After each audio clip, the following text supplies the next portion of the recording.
Hey there, I got it. I made the infamous mistake of updating something right before you use it, which is not what you're supposed to do. You're supposed to wait, use it, and then update it so that you have time to iron out all the quirks. So that is my bad. So the last thing we were dealing with was mostly inventory and stuff.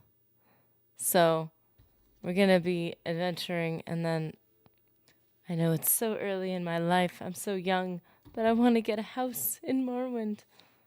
I'm bright-eyed and optimistic. But I know there's places you can drop things and stuff. It's hard for me to do that. Invictus, how's it going? Jakester. And I'm back. Yeah, that's totally my fault. Because I updated the mic software.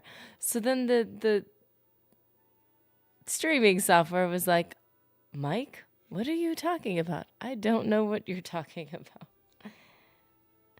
Where is this Mike?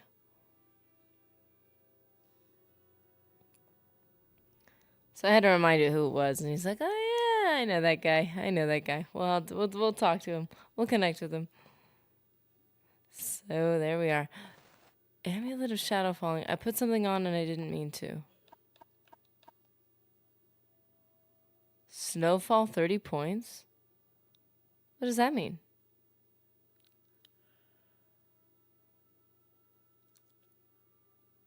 Snowfall.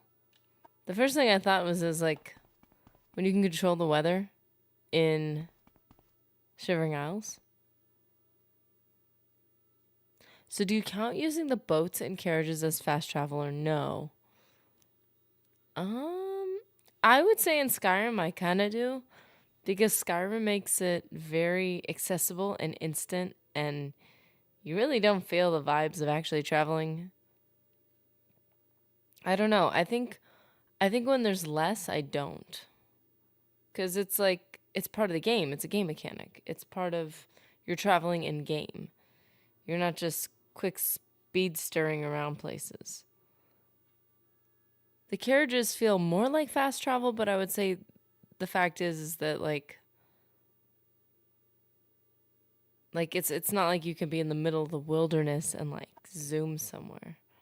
So, okay, nerdy. Before you get into leveling, all the things you know about Oblivion leveling apply here, with the exception that luck is definitely worth it. I'd suggest two attributes plus one and like, oh man, I love the reference. I love that. I kind of, after doing like some research on luck, I was really, oh well, not even that, doing the research on luck, but then playing Fallout, I kind of got really sad that Oblivion's luck wasn't more like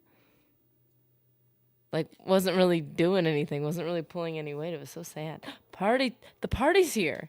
We haven't had the party here in a long time. How's it going? Party time, Mentats. Perfect time as we reference Fallout. Mentats is here. Now it's a real party. Gonna go crazy. Yeah, I see. That's what I think I'm gonna do. No fast travel. I'm tired of seeing the farmer's random encounter and the thief one that well, I wish you could turn off random encounters that you've already had in the menu. Yeah, I feel like carriages are just like a part of the game. Like Skyrim's just felt like that. I think I could be wrong, but I think they used similar like or the same like pause screens as fast traveling or something. There was something about Skyrim's that felt like I really liked it at first because it felt more grounded. It felt more in the world, which of course is the point of having in-game travel. But there still was an element, and also every single city has it. Um, there was an element where it did feel a little fast travel-y, but that's a feeling. That's like an association. I wouldn't, if you're doing like a no fast travel run, I wouldn't count it. I wouldn't count that as, for sure wouldn't count it. I would say if you were gonna not have any, like, how would you do that? If you were gonna do like a run where you didn't even use the carriages, like, I don't know what qualifier you would like put on that. But I feel like it's something additional. I feel personally. Okay, so Ajira, we've been doing stuff for Ajira. And getting stuff done. My favorite mentats. Oh, that's the flavor I like. The party time kind. Interesting. Yeah, see, that's what I think I'm doing. Okay. Oh, sorry. Oh, sorry, Invictus. I was like trying to read them in order. I hate how simplified Elder Scrolls and Fallout games have gotten. Yeah, there's an element of like streamlining that it feels so good at first. You're like, wow, it's so smooth, it's so easy. And then you kind of wait. I feel like this is how it goes for me at least. You kind of wait a second and then it like you don't realize that you've already found the deepest part of the pool and you're like, "Oh, that's it." Like you assume you're like, "I got all this quality of life stuff. This looks slick. It's fun. It's easy." And but I'm going to keep finding the depth. And yeah, it just seems to be that lately. It's been a trade between ease, like, I don't know. I feel like it's not necessary though. I feel like you can have a smooth, like great UI, great games, simplified stuff, and go deep. Some of it you have to trade, like the leveling system.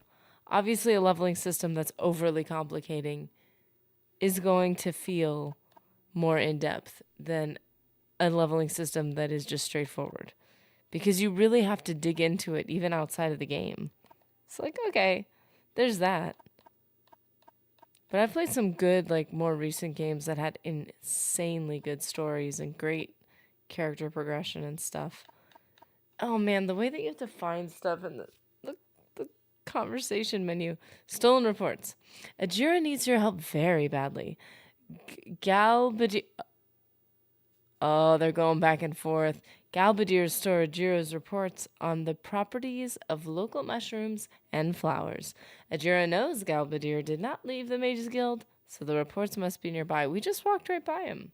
Her. I don't know who this person is. Your journal has been updated. And then sometimes they add a conversation a little bit about what you're talking about, but you don't see it. I definitely appreciate the way Oblivion does their chat.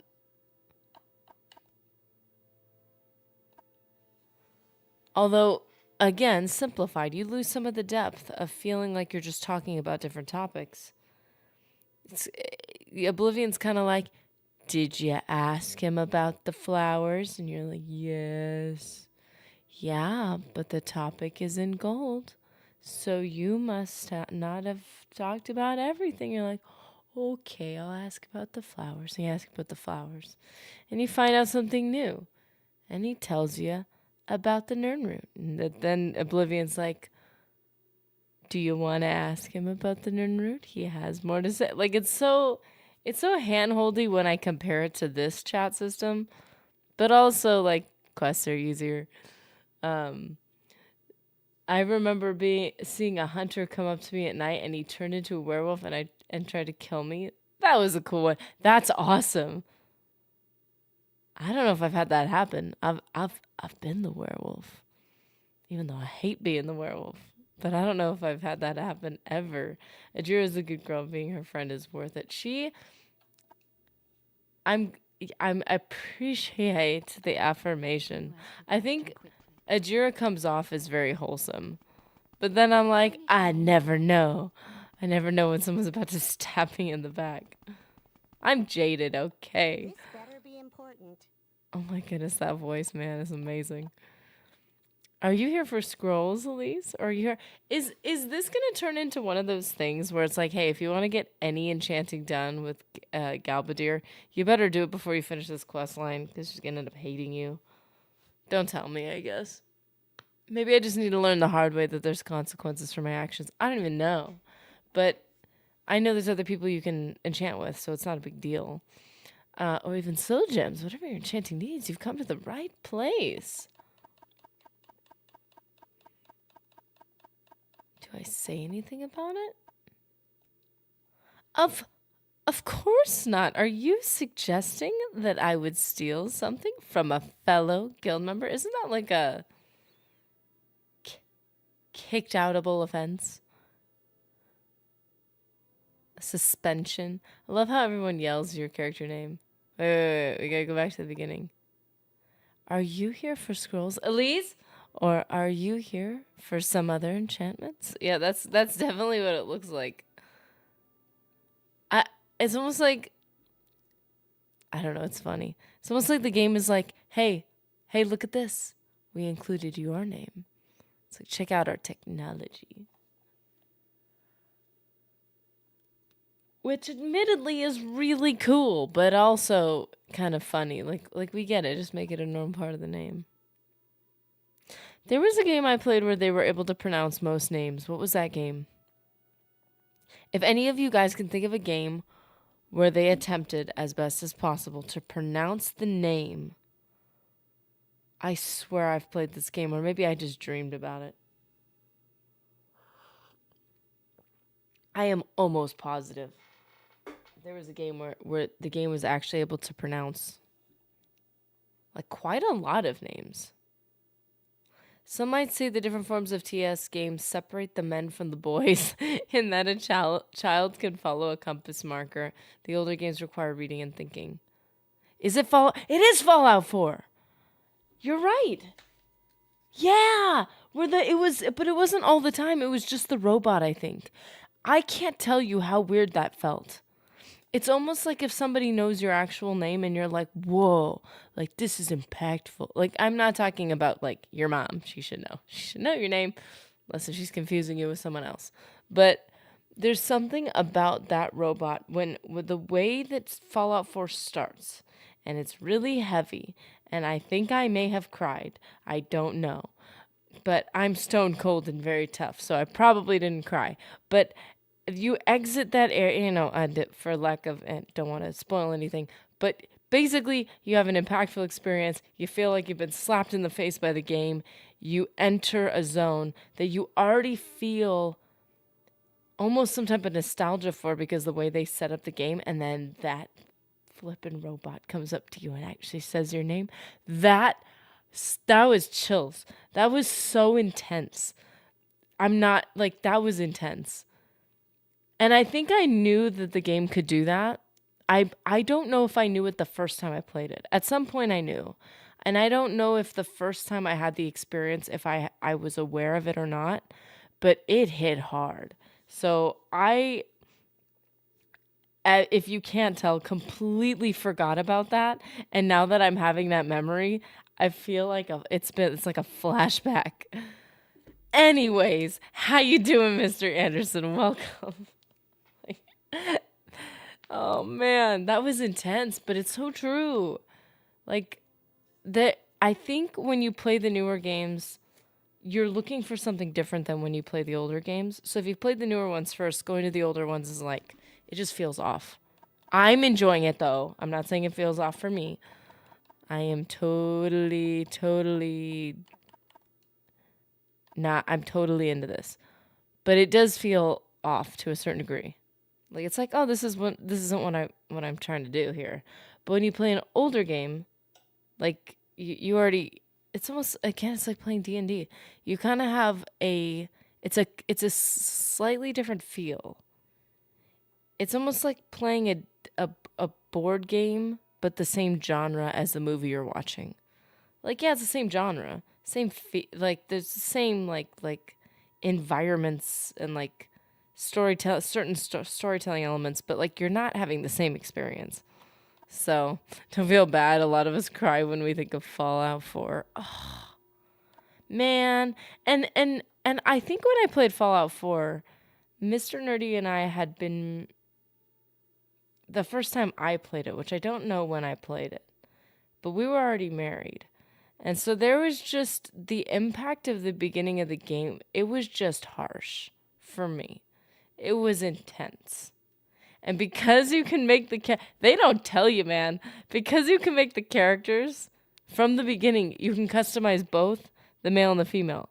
So, theoretically, if you wanted your character to look like you, maybe you'd spend an unreasonable amount of time also making the male character look like your significant other, which I found out very quickly was too real, and it was intense. Fallout 4 is intense. If you're heading into the backcountry, part of me thought that maybe, just maybe, if I asked her about like different things, that something would come up. Like I said, like I get it. Now, just even thinking about Oblivion's conversation system now feels a bit aggressively handholdy, but now I'm like, man, it's kind of inconvenient. Oh, there's the bet. See, I have to think, like, it's almost like a real conversation. I have to think about what I actually don't know. And, yeah. Have you been helping Ajira with the bet? Go ahead. I have many tricks of my own. Even you and Ajira together can't stop me from winning. Okay. Schoolyard fight. What is up with this?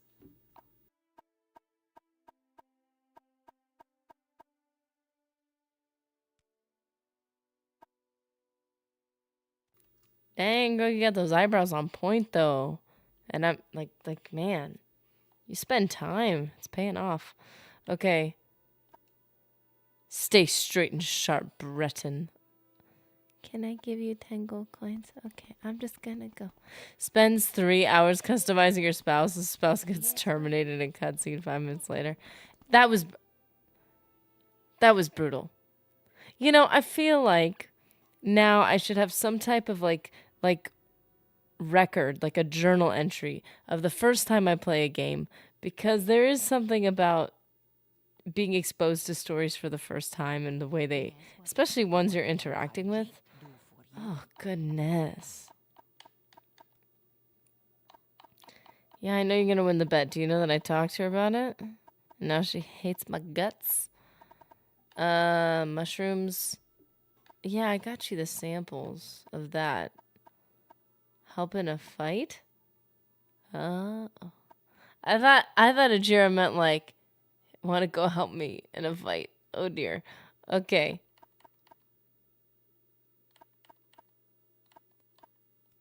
No, I know you're gonna win the bet. What's the other thing? The other conversation topic? There's the bet and the stolen reports. That's the other one. Have you found Ajira's reports? Here they are. She gave them to me in that conversation. There was no indication that she did that. Now I'm imagining that I came up to her like, you're helping Ajira now? I roll. Fine. But I'll get you next time. Like, is that what just happened? I think that, okay. I didn't, okay. Yeah, here they are. Ajira doesn't see the reports. Bring the reports to Ajira. Oh. No, I just lied. I just totally bluffed.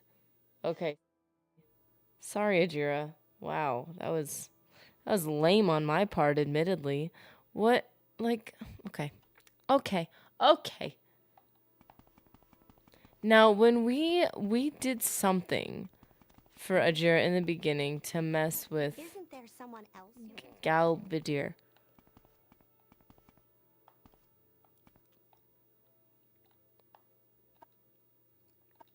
It was a soul gem. It's a book. Candlestick. Common soul gem skeleton. They tell you what's in the soul gem.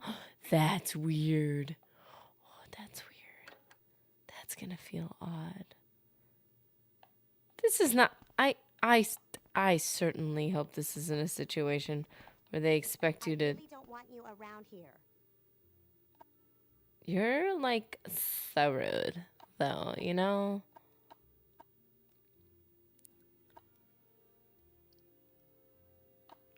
Okay, you know what?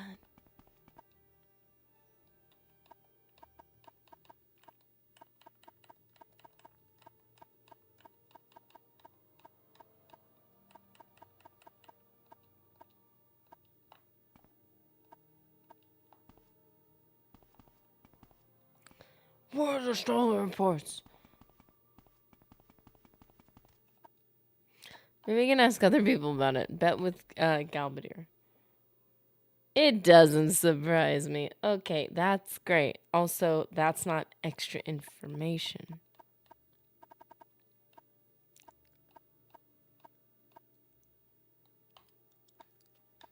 Nothing on stolen reports.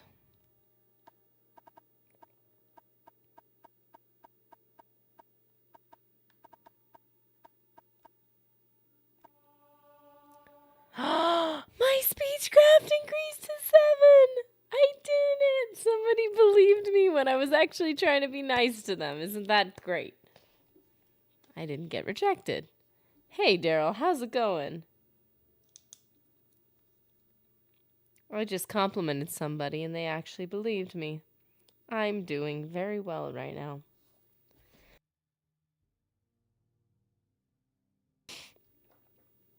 Goodness, I get rejected so much. And now my speechcraft is 7. Thank you. Speechcraft. What did, oh. I'm trying to think of how they say it.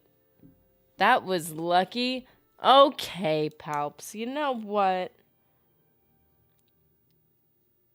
That was just genuine charm on my part. Raven, how's it going? I feel like we haven't seen you in a while.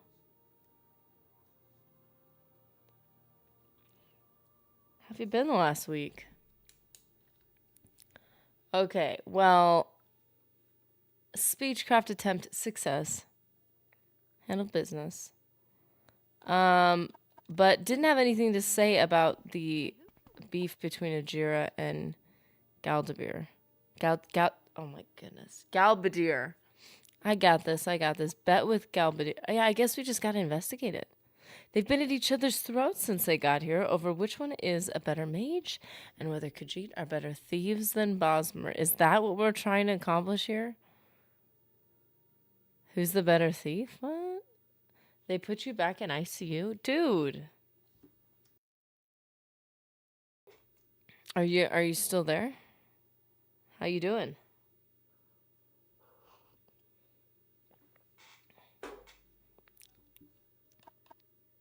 Latest rumors last night that nobody's willing to tell me about the stolen reports. Nobody knows. I can't even ask. Doesn't surprise me. But what about the stolen reports? I saw Galbadir carrying a scroll up to her desk, but I didn't think anything of it at the time. I checked on her desk. You're not doing good. I really don't want you around here. I am so sorry to hear that.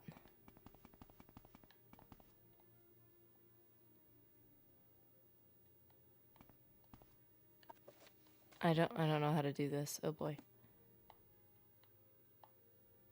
Yeah, you'll have to keep us updated on how you're doing. Goodness.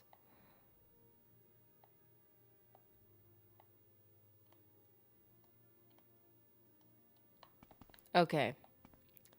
Cool question. How do you zoom in your view? There's like a... No, don't do that.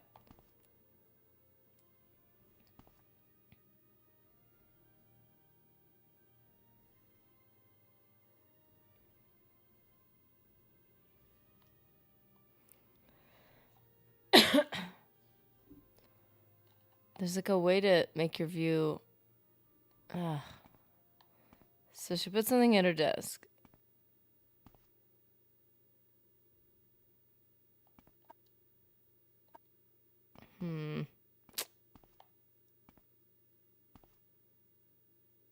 Greater Soul Gem to Mora. I want to take that. It's not here.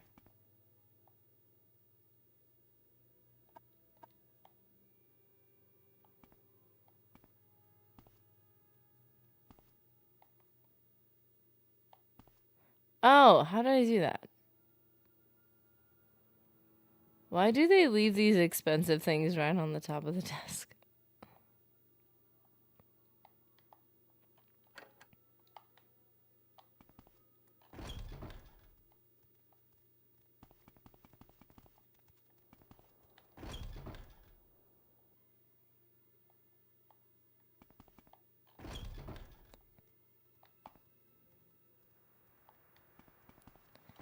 Oh boy. This is the not handholdy part where I get confused.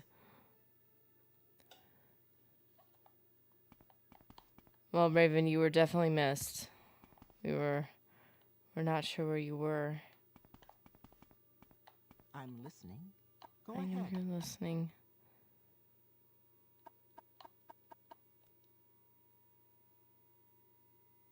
What?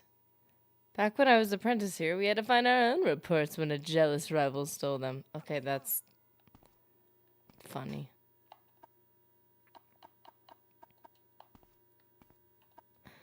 When people bullied me, I had to deal with it myself back in my day. Okay.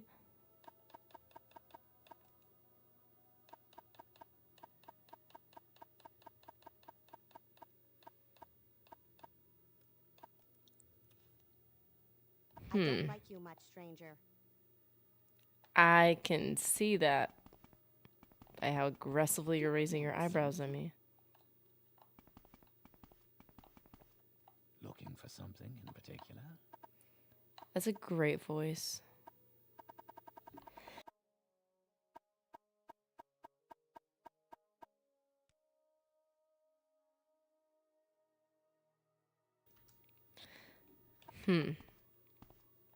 That is the only information we have so far.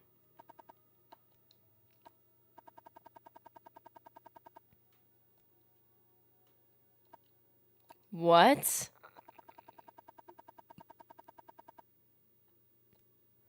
Oh no, don't ask me. I didn't see a thing.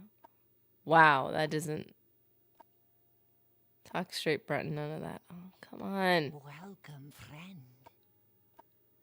Your tone lacks sincerity? You're a Jira. Of course I'm being genuine. Goodness gracious.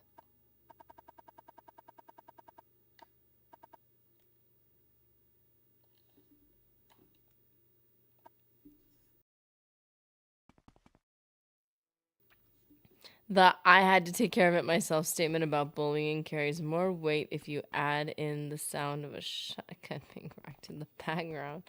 Oh! It's a different scene there, isn't it?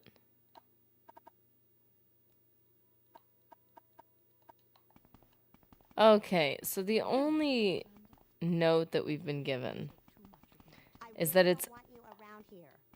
Don't speak to me if you're just gonna be rude.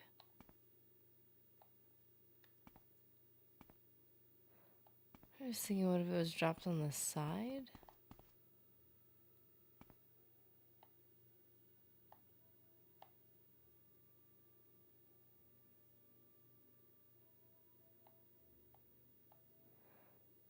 Like, I don't know what to do. It's simply not here.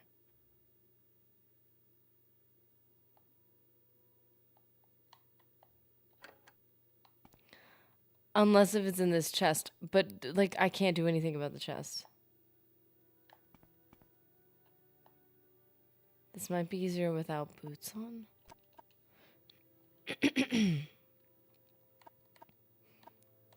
Interesting. Alright, alright.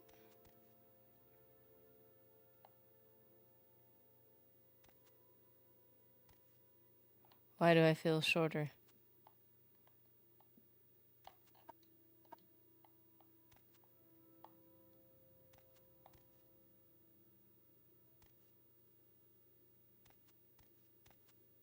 I swear, if you guys can all see them and I'm just dense, it's not gonna feel nice for me.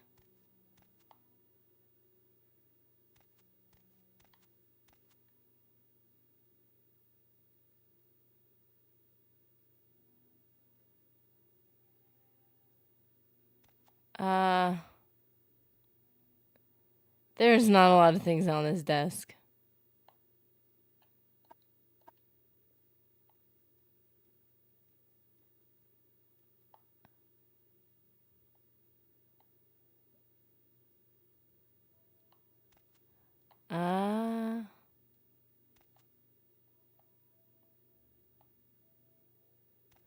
It's those moments when you're like, well, we've played the game enough. We know exactly where to look and what to do. You'll get there. I hope so. I would have assumed it would have been right in the corner, right there.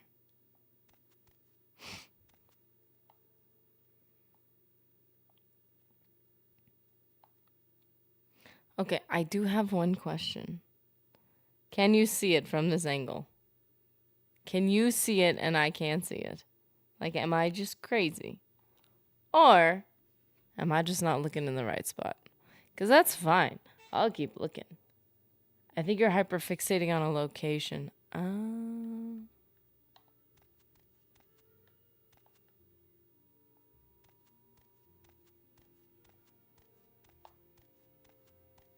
really don't want you around here. Watch it, woman. You don't talk to me like that. Go ahead. Do you mean this is a quest where they ask you to look for something and you actually have to look for it? Now where did I... That is crazy. That is insane. What exactly do you require of me?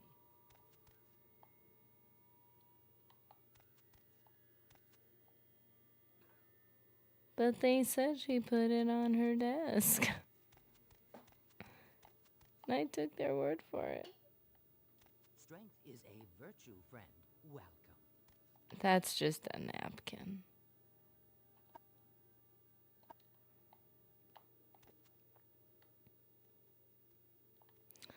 Well,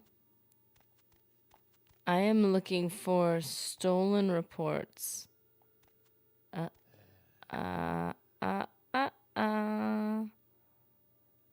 Look what I found. Wait, just a second. I just realized I did something.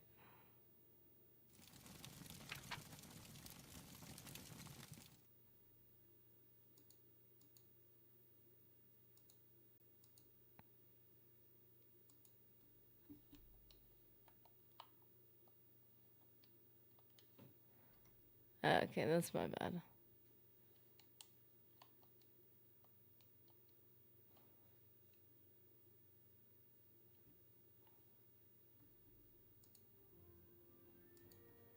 That's so funny. Okay, so they literally see, I think what you said is totally true.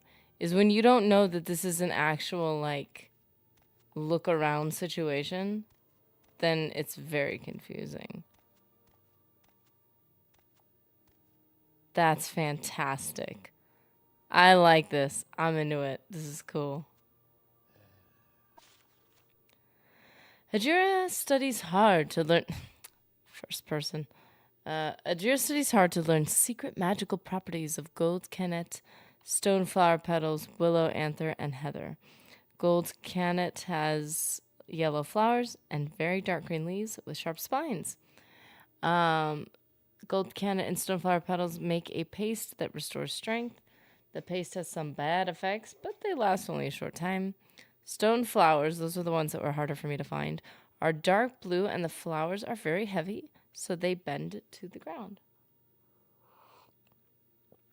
It is very expensive, but Ajira can gain more magic for a short time by mixing stone flower petals with crushed emeralds and water.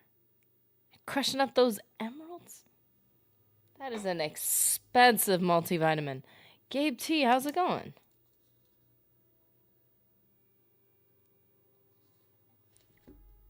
Thank you so much. Hope you're having an awesome day so far.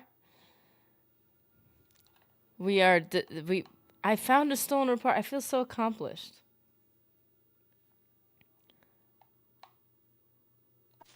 It's like this is my good deed of the day, but it was in the context of a game. heading to work. Oh, good luck with work. I hope it's awesome. Although that's easy to say when you're the person sitting at home. But I hope work I hope work goes smoothly. You know, things make sense. Problems are solved. Things are straightforward. Welcome, friend. Anyone know the reason Khajiit have that peculiarity about their speech, not saying I or me? Yeah, that is... It would be cool outside of just, hey, that's just what we're doing with this character. It would be cool if they had, like, a reason for it. Mr. A, if Julius Caesar can refer to himself in the third person in a book, so can the Khajiit. She could do whatever they want. Has Elise... No. It's not has Elise. It's has Elise found Ajira's stolen reports. I have. I have been so helpful today. I'm so productive. And now I'm not gonna gaslight you. Yes, they're here. Ajira sees you have only one report. Oh, there's more? What? Oh, goodness. I didn't know that. I really genuinely do appreciate, though, that this is an actual, like, search for something. And again, like you said, it doesn't have an arrow. It's not like, here's the map marker. Virtue friend. Welcome.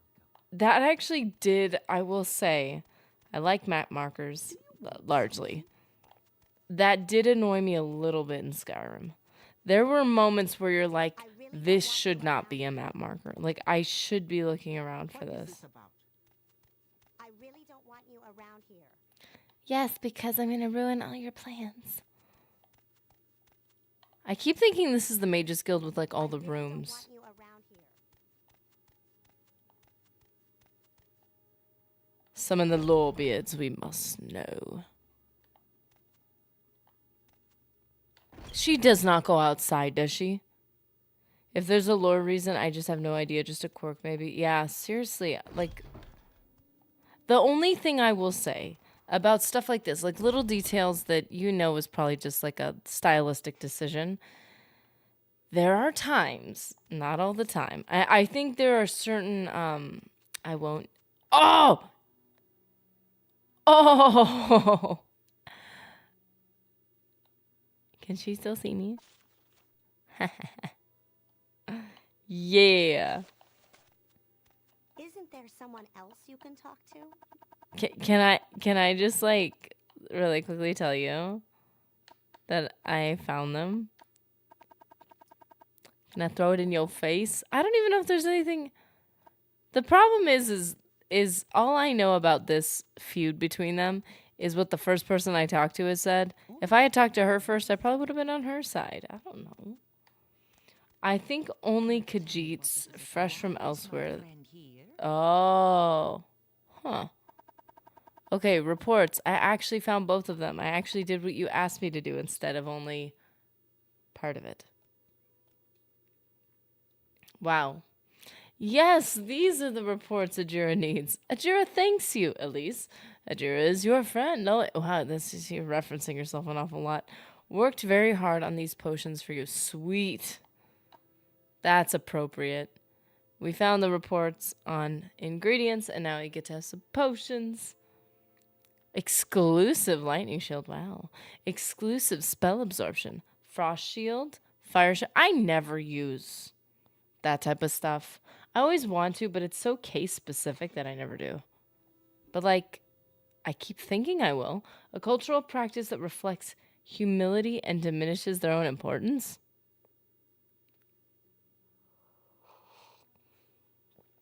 You know, I didn't know if you were being like, huh. At first I was like, you would think it would do the opposite, constantly using your own name. But now that you're saying it, I'm kind of thinking about it like,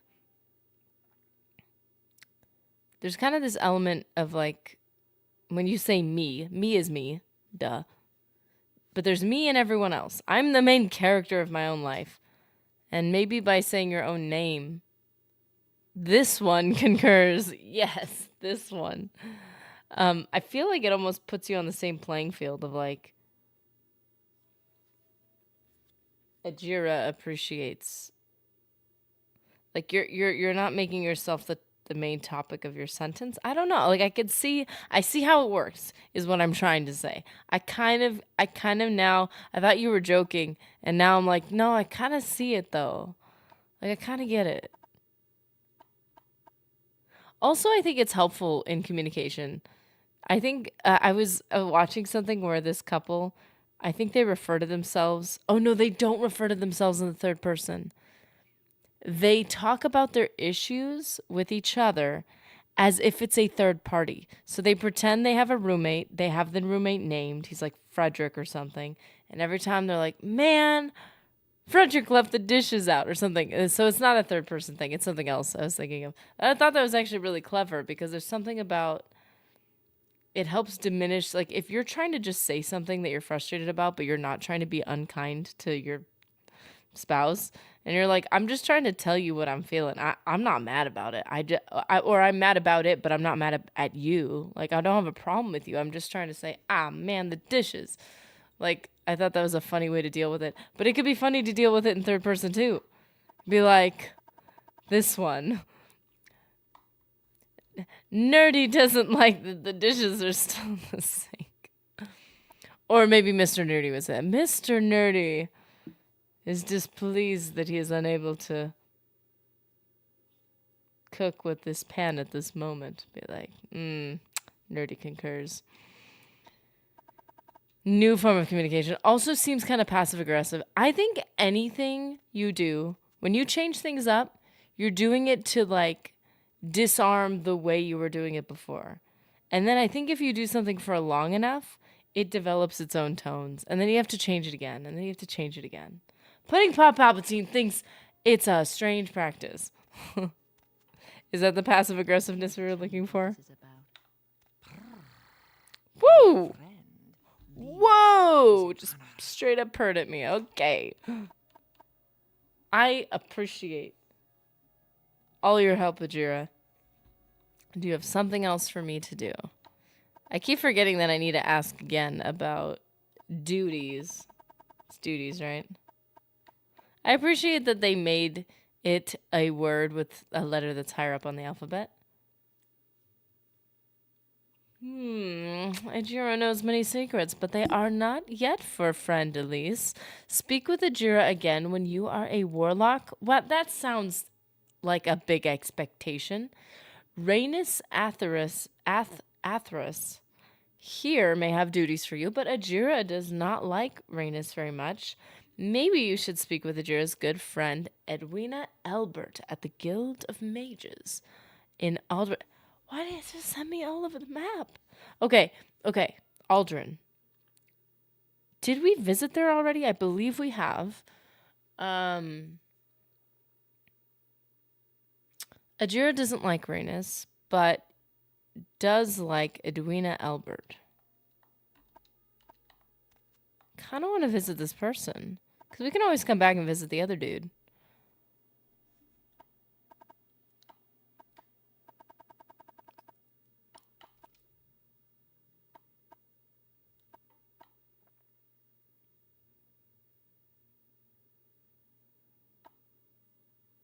Had I not been there before?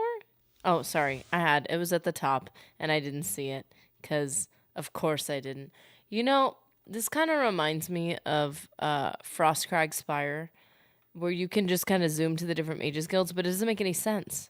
Because they have you step outside, where you can just use fast travel. Like, at that point, I think, unless if they created Frostcrag specifically with like it's very meta way of making a game, but if they made it specifically for people who didn't want to fast travel, like if there I just found Arduino right away.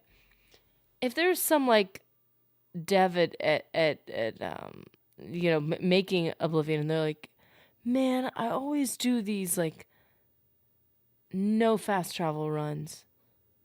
I'm gonna put a bunch of fast travel like pads at Frostcrag. Like, Like, it's just funny. Because you're already outside. And it sends you directly to the Mages Guild. Which is cool. Unless if you got Frostcrag when you were already done with the Mages Guild questline. In which case you're like, why do I need to go directly?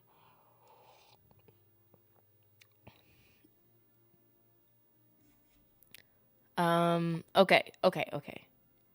Advancement? Oh, congratulations. You are now officially Elise.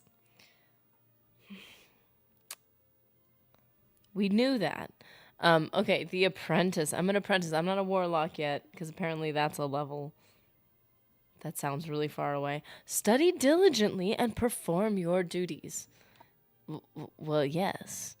What are my duties? Yes, apprentice, there is something you could do for me. I am looking for a copy of the rare dwarven book, Chronicles of... I have no idea what that says. That sounds interesting. What are these chronicles about? It's a rare dwarven tome. None of the Mages Guild branches have a copy, and it is simply essential to my research. Would you be willing to find a copy for me? Yes. Excellent. Here's 250 septims to cover your expenses. Time is of the essence. Oh, that's kind of cool. Because, like, if you have to buy the book or something, that's cool. This feels like an actual errand that someone would send you on.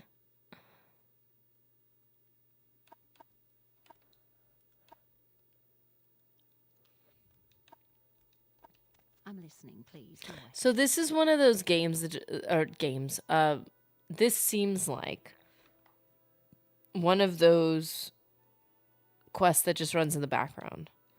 I would want to travel back now.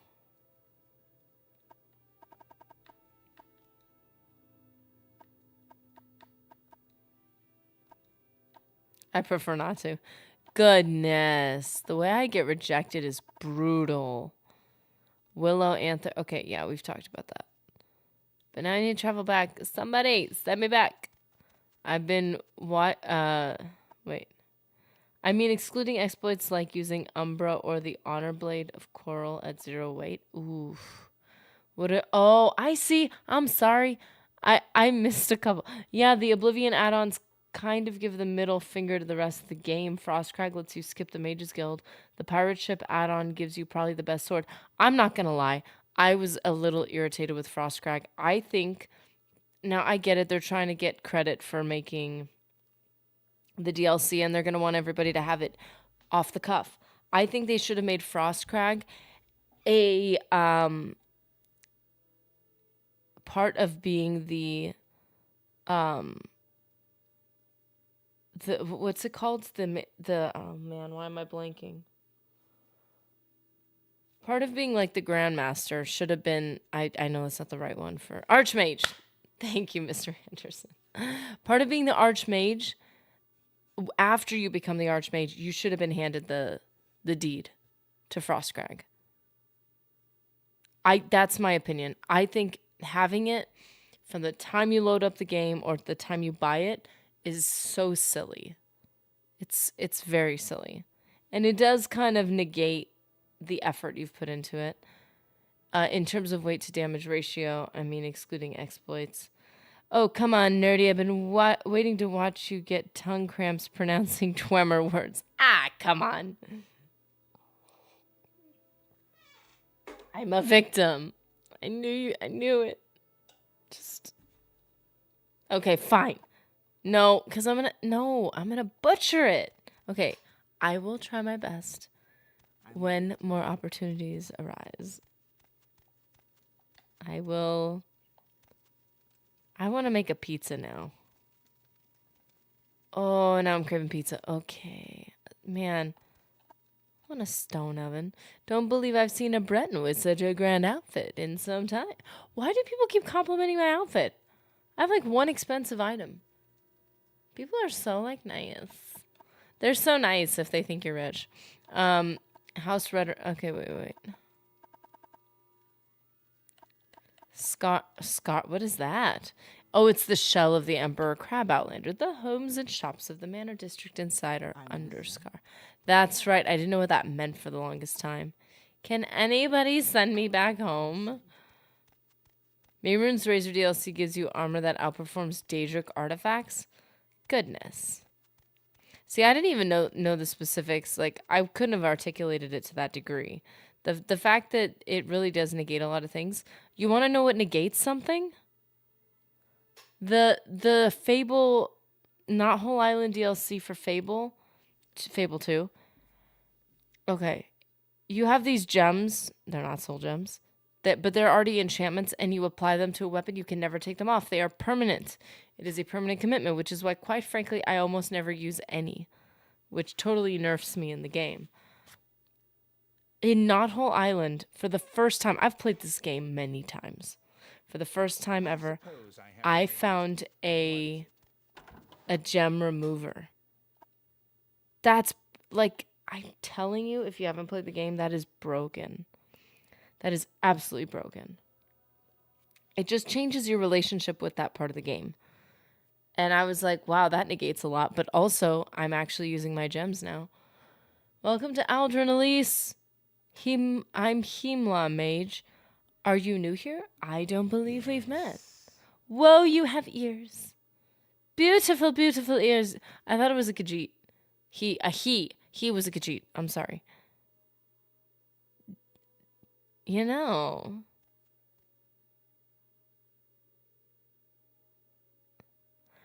I can understand why people going from Morrowind to Oblivion thought they had potato faces.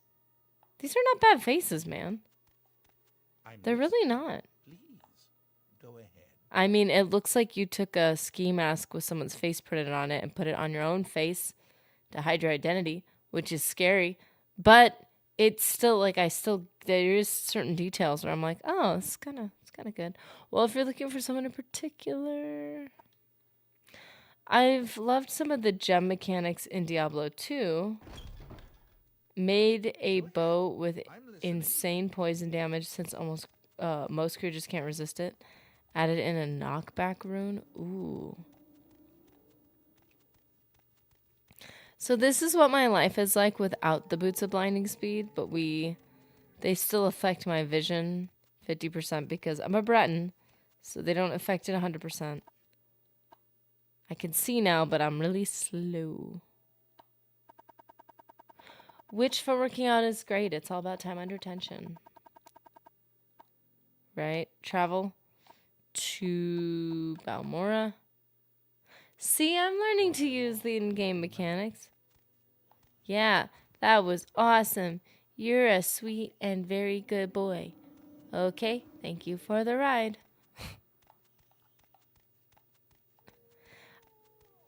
Okay. Mehrunes Dagon has a realm in the next game, Oblivion. Mehrunes Dagon, that guy. Yeah. We go back, man. We have a history. I like that dude. Really? Oh, do not poison Twitch.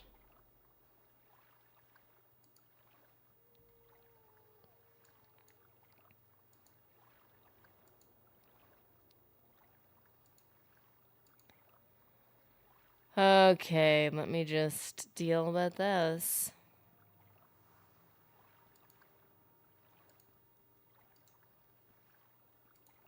Wait a minute, how do you do this?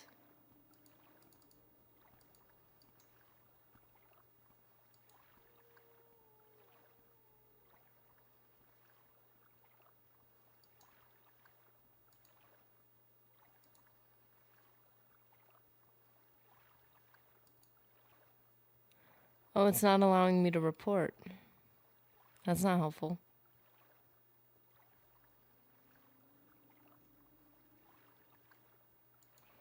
Yeah, there's no such thing as cheap viewers. That's a scam. Nobody go to any of that junk.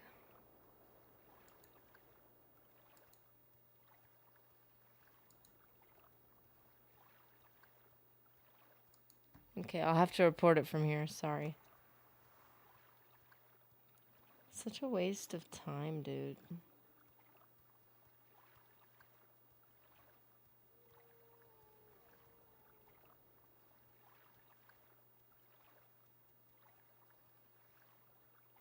Am I crazy or did I forget how to Did I forget how to report stuff?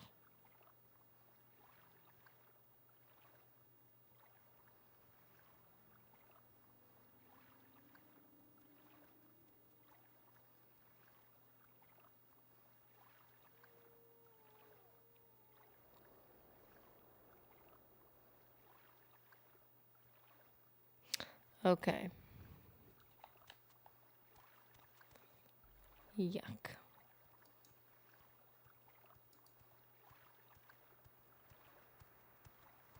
Crazy. I was crazy once.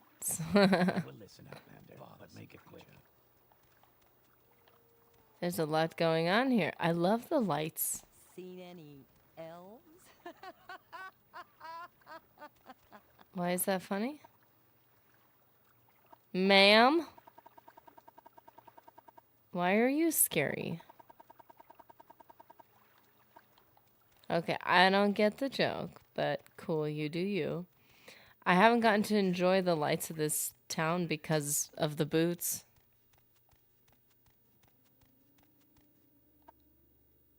I have no time for you, Breton. So rude. Outlander, what do you want?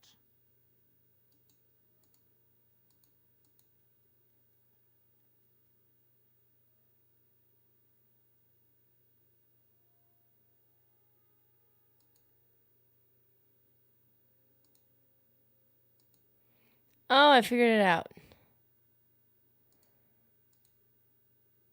I made it. Okay.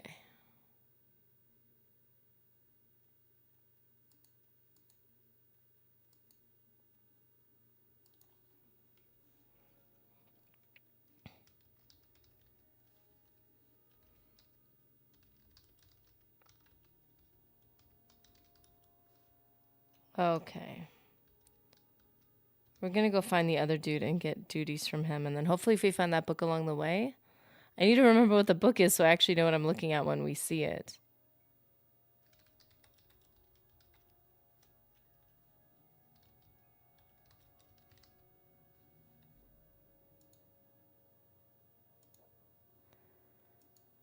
Okay. This is not open to the page I thought it would be.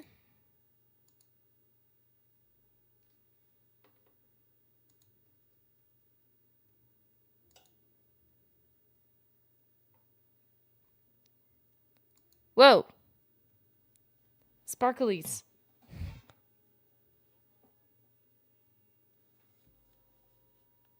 Oh, dudes.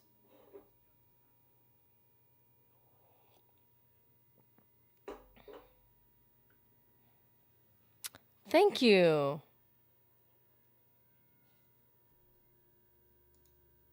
Thank you, Jimmy Invictus.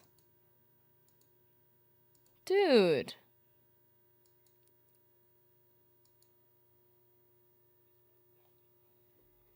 Biggest props to Jimmy Invictus gifting those the memberships. Our last round he gifted some memberships, and we got some more people in the Legionnaires. We've been playing Fable 2.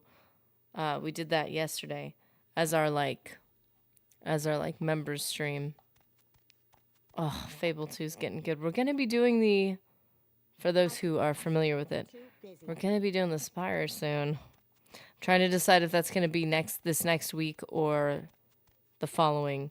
I'm trying to decide how ready I am. I feel like we should do I should try to find time for a bonus stream where we just make as much money as just literally just make as much money as possible. And then next time we'll do the Spire. But oh man. I feel like it's gonna hit me. What's this regarding? I just got to talk to Ajira because I forgot who he told me to talk to about duties. Oh, right. Rhaenys Athras.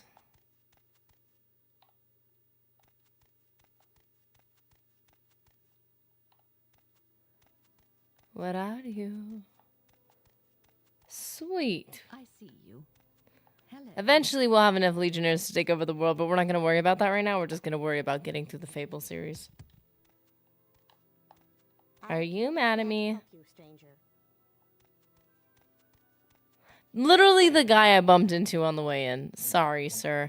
Oh, I'm sorry. This is the guy that was like, yo, I don't work with people as low class as you. Dude, oh, sweet. Look what popped up. Eventually, I'll have an entire legion. We are going to take over the world. Just so everyone's aware of the plan. So we kind of got to get our gear together, get our helmets, you know. But, you know, we'll worry about that. We'll work on logistics later. I'm glad there's like a scammy message, and then there's like, got rid of it all the way up to the top. Our neighbor's legion for... Oh, that's horrifying. Oh dear. but like kind of accurate. Okay. We don't want to be cast away. What do you want, apprentice? Do you want more duties or not? Oh, you don't have to be rude about it. I'm finally cool enough to even talk to you, and you're being rude to me, sir. Can I understand why Ajira was kind of... that's rude. Let me give you a chance. I don't have any duties for an apprentice. Oh, no, he wasn't joking. Speak to me again when you have proven yourself. In the meantime, speak with Ajira. I already did. She said to go to you. Is it that, like, I'll talk to... oh, come on.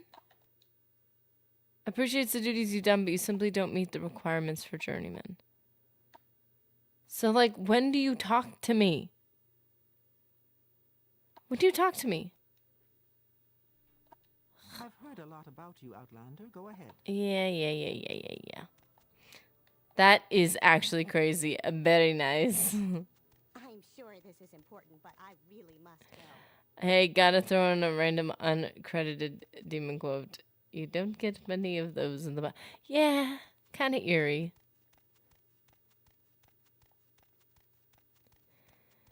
And does speak about itself as a group, which is also kind of horrifying. It's like a legion of parasites. Like, it's like, hey, there's all of us here. It's not just me, it's we. Okay. So wait. I'm just double checking what Ajira says explicitly, because I guess we can't just go to Rhaenys. We'll go eventually, I guess.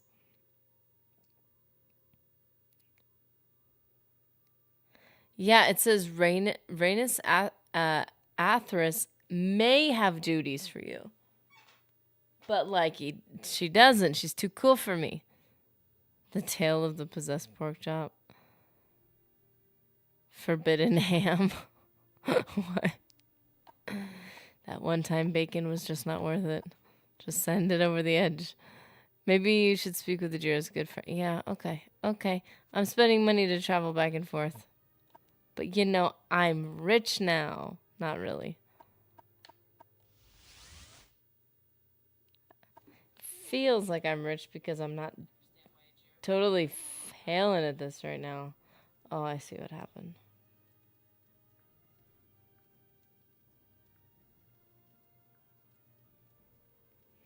Okay. The forbidden ham. Could I just have talked to this person to fast travel? How do I talk to you? Ah, this is the travel person. Aranil, the High Elf Guild Guide. I provide instantaneous transport between various Mages Guild halls. Guild requirements are important, nerdy. Wow, that was a sentence. Hardly. So you really do have to go to Edwina, or whatever her name is. Guild requirements are important. Nerdy, you have to improve the skills important to the faction to advance. You gotta step me through this, really. What do you mean, improve skills for the guild? It's just about fetch quests and getting really special titles that don't make sense. Unlike Skyrim, you can't become Archmage by casting 2 spells. Oh, what a drag. You mean I actually have to become a good mage to, like, advance as a mage? That's, like, way too on the nose for me. That's, like, so aggressive. That's a lot. So, okay. this is the thing about this. My inclination would be to just research where this book is, or what areas. Should I just do that? I kind of feel bad doing it because like it's kind of a blind playthrough of, I'd like to figure things out, but this kind of seems like one of those quests or duties that like would just stay in the background forever and I would never advance, which doesn't feel great. I don't like that. Oh, here's an enchanter that doesn't hate me. Yay. Should have stolen a soul from Galbadir. I suppose I have a moment. What is it? Well, for someone who's acting like they don't have time for me, you're much nicer than everybody else. Traveler. Dagoth is the evil immortal enemy of the Tribunal Temple cult. Why is every group called a cult?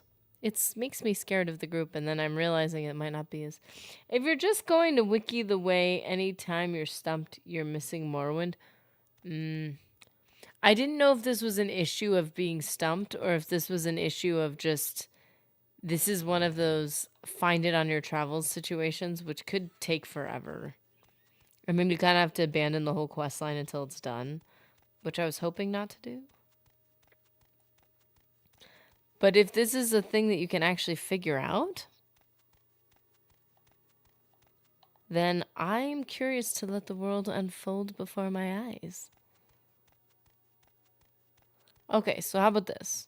If this was a real situation, the first thing I would do is go to a store. A bookstore. Ooh, those little dudes. What is it? Oh, this dude. I should slap you? I need to get out of here. I said something to that dude, and I have no idea what. Guild of Fighters. It's funny that they call it that. It's not the Fighters Guild. It's not the Mages Guild. It's the Guild of Mages. The Guild of Fighters.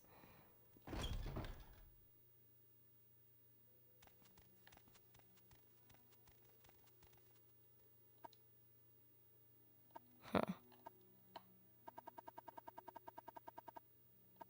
Speak quickly, Outlander, or go away.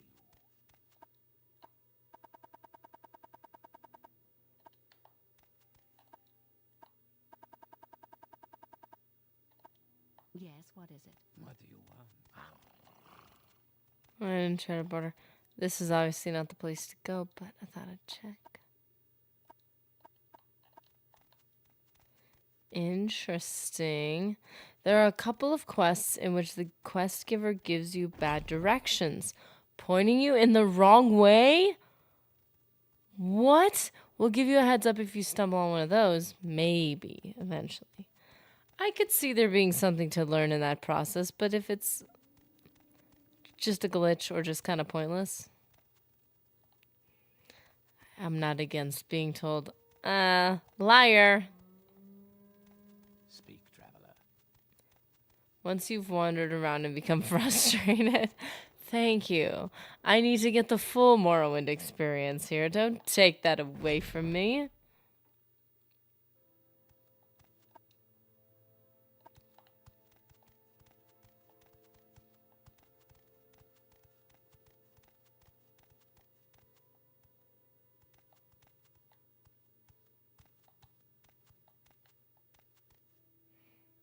Okay, Outlander, but make it quick.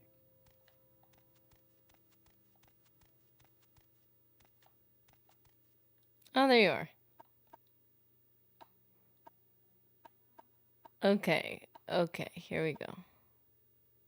Confessions of a skooma eater? Sounds like a diss. You skooma eater.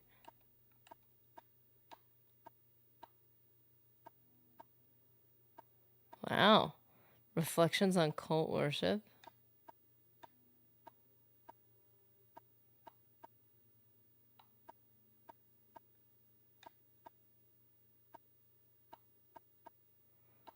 Huh. Book of Riddles? I want a book of riddles. What is the book she needed again? I don't even remember. Go ahead, stranger. Chronicles of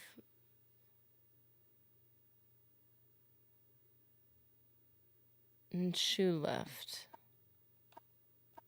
I know it wasn't here, but like...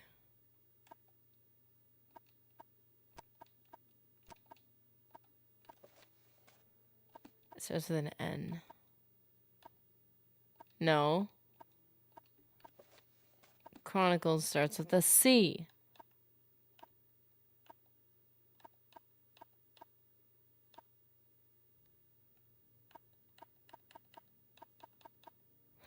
Okay, well, this dude doesn't have it, but we can ask about it. It's a very rare book, but you might find a copy in Vivek. Never been there. Okay, all joking aside, if you go to the factions on your character sheet, select the faction and hit Y, you can see skill levels to... Wait, what? Skill levels to advance. If you go to your factions on your character sheet... Chronicles. Let's make it as hard for you to find this as possible. It's a very rare book, but okay, Vivek. So I guess we gotta find Vivek. I don't know where that is.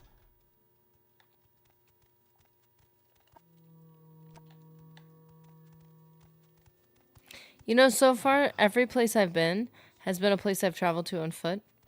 I haven't fast traveled anywhere. Aldrin may... I don't think so. Yeah, I traveled here. I had to find this place, man. I've never, like, used the Silt Strider to, like, travel to a place I'd never been. But I would like to see if they can get us to Vivek. So, wait. Go to your factions on your character sheet.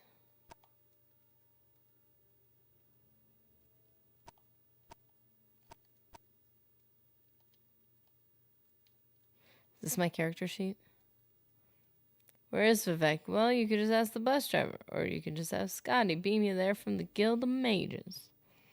That's right. I could have gone to the... Oh, that's what I was going to do.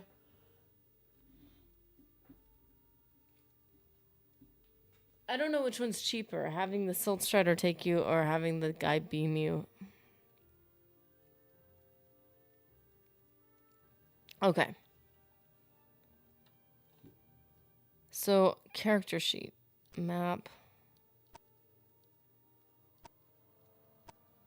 Where is it?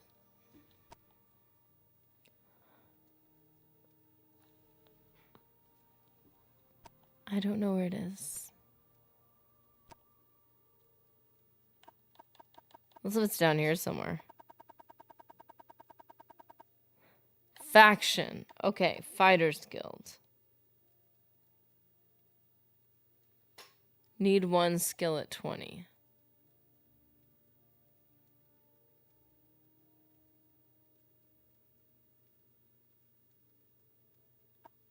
Huh. Favorite skills: Alchemy, Mysticism, Illusion, Alteration, Destruction, Enchantment. Is that why I'm not a journeyman? Because I'm not smart and I have no will power? That's embarrassing. Okay. Is that what the issue is? I haven't used any magical skills outside of destruction. Not destruction, restoration. Whee! See that? I'm magical.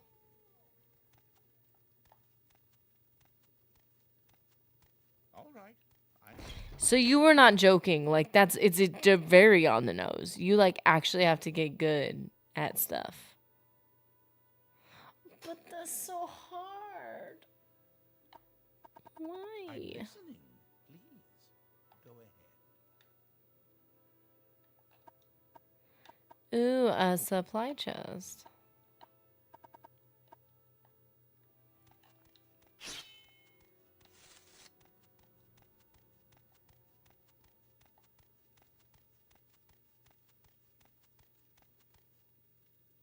Go ahead, I'm listening.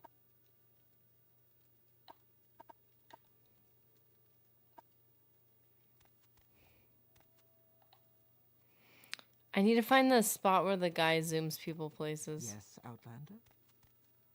Ooh, wait a second. I want to see this.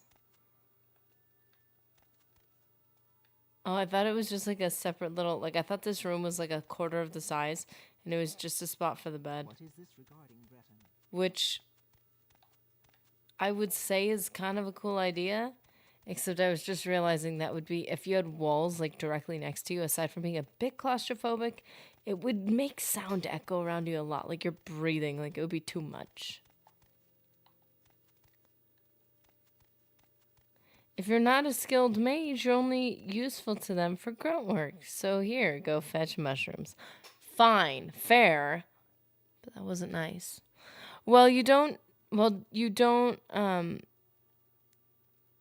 see people graduating medical school if they struggle to make toast. Well, what if they're just not good at toast? Like, what if that's just, like, not their thing? Just really bad at it. But they're good at everything else, like brain surgery and stuff. Okay.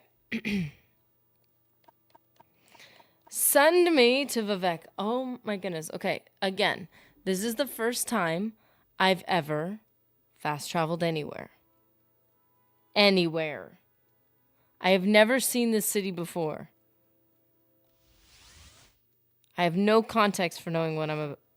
Okay. So obviously, hey, how's it going? What is on your chest? It looks like there's an octopus on you, and it looks like a spider. I don't like it. I do not like it. I don't like it.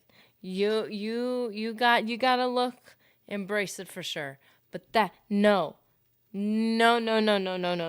That is my worst nightmare. Something coming out of the shadows and gripping me, and you are wearing it like a shirt. Why? I don't like it.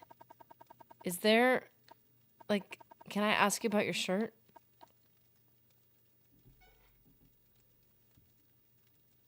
Be back in a few. Oh, want. I got you, Invictus. I got you. See you in a minute. Try Joe Bosch's rare books in the Market Canton. I don't like this. It's in the foreign quarter. It's the large three-tiered canton to the north. Originally, foreigners were not allowed to enter Vivek any further than the foreign quarter, but now outlanders can travel through Vivek at will. The imperial guilds each have guild halls and complete services here, and an imperial cult shrine serves the spiritual needs of the imperial faithful. Various independent tradesmen, craftsmen, and trainers also rent space here. The Black Shaw Corner Club rents beds to non-guild visitors.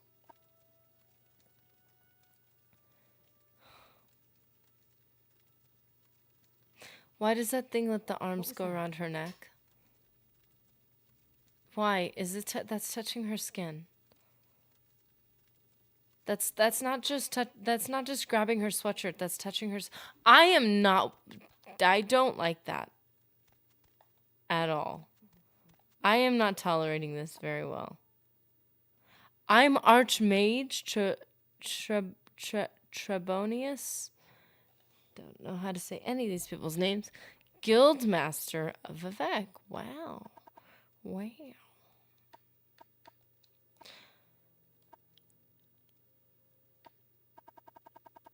Okay, so I completely, if you've seen me leveling, it's been very natural. It's been like 1 + 5.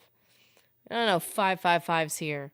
It's been brutal because I completely forgot what my major skills were. Minor skills and miscellaneous. The only thing is, I don't know what I have. So we have restoration. That's it. Yes? Yeah, whoa, he turned around quickly. Can anybody sell me anything? with me? Thanks. My admire worked. Just slowly, like, tiptoeing my way around the world, trying to schmooze people. Speak freely, friend.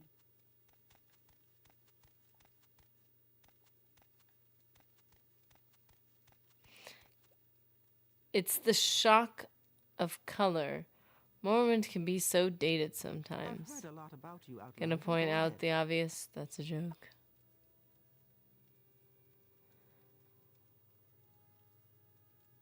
Spells! There it is. What's your rank, Elise? No, sorry, later. Perhaps in your higher rank? But how am I gonna get to a higher rank if I don't have spells? Like, I literally cannot train any of those skills because... Is there anybody with spells that I can use?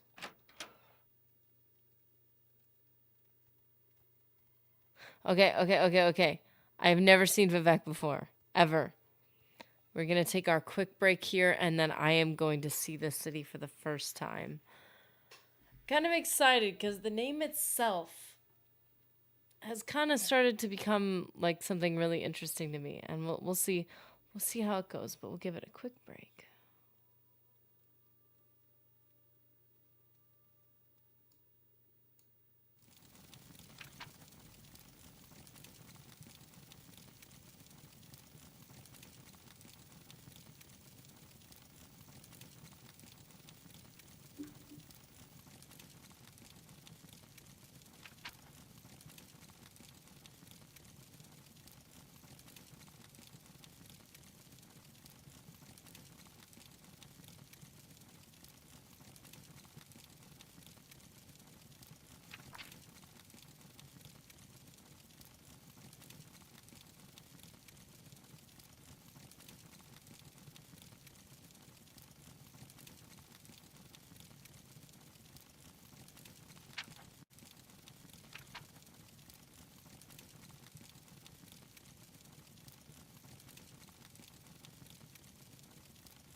See, I have support.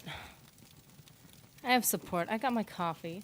My coffee's my support too. But you guys, see, you support me. You know you do.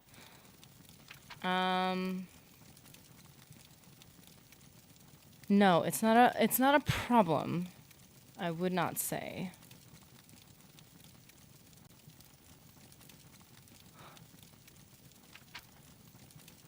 Addiction ain't hard. I've quit a dozen times this year, and I've gotten addicted a dozen times this year. Like, addiction's easy. It's very simple and straightforward. What do they say about life? Like, you should really make good habits because habits, like, streamline, you know, your life. You know what I mean? And what is an addiction if not a very well-formed and implemented habit? It's like where something becomes natural to you because you've, you know, developed the system. Okay. I think that makes more than, you know, I feel like that makes sense.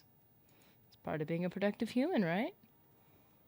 You know you have a problem when other people know what you're doing without you telling them what you're doing. I'm not gonna lie, Raven, when you said obviously, I was like, oh shoot. Do I have a problem? Really? Like, do I? No, no, it's just, yeah. What's a girl gotta do? Wait, what? Hold on a minute. What was that? What's a girl gotta do to get some attention around here? Seriously. Yo ho, all together, hoist the colors high. Oh, she's back. What do you say about life? What do they say about life? This too shall pass. I remember hearing somebody say that.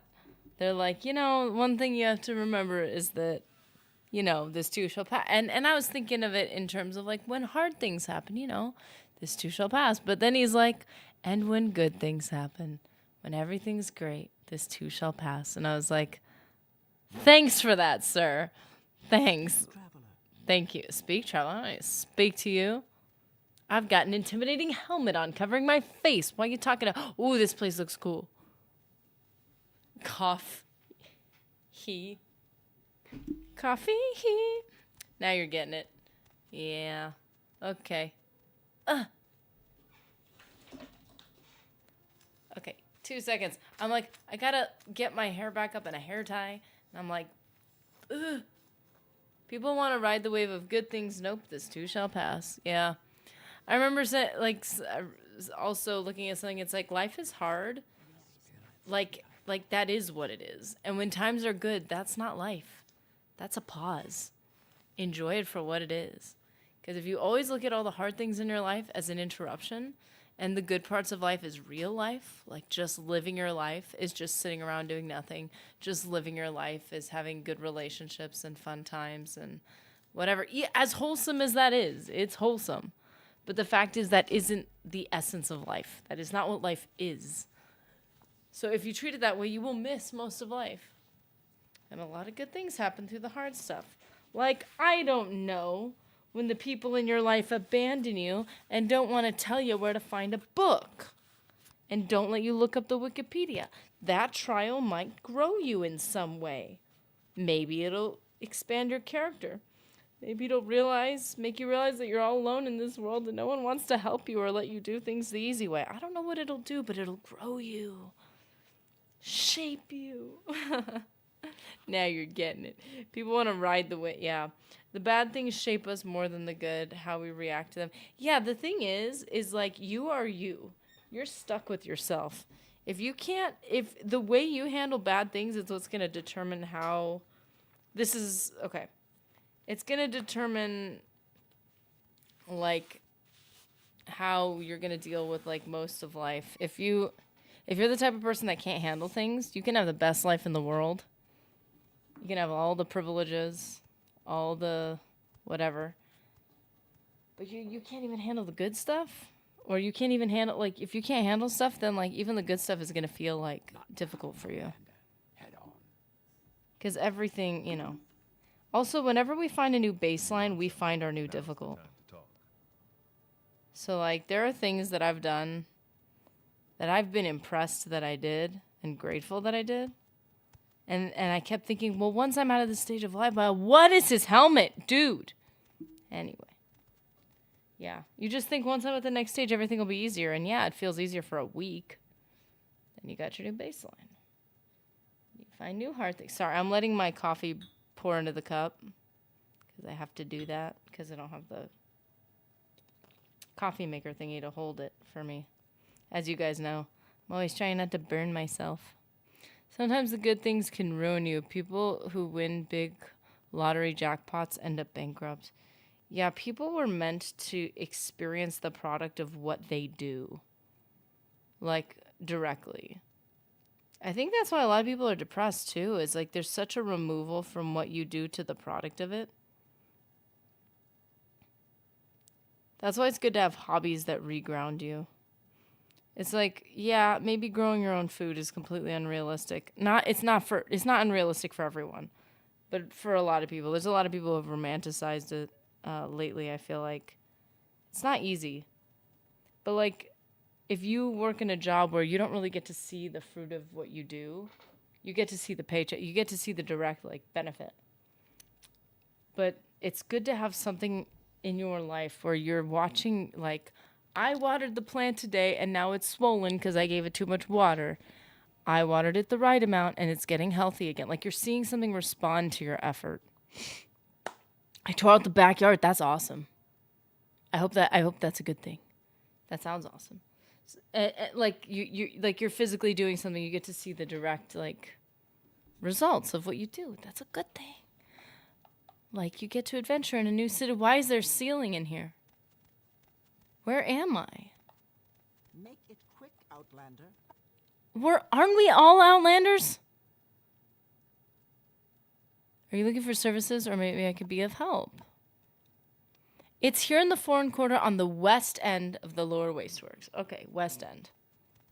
To plant tomatoes. Ooh.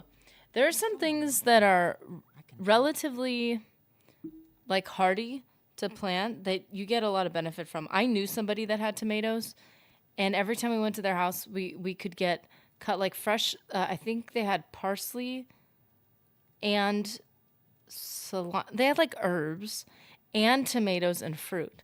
So like you could have like a little dessert, and then when it was time to eat something, you could eat something really fresh. And it was so easy because they just got kind of used to like taking care of them. So it just kind of just became part of life. Look at all of these.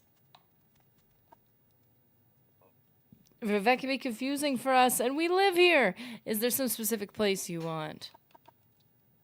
It's here in the foreign quarter on the west end. Yeah, that's what I've been told.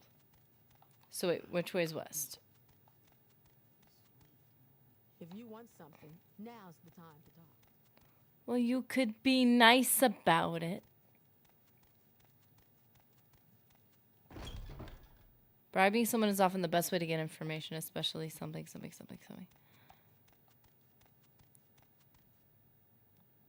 Upper wasteworks. Wait, did it say lower or upper?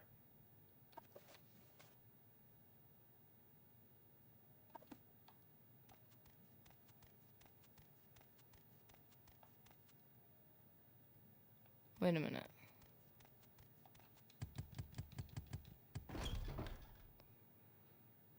Depends on the person. Like with my job, I can go back to a stream I've treated after 3 or 4 years and fish for trout. Oh. Always good to get a hobbit. What? Wait. Traveler. That would be helpful. You need a Samwise Gamgee is what you need. Oh. Lower wasteworks. So those were the upper wasteworks. Guild of Mages. Oopsie. Same thing with chickens. End up with tomato plants growing up from under the chicken coop. Oh, that's funny. Had deer eat my cherry tomatoes down to the nub a few years ago. But cherry tomatoes tend to pop up year after year. I started seeing tomatoes popping up on the far side of the fence. Deer droppings. The same thing. That's interesting. These all say the upper wasteworks. Didn't they say the lower? That's the plaza.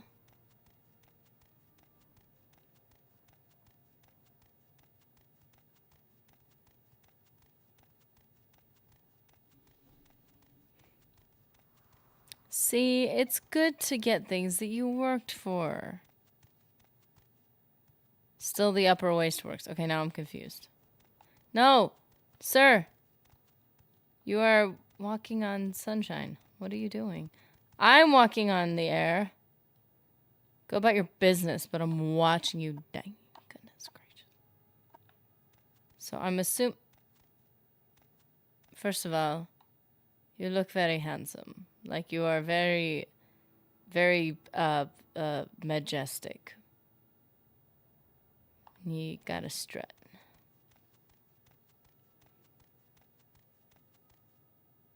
Lower waist works. Wait till you meet Vivek there. Waiting for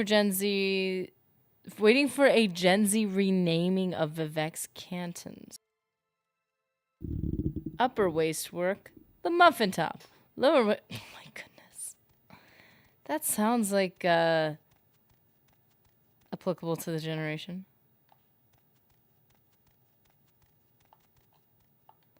Wow, you look like... Did you want something? Have you heard? Several victims here in Vivek with all their throats slit. When it was just a few outlanders killed, the ordinators weren't making much fuss. But now that they've had 2 of their own people with slit throats, they seem very concerned at the Hall of Justice. I've heard that the Office of the Watch is quietly looking around for someone to help. Anything that can kill 2 ordinators before they can draw their weapons sounds like it will need some special help. Ooh! Something's going down. Okay, so it said at the west end.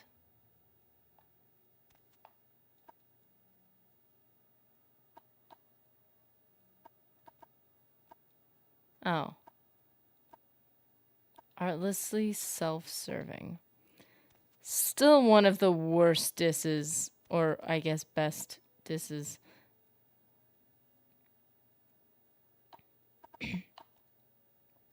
It's here in the foreign quarter on the west end of the lower waist. I will listen, Outlander, but make it quick. The god Vivek. So it's like the city and the god. Whoa, you are intense. Vivek makes the best enchanted items, literally. Mwahaha. Wait. I don't know what this place is. No. Where's the bookstore?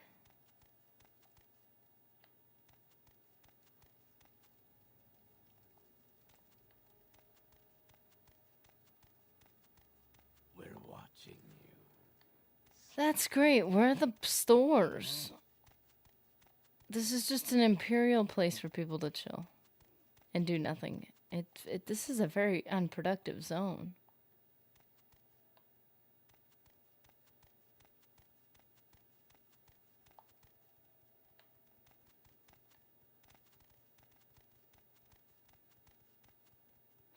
Oh, here's a store. Enchanter.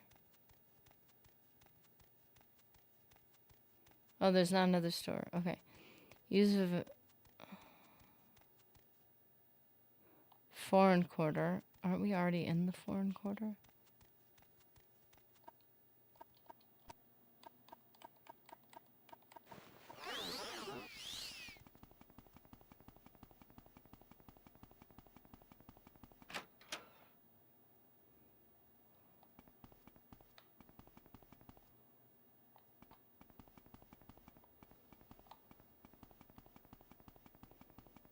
Am I literally back where I started?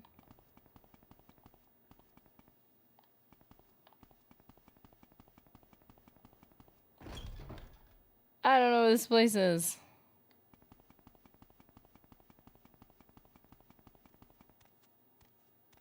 I must be going, so if you could make it quick. Keep moving.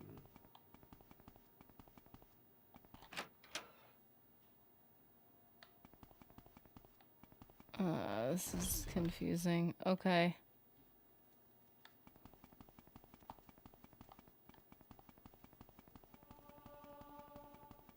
Working on athletics.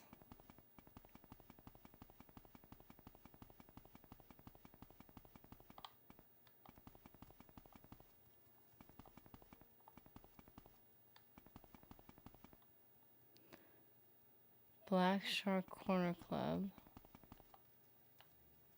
Upper Wasteworks.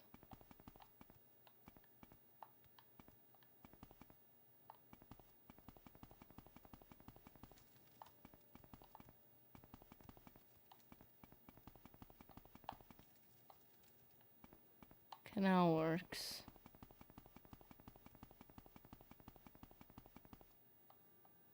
I don't know where this bookstore is supposed to be.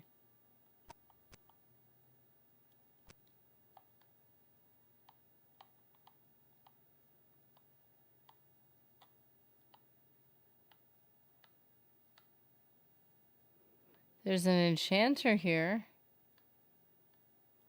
Joe Bosch's rare books. How did I miss that? This is like so cyclical, it felt like. Apothecary, there we go. Alchemist. Goodness.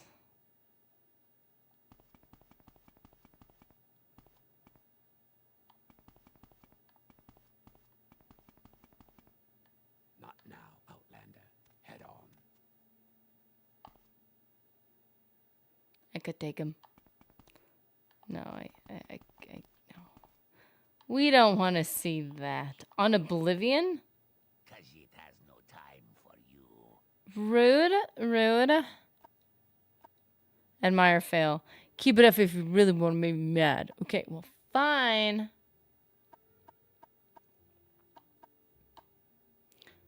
Ah! It's here!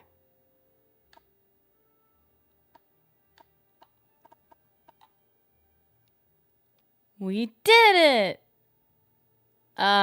Is it 250 gold? Total cost 326. Is it because he didn't like me? The dude didn't give me enough money to buy it.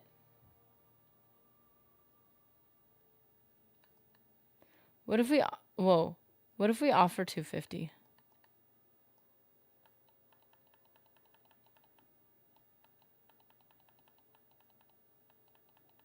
Because that's what we were given. Like, just...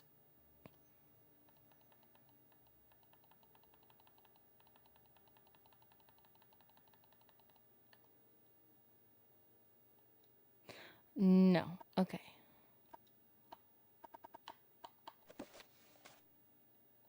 But it's so expensive. It's not... It's okay to not know where the bookstore is. Hunting is part of the point. But I didn't like it at a certain point. We're watching you, scum. And did you have to add scum at the end of that? That was rude. It just felt like I was going in a circle and then I was only seeing the same places over and over again. That was painful.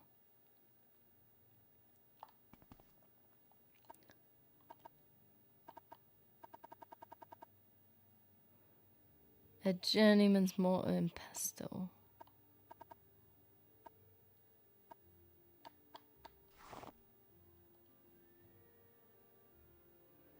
Oh, it's so expensive.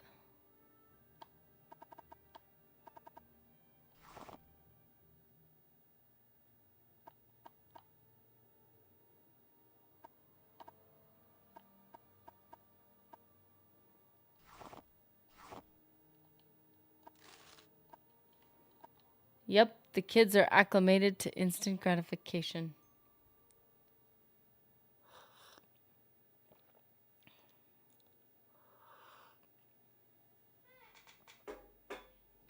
Ah, aren't we all? Oh! I was so focused on coffee, I forgot to take my vitamins. Speaking of being old, dang it. That's my bad.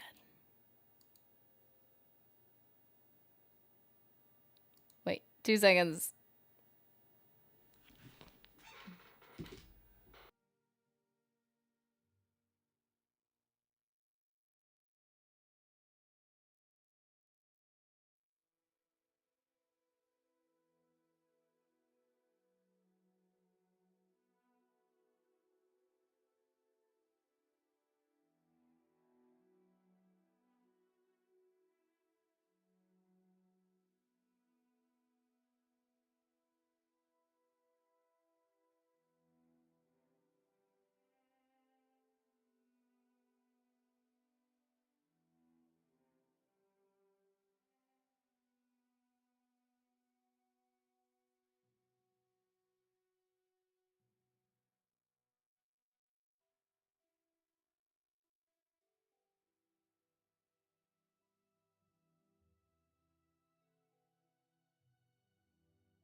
Okay, I would have just waited, but I was also, I don't have a problem.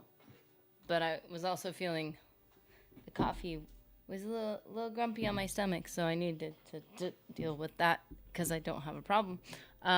Differences in herbal versus rural life. You learn to wait it out in nature. When will the potatoes to be ready to dig out the ground? It'll be 4 or 5 months. Get comfortable and wait. Yeah, that's true. There's things that are just naturally slower.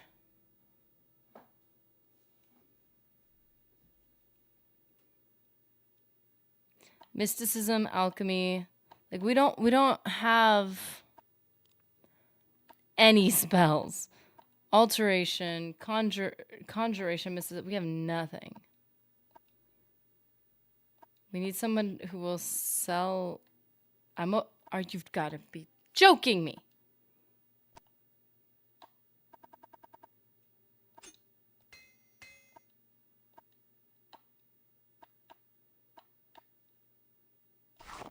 And pick up a platter. A spoon. Sorry, I gotta drop the spoon. It hurts my heart, but I gotta drop it. It's too heavy. Tax record.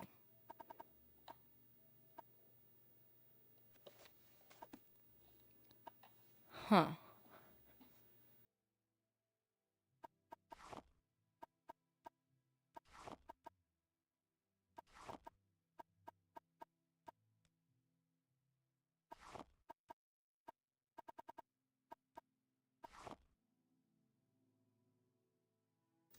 Drain personality.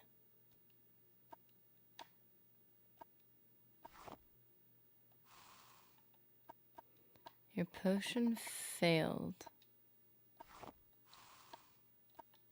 But it didn't fail to get rid of some of my ingredients.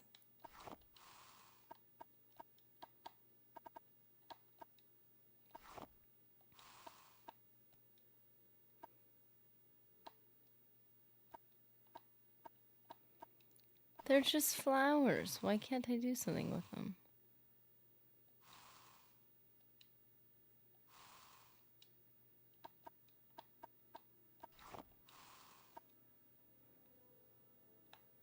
Cassador, how's it going? Wait a minute. What was it? Salt rice and marsh marrow that you're supposed to mix together?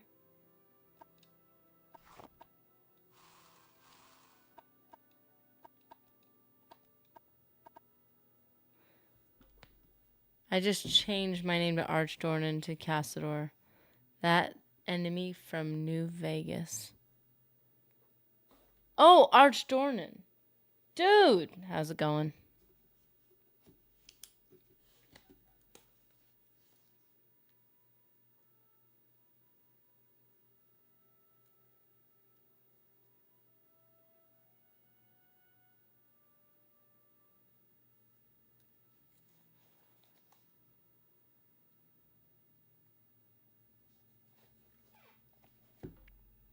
Have you been?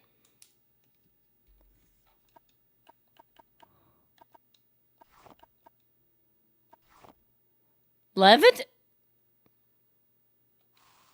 Ah!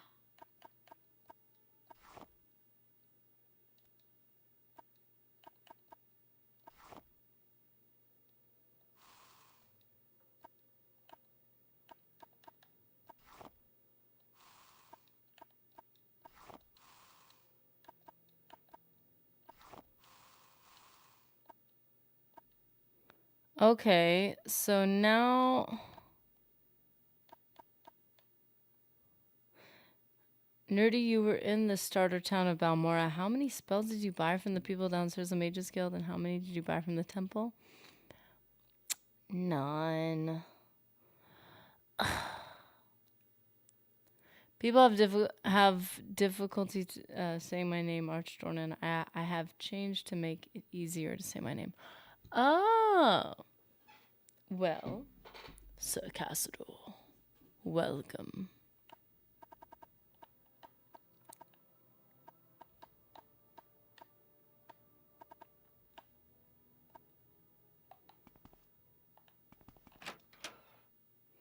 Do you see Skywind is Morrowind from the original game?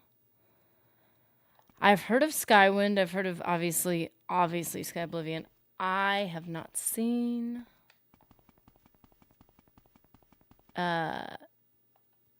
very much lately. Go ahead. Now I don't know how to get out of here, so I think we gotta go to one of these thingies.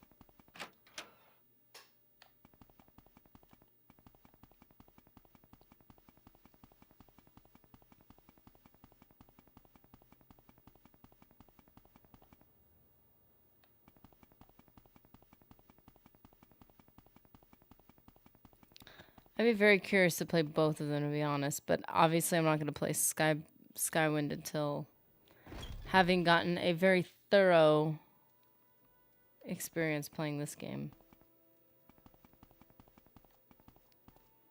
Todd Howard, the man himself, is here. Love this game. Yes, it was pretty good. It's a pretty good game. Common pants. Ooh. I don't want to get rid of this because, like, I want to have light armor to... Why no Oblivion? Seriously. We really need to mix things up here. I recommend playing Dragon Age Origins or 2. Dragon Dogma Dark Horizon. They have the best combat or story. Yeah, I've never played any of the Dragon Age.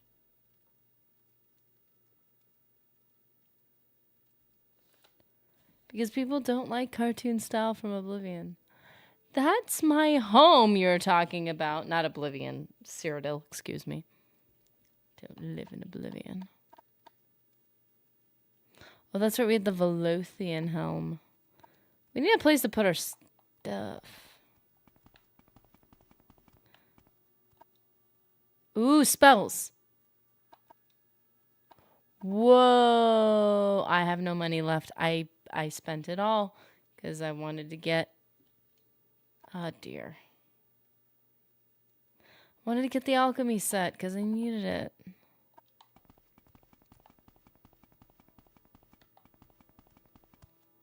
How do I get back home? I need to get back home.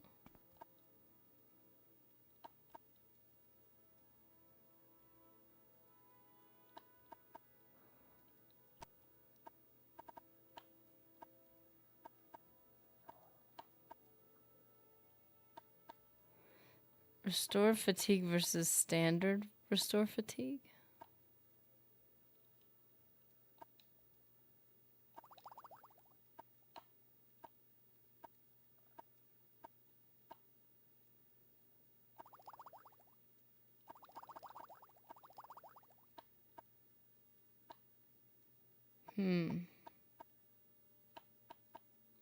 Okay, so just trying to clear out some of my inventory. I have so much stuff. And I have no money.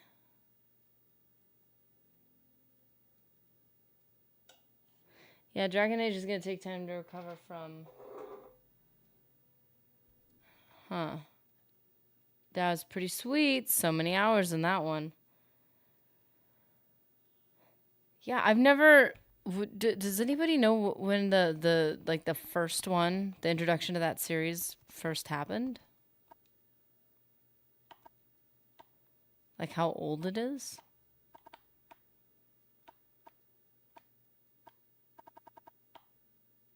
Green pot? I thought that was a matcha latte. Lame. Ugh, would have been so good right now. You again? Well, you don't have to be. I can't afford your spells. I like you. Can't afford your spells. So this is the upper waste works. Yeah, this is a lot to. This is a lot.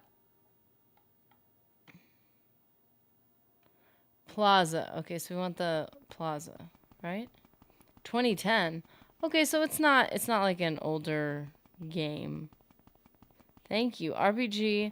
I did like Dragon Age Origins and 2, Oblivion and Morrowind, Dragon Age Dogma Dark Horizon, Untold Legends, Baldur's Gate 3, Kingdom Come Deliverance 1, which I still have not played, Path of Exile, and Diablo 3. If you want something, now's the time to talk. Whoa. What? Take this, friend. I think everyone should read this leaflet. It has important information on it. Admire. I'm busy that day. Sorry. If you want something, now's the time to talk. Pretty words, Archer. Ugh. I just gotta find the Mages Guild again. The Guild of Mages, excuse me. 09 I thought, but 2010 is about right. If you play Diablo, I recommend 1 or 3. Diablo 2 just for the Druid class. Ah, yes, 2009. Outlander, what do you want? I want you to be nice to me. Like not rejecting me because of my rank, because my rank is based on my spells, and you won't sell me spells because of my rank. Rude. You want something, friend? No.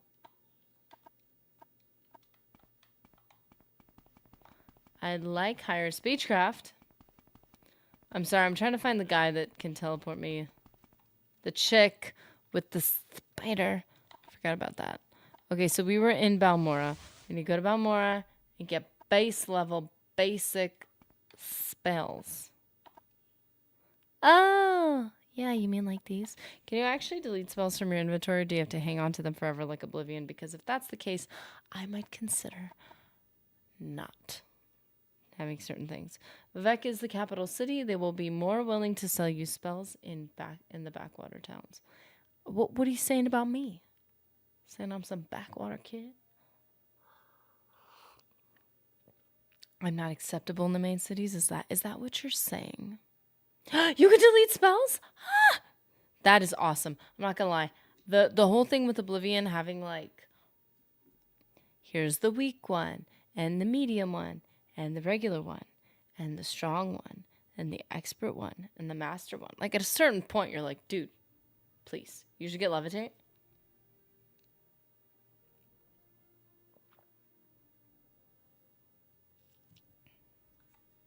Now we levitate. Where's levitating?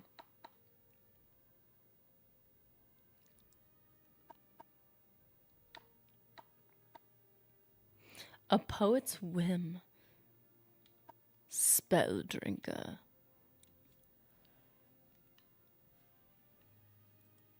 Should we get Soul Trap? I feel like we should get Soul Trap. Now, in general, at least in Oblivion, I prefer Soul Trap as an enchantment, which, you know, obviously. It's just, it's easier to use. But you can buy it in Mage's Guild. But I am in the Mage's Guild. Oh, I could buy it from somebody else probably, right? Maybe it would be good to have a bound weapon so that I'm not carrying so much stuff. I can get a bound longbow since I'm an archer, and I don't have a particularly good bow. I've got a good sword, though. So if I get a bound bow, then... Okay, I should get. I kind of want to get Soul Trap. I don't got a lot of money though.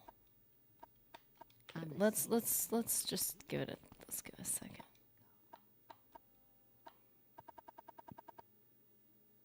Soothing balm, antidote, dispel, absorption.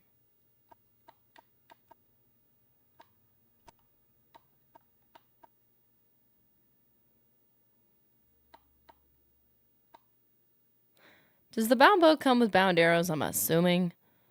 We haven't encountered the falling dwarven yet? What? No. Whatever that is, no. And I don't know what that means. So that's not causing me any undue stress. What is that? Petty soul gem. I should get soul gems. And I should sell my armor even though I feel like I need it. Elder Scrolls could just create class magic archer. Oh, good. I didn't miss it. Okay, so that's a good thing. See, I don't know what that means. But if it's something you don't want to miss, I'm going to assume that it's something good, something decent. Cure a common disease. That would be helpful. Ugh, that'd be so helpful. But it's restoration, and I already have restoration, so might as well stay diseased. Okay. Frostbite. Okay, we need... Ew. Fuddle. What's fuddle? Damage and... like, befuddled. Heh. Damage intelligence, 1 to 20 points for 1 second on touch. Oh, it's not on me. It's not on self. Yay. Okay, feather. Oh, we could use feather. Bruh. And I only have 217, though. I do not have a lot of gold right now. Feather, 20 points for 10 seconds on self. 20 points is not what I would hope. I want, like, a ton of inventory space. Poisonous touch. Ooh, poisonous touch. Sounds... Ew, spider. Earwig. Ugh. Oh, sound. 3 days. Oh, sound.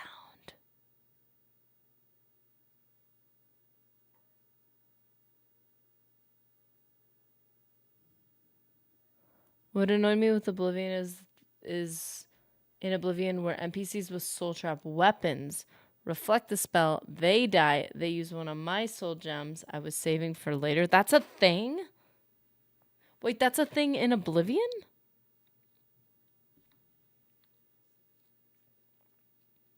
Oh, maybe it's because I don't really reflect the spell. I mean, I do have reflect damage, and I have reflect... Huh. Never had that happen to me, no. I did find the guy with the scrolls of Icarian flight. The guy who was kind of... didn't do well with it. Paralysis, shock, firebite. So if we were to get feather, we would have alteration. That's good. At least we would be practicing something, and we would deal with an immediate problem. Oh, shush.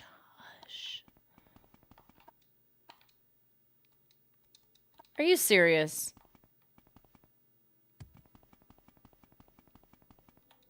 Do you want something? I don't know where levitate is, Such but useless creatures. Useless creature. He did make quite a grand entrance. Too bad the role he was playing was Corpse on the Road. Yeah. He had one scene and he nailed it. He did a great job. He was really convincing in the role that he played. So, you know, I think he did a great job. Belated friend, welcome. Barter. No spells.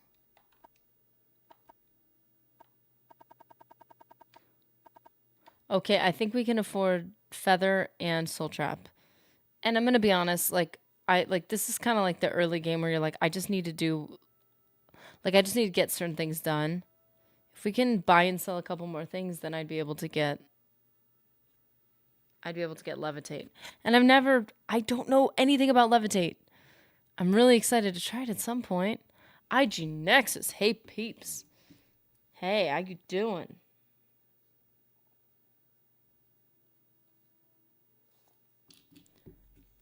Soul Trap.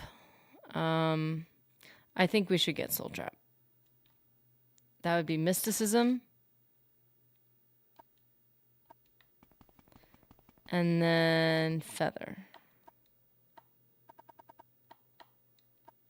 101? I hope you won't take too much of my time.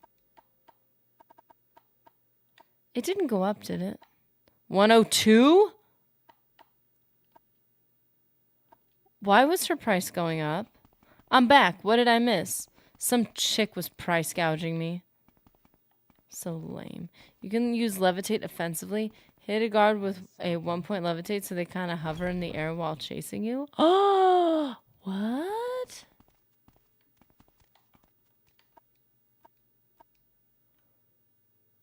Oh, not charming. Leave now. Okay. Moving on. Yeah, jump is much more fun.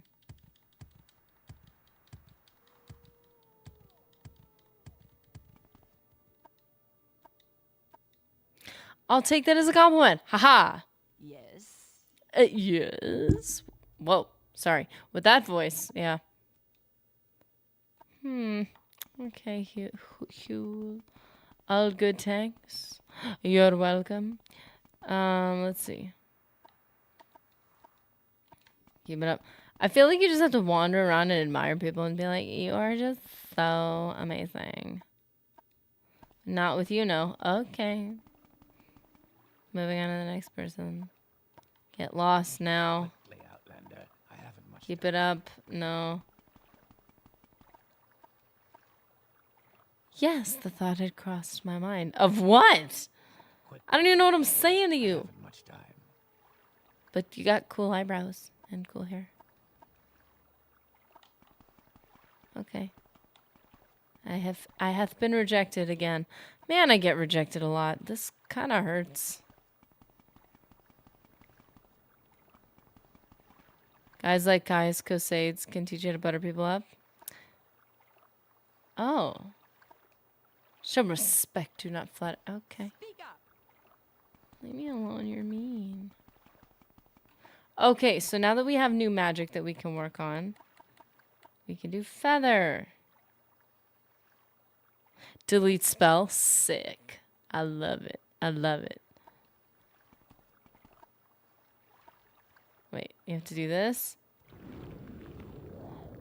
Ooh. Did you ask the Mage's Guild lady for an advancement yet? I did. I ended up asking the one in Aldrin for it, and I am... What am I?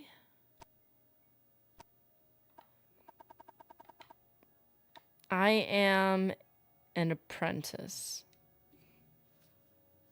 But because I had no spells outside of restoration, I didn't... She said start acting like a mage and we'll consider it. She did not. Yeah. That's probably basically what happened. Too much trouble. Must be going. I'm going to play a little Assassin's Creed Black Flag. Just watch and see comments, okay? Dude, I've heard good things about that game.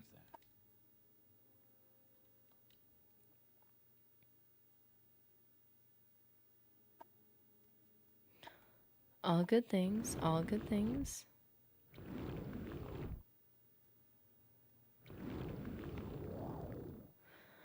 Of all the places to fail, in the Mage's Guild itself.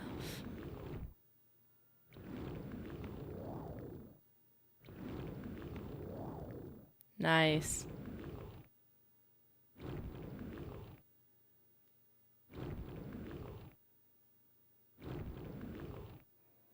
Is this how you spam things in Morrowind? Wait, I don't want to rest 8 hours for that. Can't I just rest 1? What's that? Whoa, whoa, whoa, whoa, whoa, whoa, whoa, whoa. Assassin. Oh my word, why is no one helping me?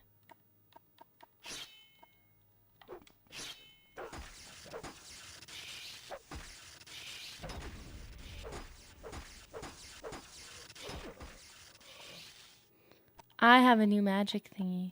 Soul trap.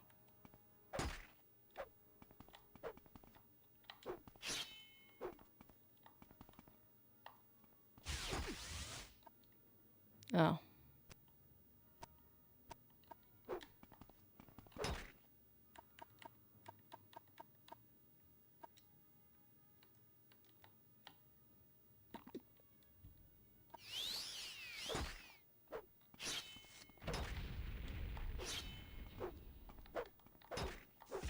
Yeah, nobody really cares what's happening.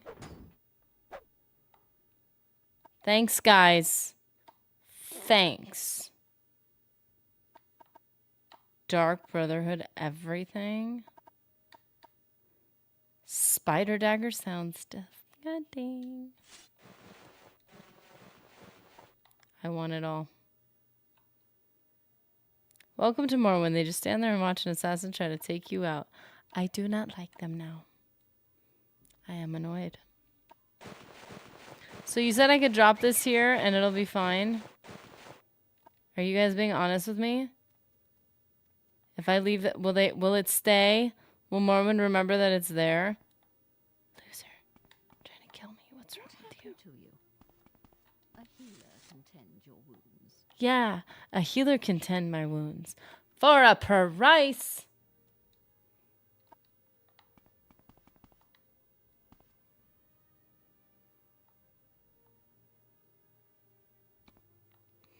That's one way to tell a real first-timer. Some people say they're doing a blind Morrowind playthrough, but the first thing they do is the step to stop assassin attacks. Well, wouldn't it be just to join the Dark Brotherhood? Wouldn't that stop assassin? I mean, I'm assuming.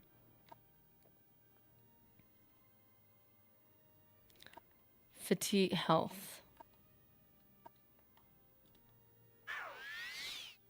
Oh. Yes, you could build little memorial piles of equipment, stack pieces of armor on top of each other, place the weapon on top. Does it matter if the weapon's on top? But it'll stay there, right? Like I won't lose it.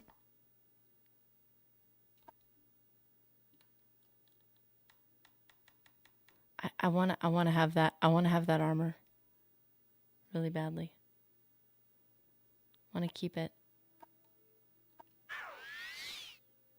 Why don't I have... Why would you stop the assassin attacks? It's a money delivery service. Hey, that's fair. Also, a clothing delivery service.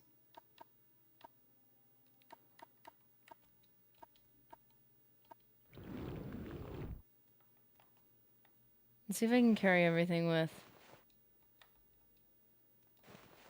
No.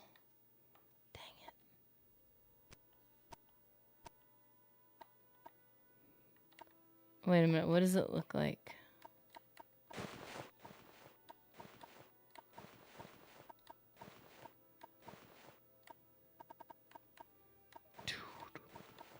Why does this look more like Fallout than...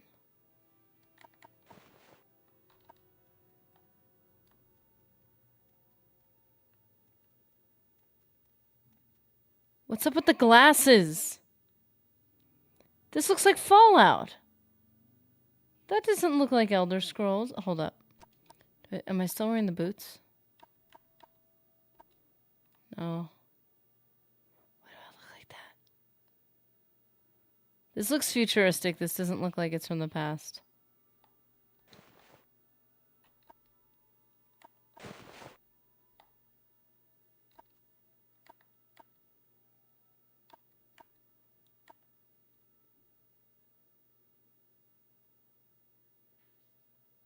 Another example of the expansion ruining the progression of armored weapons. Is this part of an expansion?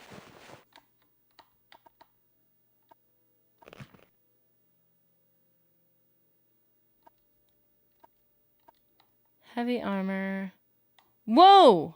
Is that what you meant by a memorial pile? It's stacked up. Look at that. That's really funny. Can you knock it over? Oh, okay. No. Not that I want to make a mess. The only light armor better than the Dark Brotherhood armor is glass. Ooh.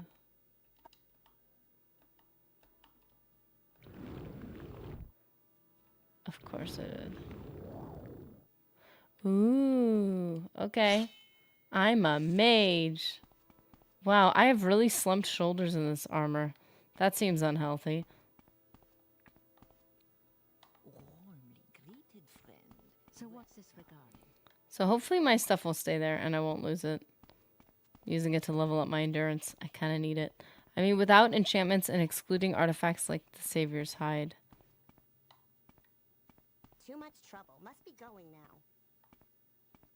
It's a good baseline. Outlander, what do you want? What I want is for you to not be rude. What I want is your friendship and respect. What I want is impossible. So harsh, goodness.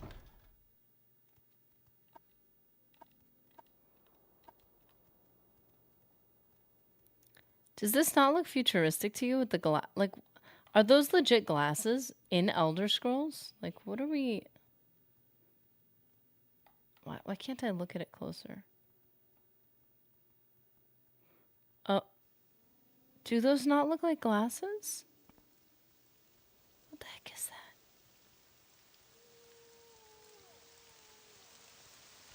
What is that? That looks like a Fallout thing. That looks like a wasteland situation. Nerdy, when you're decorating your house, when you get one, things stay where you put them. So no item explosion a la Oblivion when the game physics go berserk. Oh yeah, that was part of like the, hey look, it's fancy, you can kick stuff. Which is realistic in its own way, I guess. Looks like Ninja Turtle-ish. Oh, yeah, it kind of does. It's weird. Like, I kind of like it. But it doesn't feel like an Elder Scrolls thing, right? Like, to me.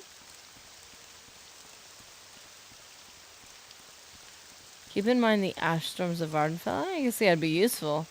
I guess it gives me, like... The vibe just gives me what do they say? Oh, it's giving Fallout. It's giving post-apocalypse, modern day, futuristic. It's not giving very old.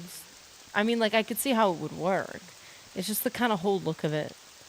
Elder Scrolls has always been science fantasy. Wow, I've never thought of it that way. Certainly. Oh, goodness. I thought he was running at me. And he said, I have no time for you. Like, I thought he was running at me. I was concerned.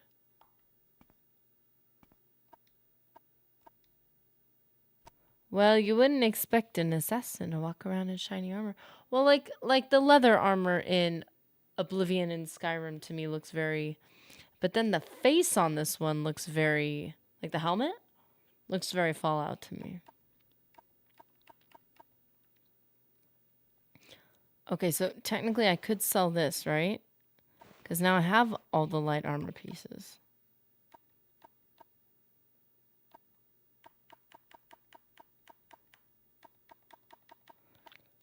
I am really struggling to get my inventory lower. That's the only problem. Do these have enchantments to them? Ooh! Wait, total sold?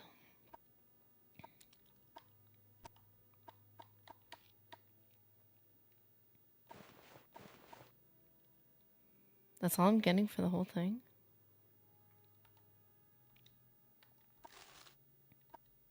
Sorry, stranger. My time is Just woke up. Whoops, David Riker Jr. You were not up and ready to go, Legionnaire. Where were you?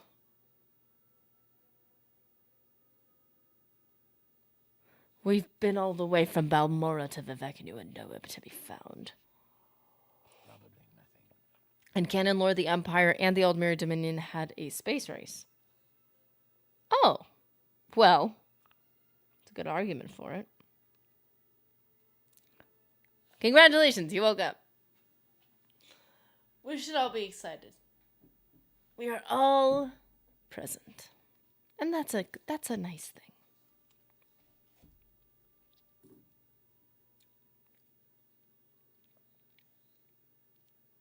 Okay. Coffee, coffee, coffee, coffee, coffee. He literally coughed as soon as I said coffee. That's not significant, except when you have an addiction.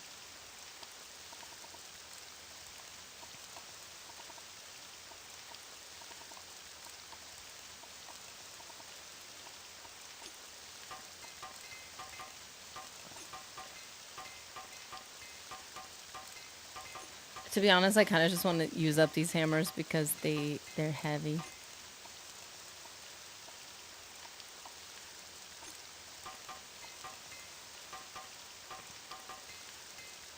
Nice. I repaired things. I am proud of myself. I did stuff. A leaflet. Beware, have no dealings with Uraine Furness. She is known to be both underhanded and unethical in her dealings. Woo! Slander. The materials she uses are both shoddy and dangerous. Sounds like an advertisement to me. You could come to great harm from her products. Her shop should be avoided at all costs. See these testimonials. Is this coming from like a competitor?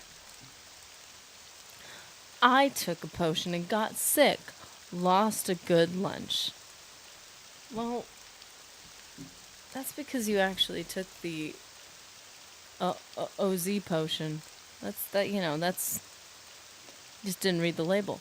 Her materials looked old and stale, not good for alchemical use. Old as in like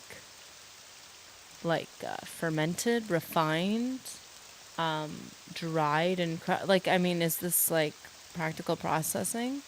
She should be disemboweled and fed to Nyx hounds. That just sounds like a personal issue. He doesn't mince words. Well, clearly, that's a bit rough, man. It's a bit rough.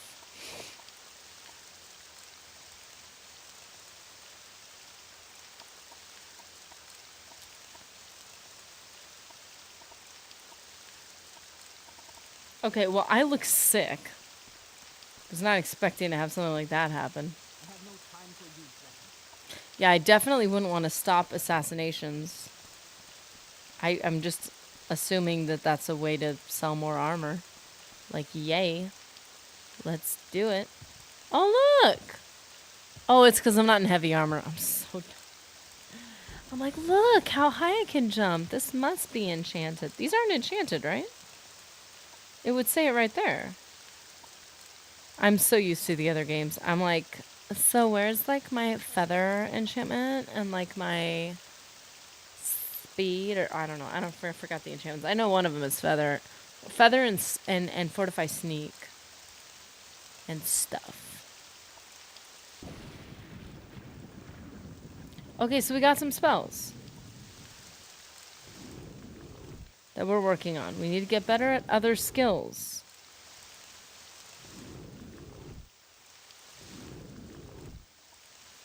Wait, can we just wait? Oh no, it's illegal.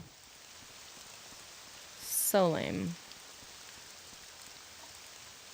I literally decided a couple days ago not to even check my major skills because I was getting like +3, +2, and I was like, ah! But then I'm like, no, I'm not even gonna look at any of my skills.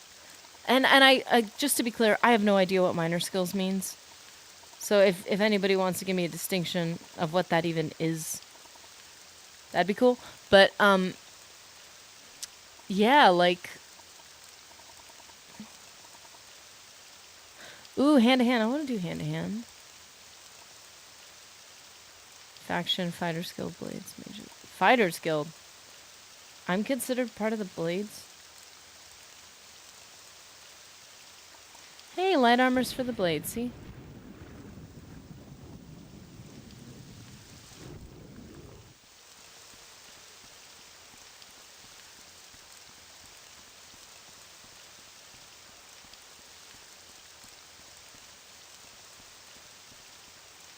Okay. I always hear stuff and it freaks me out.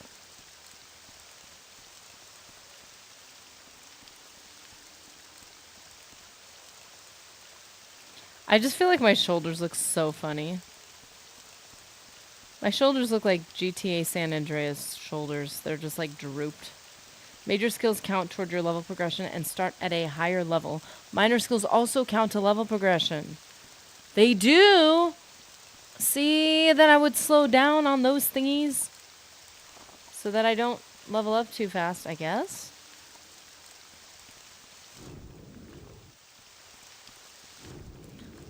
Miscellaneous skills, no bonuses other than from your race. Okay, wait, hold up. Minor skills, do minor skills buff out your, like, add to your bonuses? Or, and then, like,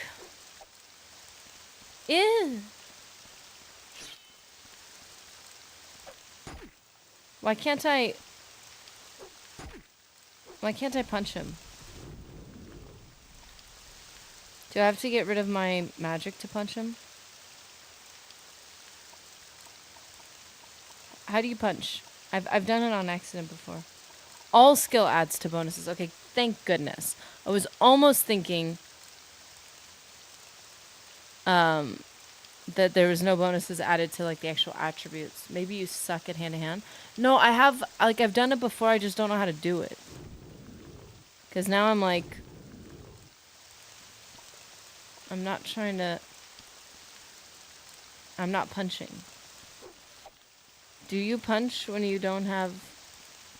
Wait a minute, do you just... Wait. You just unequip your sword. Right?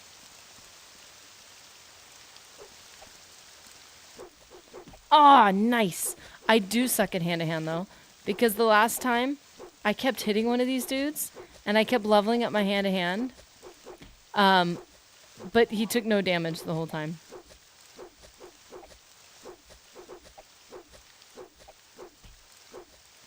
Oh, that's right. I have no fatigue. What am I doing? That's right. You need fatigue. I know what I'm doing. Wait a minute. I have a fatigue. Wait. I have to walk fast enough to get away from this dude. Ow. Hand-to-hand does damage to stamina. They won't take physical damage until you deplete their full stamina. Oh! Somebody did say that. And I was like... So... What was that? That was like a pullback. Whoa. I want to be good at hand-to-hand. And since it's a minor... Not even a minor skill. It's a misc skill. We are honored to welcome you into our order. 47 Arrow Sedan. Welcome, welcome. From the land of Twitch. I look crazy.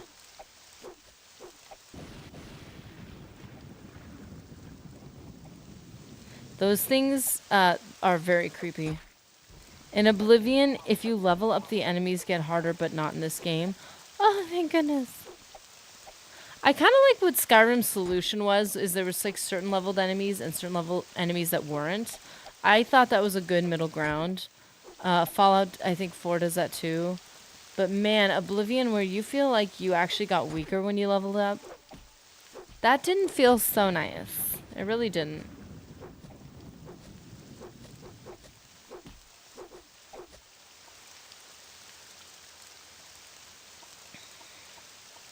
Spear. Yes. Actually, this is weird. Usually I hit them by now. That was a little weird. I am a little sad, though, if I'm going to be honest. Look how he spins that into his pocket. Like, the way that Oblivion snags the staff off the back, like by grabbing it from behind and spinning it forward and then spinning it back. Oh, that's so cool. Well, there's a bit of scaling in Morrowind. You'll find some random encounters will change by level. But Oblivion is terrible in that regard. That's why I like efficient leveling, although it is unnecessary given other things, other aspects. It just, it's just a bit heavy-handed, I think. Again, and I've said this many times, and you guys know this, I feel like Oblivion's leveling system, and I really do believe that luck does not work. Some people don't believe that. I believe that. And I think that it just feels like it was incomplete. Like it's not like a direct issue with like the mechanic itself. It feels like the mechanic was not, they were not done making it yet, and they had to put it out. That's what it feels like to me. It would probably help you if you went into first person mode if you're going hand to hand, because you put a little crosshair on the cuddle. Yeah, maybe I'm not seeing, that's the funny thing with like a roll to hit when you're still able to move. Like, yeah, you're not entirely sure if it's even rolling to hit. That's a good idea. Hand to hand. Ew. I hate that you don't realize they're diseased until you kill them and you're like, oh, I was near that. Everybody's face looks like they're bloated. I don't like Oblivion in my opinion. If I had started with this game and then I'd played Oblivion, those faces would bother me a whole lot more. I thought the faces were so realistic. I'm like, wow, they are just like so, like they're actual like moving faces. This is amazing. And these faces look like a ski mask. Like, have you seen those things where you can get a mask over your face that's got somebody else's face printed on it? That's what these faces look like. But they still have great detail by comparison. Is magic not regenning over time?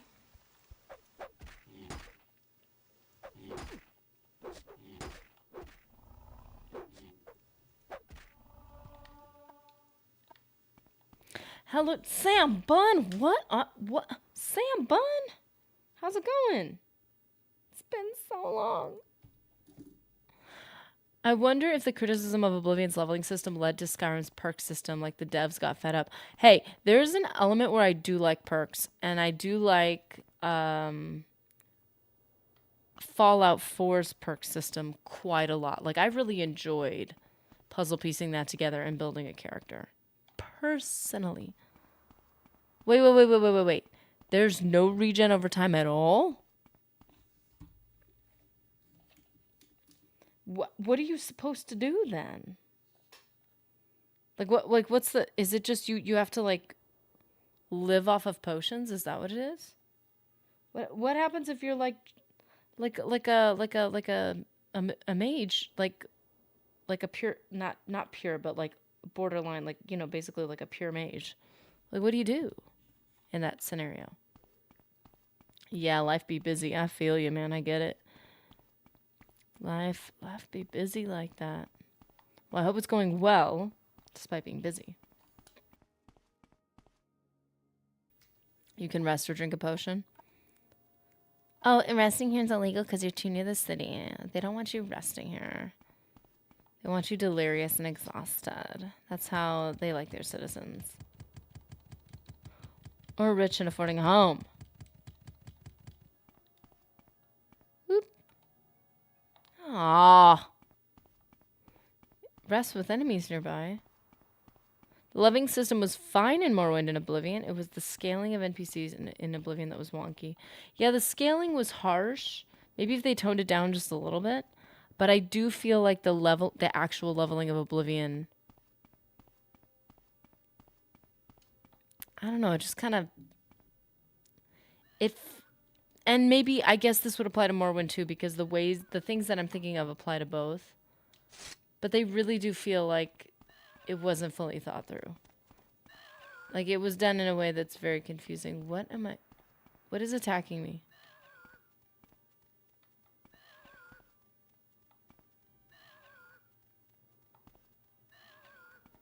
I'm hearing footsteps. It's freaking me out.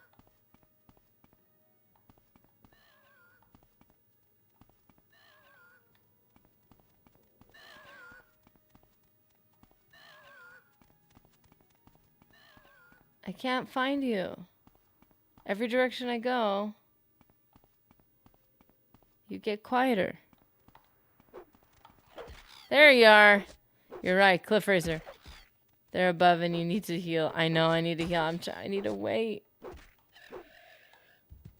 I need to plume.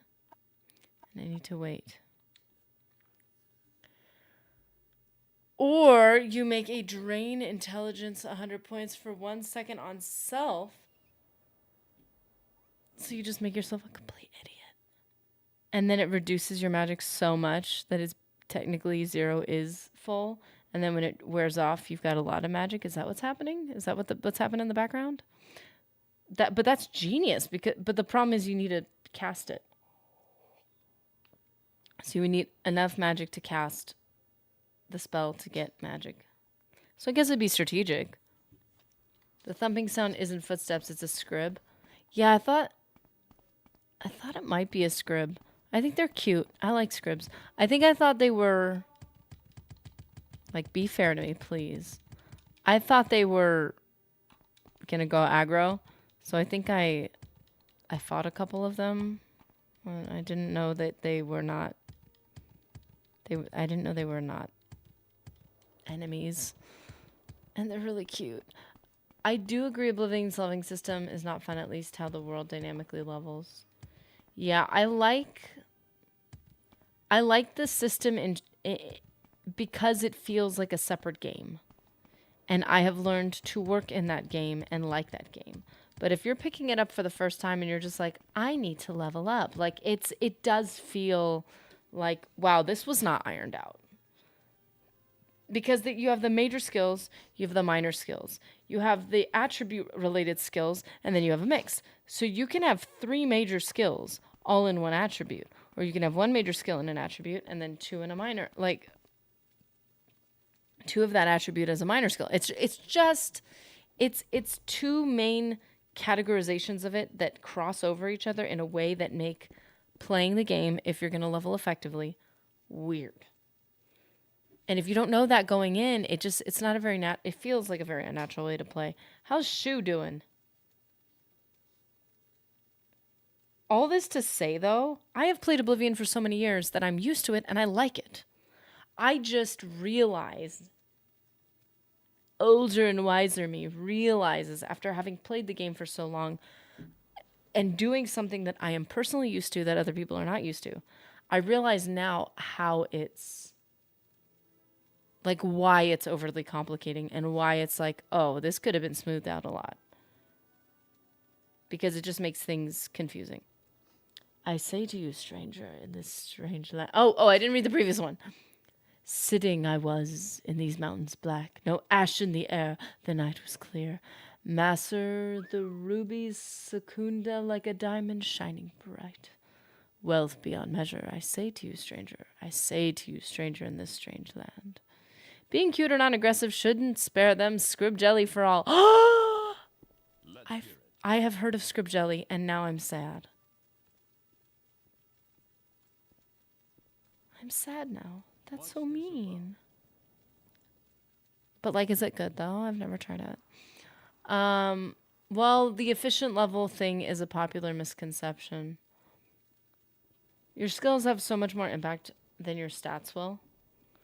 I will say, though, low speed, low endurance, and I think willpower, you feel that. It's painful. And you're, like, trying to do basic stuff, and you can't because of your attributes. And maybe it's more of an early game thing, but the problem is by the time your attributes get to a place where they don't affect anything, everybody's leveled up around you so much that everything's harder. And you really do have to compensate with those other skills, like making custom spells and stuff. Enchanting things. Like, you need to do that. You can't just be a character that's like, I'm not like that. Like, so I feel like it does take away some of the role playing because it's kind of required. Silly question, where's the chat coming from? So it's coming, the symbols obviously tell you YouTube and Twitch. And I send it to Restream so that I can stream to both and get both chats together so we can have a conversation all together. One thing about Morrowind is you can create some of the most awesome magic spells. I'm excited to get into that. Like, I feel like my brain isn't fully there in terms of, like, I'm learning and understanding spells at this point. But, oh. Of course, minus the seafood taste part. Ah! I imagine scrib jelly tastes like coconut butter texture-wise, and a little crab meat tastes like taste-wise. Interesting.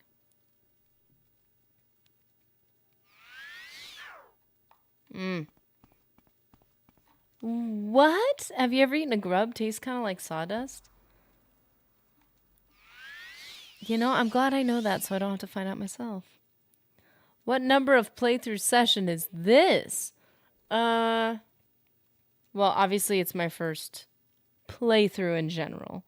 But in terms of how many streams we've had and how many times, because I've only played it on stream. So in terms of how many times I've actually played the game on this first character, let's see. I'm going to look it up right now because I'm curious too. Let's see. We did Knights of the Nine a month ago, it looks like. It says streamed a month ago. And we finally finished Knights of the Nine in Oblivion. And then we started Morrowind a month ago. Dude. I'm opening it up on my browser. It's time playing Morrowind. It just says a month ago. It doesn't say like anything specific. Let's see what 1, 2, 3, 4, 5, 6, 7, 8, 9. This is the 9th. It would have been 2 more to be exact, if I hadn't gotten diseased and ill, fallen into some trials. Moon moth. Oh, that's right, we're in moon moth. Grubs, banana slugs, yum. I still play this game this day since it's launched Xbox. Now I'm playing on the PC also now with the graphics mods and open them. Oh, Daggerfall? Ooh. Prison towers.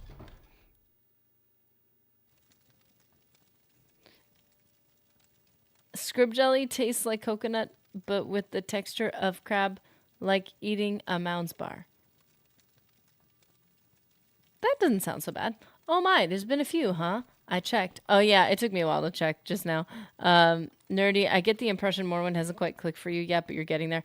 Okay, so just as here's like the get to know me section, the just chatting section. The one thing you got to know about me, it takes me a long time for things to click. I can be creative and things can click in my own unique way, but that doesn't apply to a lot. I mean, that happens to everybody. And a lot of times things like anything, I'm just the type of person where things take a long time to click. But once they do, I'll flesh it out and I'll get creative with it and stuff. But it takes, usually I'm slower on the uptake, but then once I get it, I'm all over the place. I'm ready to go. That's kind of like, that's always been me. Like, but once it sets in, I'm like, I really got it. Like just takes me a hot minute. And I think it's usually some level of overthinking. It's either forgetfulness or overthinking. So basically it's either overthinking or underthinking. Where my brain is like, this doesn't make sense. Look how cute that is. Look, he's just doing his pet. I'm just doing my thing. I'm listening in the earth. I'm probably trying to find tunnels of bugs that I can eat or something. I'm trying to find, I don't know, something under the dirt. I'm just doing my thing. He looks cute. But then his eyes are freaky. They look like Chimera from Resistance. Look at that. He's got Chimera eyes. If those are even eyes. If they're just little horns. Look, he just pats his little butt on the floor. He's so cute. I'm sorry. And pardon my Parkinson's, so I use talk and text. It would take me half an hour to type out a 10-word sentence. Oh, dude. Well, thanks for chatting with us. I don't know much about that, but talk to text. Man, the technology we have is incredible. It really is cool. I have a personal vendetta against the scrib. Bad times after being paralyzed and mauled by one many, many years ago. Oh.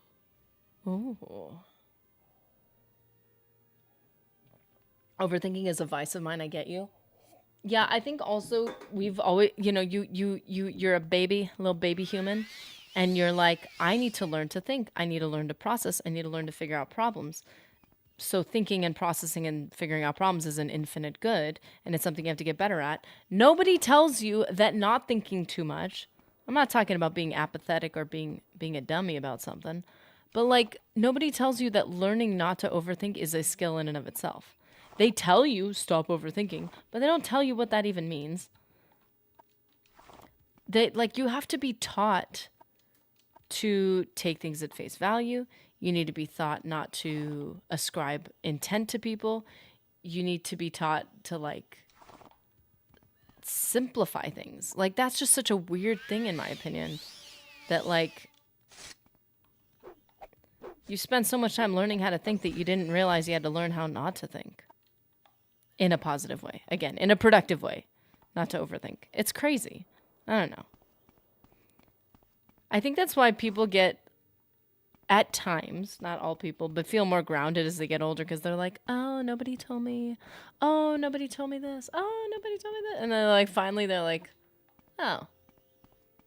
And then you also realize that all of life is like this and you're like, oh, nothing's a big deal because eventually things get ironed out. And also, everyday things get harder in certain ways, physical and mental ways, and you learn to just like, okay, I'm going to accept this. Or I'm going to learn to have people around me that can help me. If you're lucky enough for that, to be honest. I felt the loss of that many times. Who is this? Oh, Ernil Amaran. Where did we find you? I'm not going to remember this, but I'm being optimistic. We found you West Gash region, north of... just slightly northeast of Balmora. There's Sia's skooma pipe. I feel like we should just grab that, you know? Like, what if they're looking for it? We could give it back, you know? Like, I should take that, you know? I really should. Info. Note from Ernil. And Ernil is, I'm going to assume, maybe possibly trying to deliver the note. Let's find out what it says. Where's the note? I picked it up. Oh, I didn't take the book back. Oh, goodness. I was about to say, so we should round things off. No, I didn't even give the book back. That's what I was supposed to be doing. That's why I spaced out. Because I was like, see, this is what I do. I will stand there and not know what I'm doing. I will stand by my door and not know why I can't, like, step out. And then, after a few minutes, I'm like, I know I should be doing something. I'm terrible. I'm a terrible person for not doing it. I should just really do it. All of a sudden, a few minutes later, I'm like, oh, it's because I don't have shoes on. That's why I can't do it. That's why I'm frozen. So dumb. But that's my life. Kai's Casades. Oh, there's the note. Note from Reneel. Sia, here's your stuff. Sorry I couldn't stay and chat with you, but it's not always a good idea for me to hang around, you know? Well, you did okay. I guess he didn't steal her stuff because he was trying to give back her stuff and give her a note. Also, doesn't stick around where? You're in the middle of nowhere. Like, what happened? Usually you give someone that note, I shouldn't stay. Ah! When you're about to leave someone's house.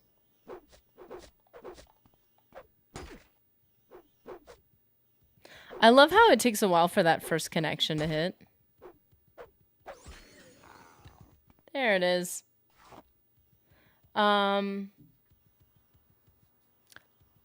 Eat, at least wonder what you're picking if you're going to get into alchemy. Yeah, I actually, the alchemy stuff I had was technically stolen. So I didn't realize, I think I got confronted by a guard for accidentally doing something and they took it from me. So I just bought all the stuff for alchemy. Not all of it, but most of it. So now I can actually start training that. Nihil's, what is that? Oh, the ancients told us this. Nothing is more hateful to wisdom than excessive cleverness. Ooh! Oh, there are so many things I've heard that really reflect that sentiment, but I need to write that down. I'm sorry, guys. Let's just pause the tape. Just give me a second. That was so good. That is so good. And it really, I think it comes up to like pride, self-confidence, like certain things that can really take you away from really learning from what's around you because you just believe that all the answers are contained inside you or contained inside your ability to at least find the information, if nothing else, which in and of itself can be its own type of like it could be its own problem because even if you think, look at me, I am so humble that I learned from other people. And so you do all your own research and then you believe beyond a shadow of a doubt that you're right because you did all this research. It's like, but dude, it was all your interpretation of everything. It's still trusting yourself to some degree. Not that, and research is good. I'm not saying research is not good, but we can delude ourselves sometimes. Let's see, nothing. Dang, dude, dang.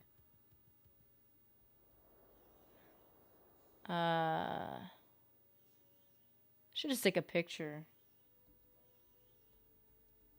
While I possibly get attacked. Nothing is more hateful to wisdom than excessive cleverness, dude.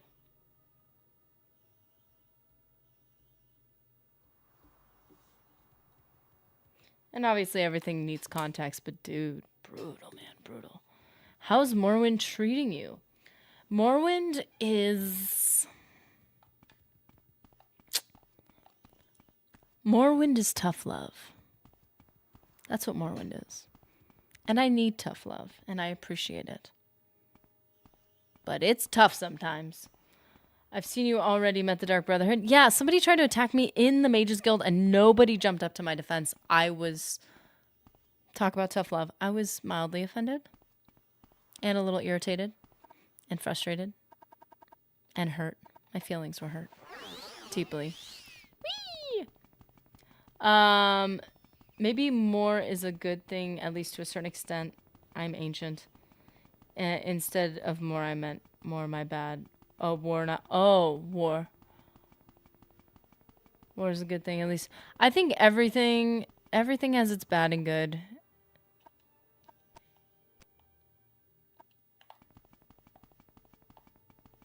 It does. War changes everything. Patriarch would be amused and pleased, I think.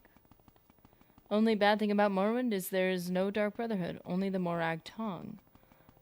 Oh, I've heard that name many times. The chick that needs the book is up here. Which means we need to be... I cannot believe this. Cannot believe this. I've got a schedule, guys.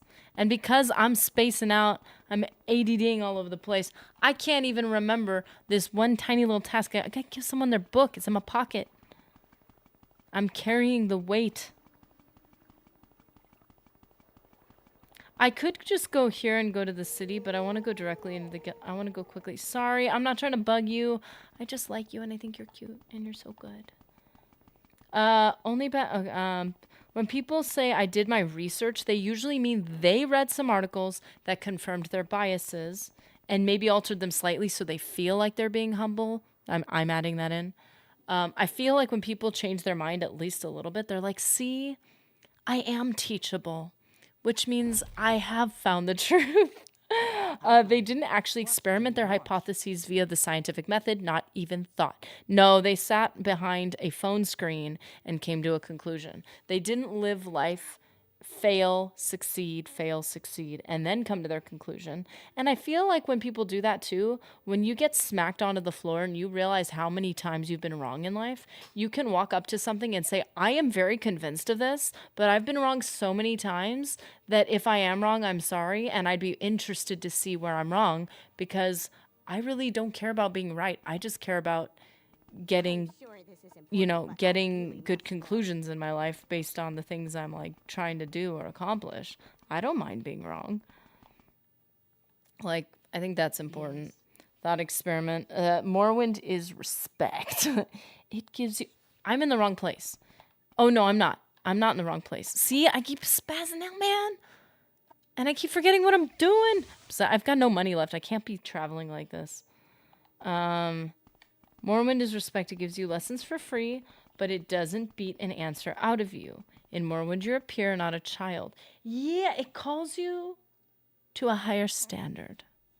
It expects a lot of you, but lets you figure that out. Chronicles of Nishafleft. You actually found a copy? Excellent.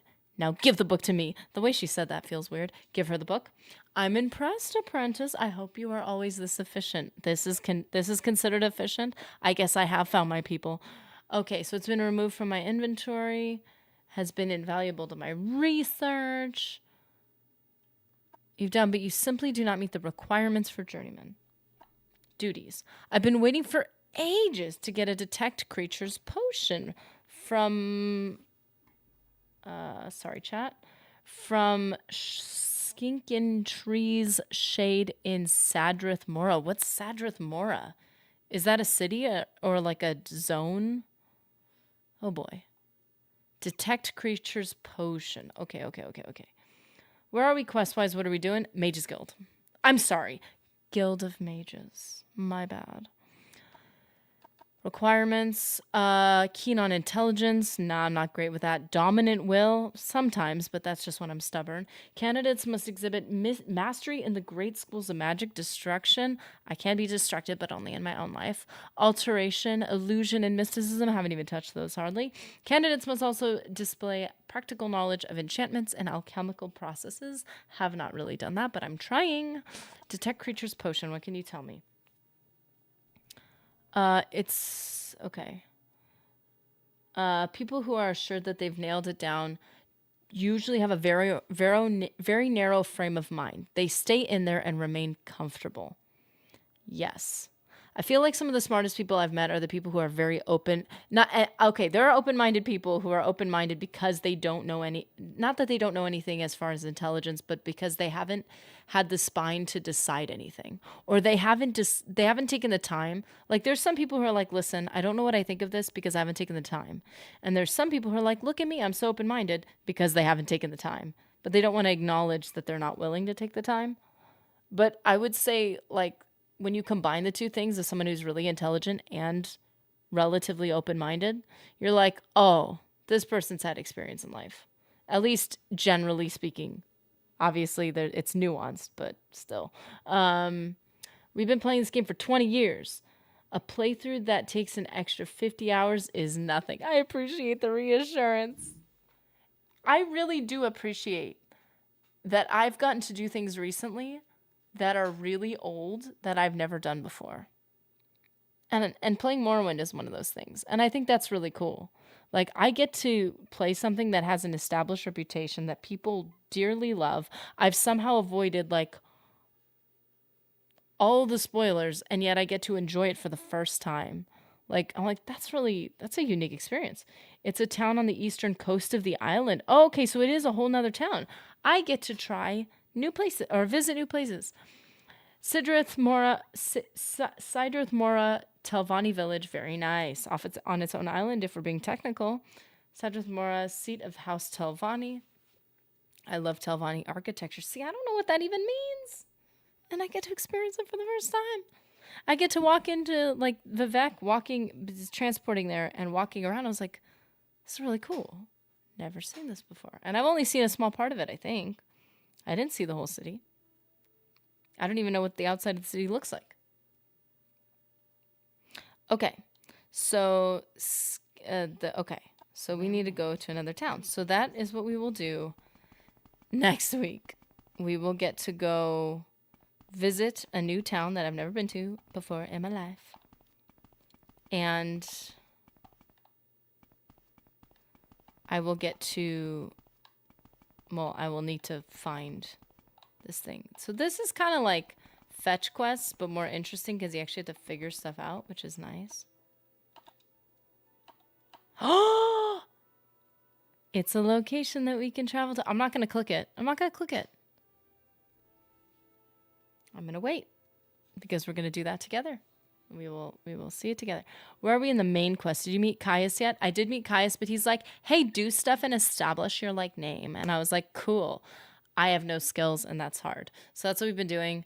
kind of like letting the main quest kind of be set aside for a minute, focusing on Mage's Guild, learning how to level, actually getting things that we need to actually level miscellaneous skills that we haven't even touched.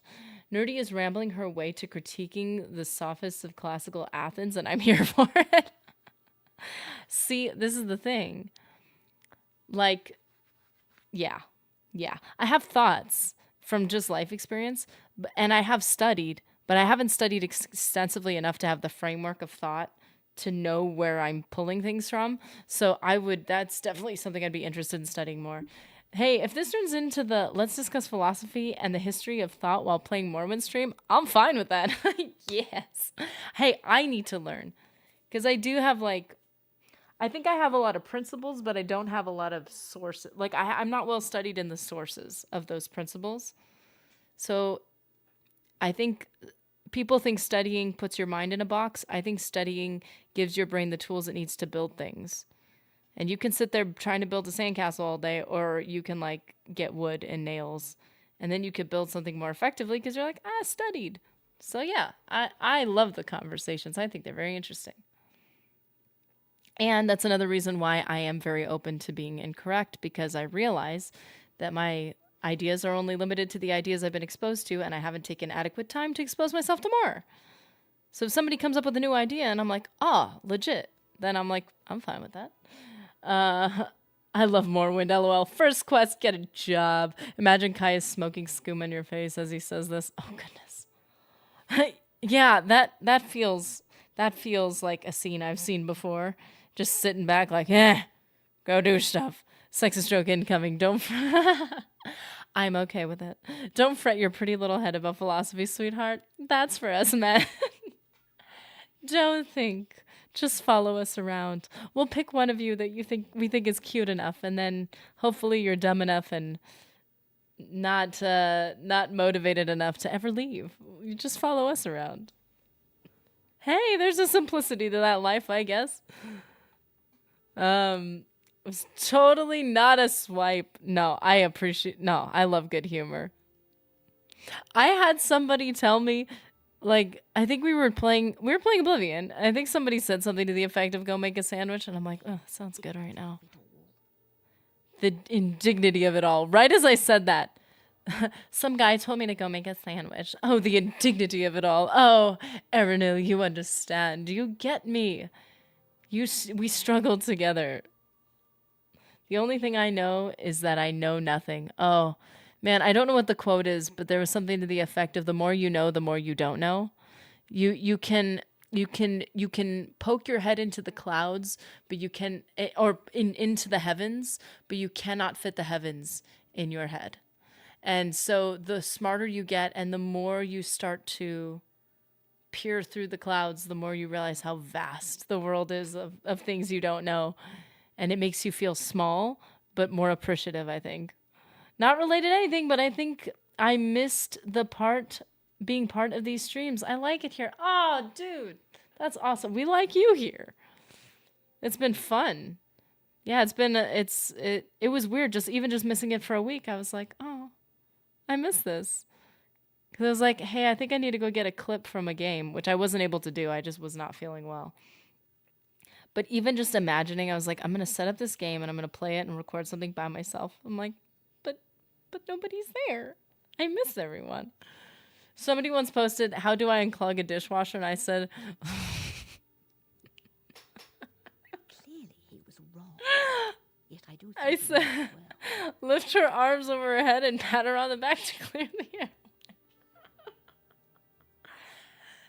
How do I unclog a dishwasher? Have you not learned the Heimlich maneuver? Ah, yes, the concept of unknown unknowns and known unknowns. Needing a level of understand to understand how little you know. Yeah, the less you know, the smarter you are. Or the smarter you think you are. So if you think you're super smart, you probably don't know enough to know that you're not.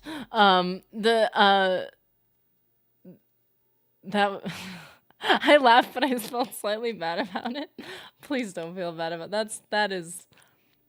That deserves a good laugh. That was funny.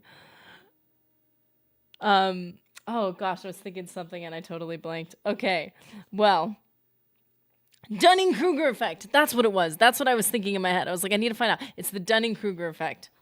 The dumber you are, the smarter you think you are. The more dumb you feel. Now, also, there's also the self-deprecating. I'm so dumb. But then everything I've decided I'm smart about, I'm perfectly right. Like, you know, obviously there's exceptions to that, to the Dunning-Kruger effect. But generally speaking, if you feel that, you know, I think I've unlocked the secret to the universe, you're like, probably not, bro. Go live life. What about the phrase? Oh dear, let's avoid that one. I think that's a bad idea. Let's see what we had today. We had okay, you could remind me if you want. You don't have to. But ant, the H I'm ant, I forgot if that's meant to be like a full name or just you're just ant. You're the ant. We had Shu again. We had 47 Aero Sedan. We had Sam Bunn again. David Riker Jr. IG Nexus is back. Todd Howard himself. Cassador, or Arch Dornan, for those of you guys who have seen him. Gabe T popped in again.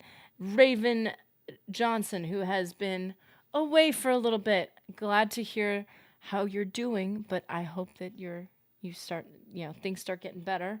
Pudding Pop Palps is here. Daryl, Mr. Anderson. Party Time Mentats is back, so we had a good party. Jakester and Jimmy Invictus was first in chat. It's good to have all you guys. Dude, you guys had some sweet one-liners too. Goodness. Sleep tight, kids. Or as Pudding Pop Palps has coined us. Sleep tight, nerdlings. Ooh, by the way, I really recommend reading the Lessons of Vivek books in the game, by the way. They have very interesting insights. Apparently, Michael Kirkbride wrote them while on cocaine. Oh, so these are going to be good. It's the secondhand effect you get when other people do substances, and then you get to enjoy their art. You don't even have to do the substances. You're like, I still get to enjoy the art. It's sad that that was a dated reference, but I feel that there is some meaning to them. I haven't fully understand the game and its lore.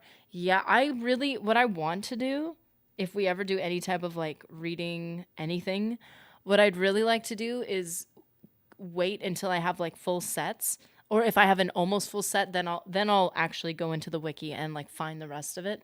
And I would be so interested to just sit down and just read the series at a time of the books in both Oblivion and Morrowind. I think that'd be really cool. That I think that'd be awesome. Thank you for the stream, everybody. Be safe and peace. We'll see you next time. Yeah, have a good one. That was awesome.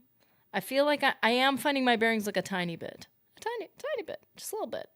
But it's really like I'm learning. Kirkbride said he didn't do he has synesthesia. Is that the sound thing? It causes sensory inputs to overlap so that you might smell a sound or hear a color. Whoa. That's cool.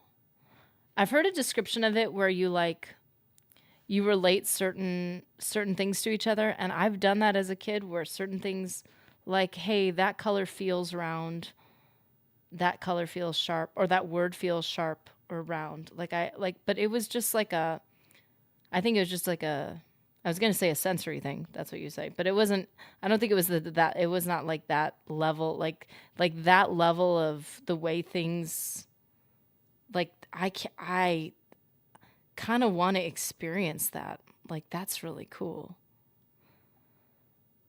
Because, like, I kind of, like, from the description of synesthesia, I kind of felt like I don't want to say related to it, but I kind of felt like I understood what the person was saying, given some experiences have had, but not, I don't have that. And definitely that sounds insanely cool. The rest of us need to use lysergic acid dithalamide or something similar for that effect. Oh, I don't know what that is, but I feel like it's a thing that's probably not a good idea. Be careful, guys. Rhino Wiki. Oh, we also had Rhino Wiki. Synesthesia is crazy. Imagine seeing a shape and smelling it, even crazier. Imagine that shape is part of an optical illusion. You smell a shape that isn't there. I know that there's a lot of things, conditions or whatever, that is merely how your brain processes, but it would be very interesting. Now, obviously, your brain processes everything. What I mean is how you cognitively, how you are processing it in your own soul. Like you view things as feeling or looking or sounding a certain way. Oh, wow. Gotcha, Mr. A. I just looked at the LAD and I was like, I don't know, that doesn't sound familiar to me. Now I'm seeing where that's, yeah. But I wonder if there are, like, if synesthesia isn't like an actual thing where your actual senses are like the wiring is crossed in a way. Like, that'd be insanely cool. I wonder if it's annoying, though. Like, I wonder if it causes certain things to be frustrating or difficult. Because I don't want to ignore the fact that just because it sounds cool doesn't mean it's like I don't want to over-romanticize the idea of it. Because I don't know. It sounds like it could be overwhelming, depending on what the situation is. It's interesting to know the synesthesia thing and about Kirkbride. Yeah, that's insanely cool. You can give yourself color letter synesthesia. If you read a book with random colored letters for long enough, it gives you temporary synesthesia. So it is like, I would say that version of it sounds like it's almost like OCD, like you can induce OCD. It almost sounds like your brain, by doing something habitually enough, your brain makes associations. Like I said, like certain things to me, like smell and taste can be round and sharp. But for me, words sound round and sharp. Or sounds or numbers. I have like preferences to numbers. And I used to be very obsessive about it. And I had to force myself out of certain obsessive compulsive things. But it was just a way for my brain to categorize things in a way that made sense to me. I don't know. That's almost what that sounds like. The color letter synesthesia. It sounds like your brain wants to for me, I think it might be a low level of OCD where like my brain wants to categorize things in just its own way that's nonsensical to the world. Like it's not practical in the world, but it wants, just for the sake of categorizing things, it wants to do that. That's why learning skills is great. Because the more I learn to categorize things in a practical way, I think it helps my brain pull away from those like obsessive ways of doing things that just waste my own time and exhaust me. I would love to listen. I want to look up an interview about synesthesia now. Because I've heard it thrown around, and I'm like, I wonder if it's one of those conditions that's going to get over-claimed. Like the stolen valor we were talking about. Like, where people are like, oh yeah, I totally have that. I'm like, well, it sounds relatable, but I feel like it might be deeper than that. Missed you all. We missed you, dude. We were like, there was a couple days, and I was like, oh, I hope he's good. Like, we had a couple streams, and you weren't there, man. Matt LeBlanc at the Metro Alleyway, much faster plus nice guy. Oh. Practical for the world is overrated. Da Vinci wrote backwards. Whoa. I would say, okay, this is what I mean by practical for the world. For the record, I think practical for the world means not doing things in a way that the world can work with. I mean practical for me to operate in my world. I think that's what I mean. Hey, Matt, was there another conversation of stolen valor being a topic, or did I do that? It was yesterday. I think it was it yesterday or was it 2 days ago? Oh, I don't even know. It was this week. I think we were talking about stolen valor. I was definitely listening to something about it in terms of, yeah, we were talking about it because we were saying one of the things I thought the person was saying, do you think reading an audiobook is kind of stolen valor? When you say, oh, I read this book, but you just listened to it. I'm like, yeah, I don't think that's honest. You should say, oh yeah, I've read that book. I listened to the audiobook. I always clarify if I only listen to the audiobook. Reading is different.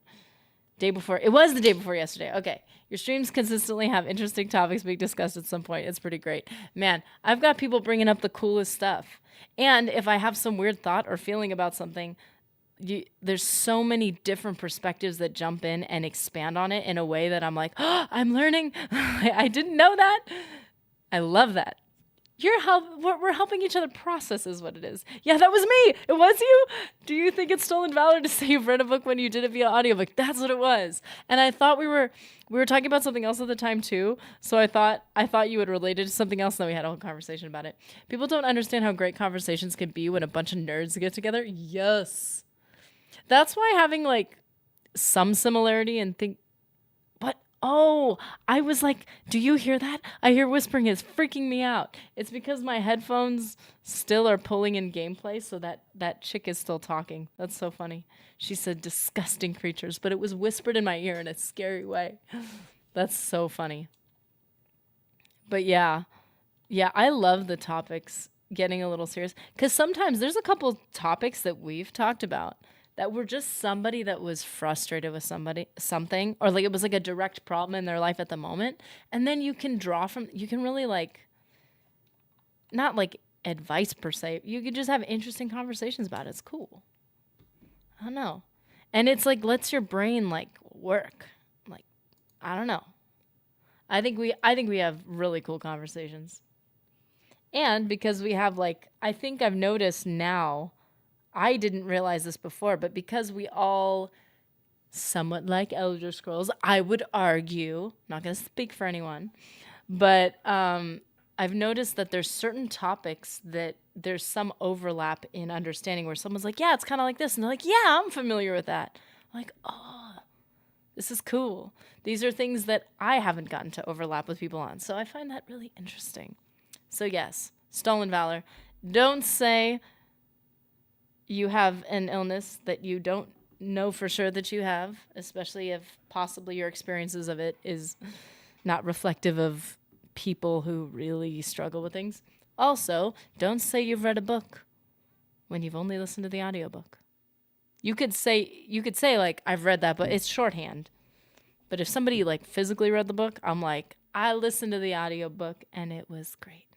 Always clarify. I get a lot of dumb responses to it, not being dumb because I disagree with it, but because they instantly decide and don't seem to engage with the idea beyond the question. Yeah, I see what you mean. Like, at least like mull it over a little bit.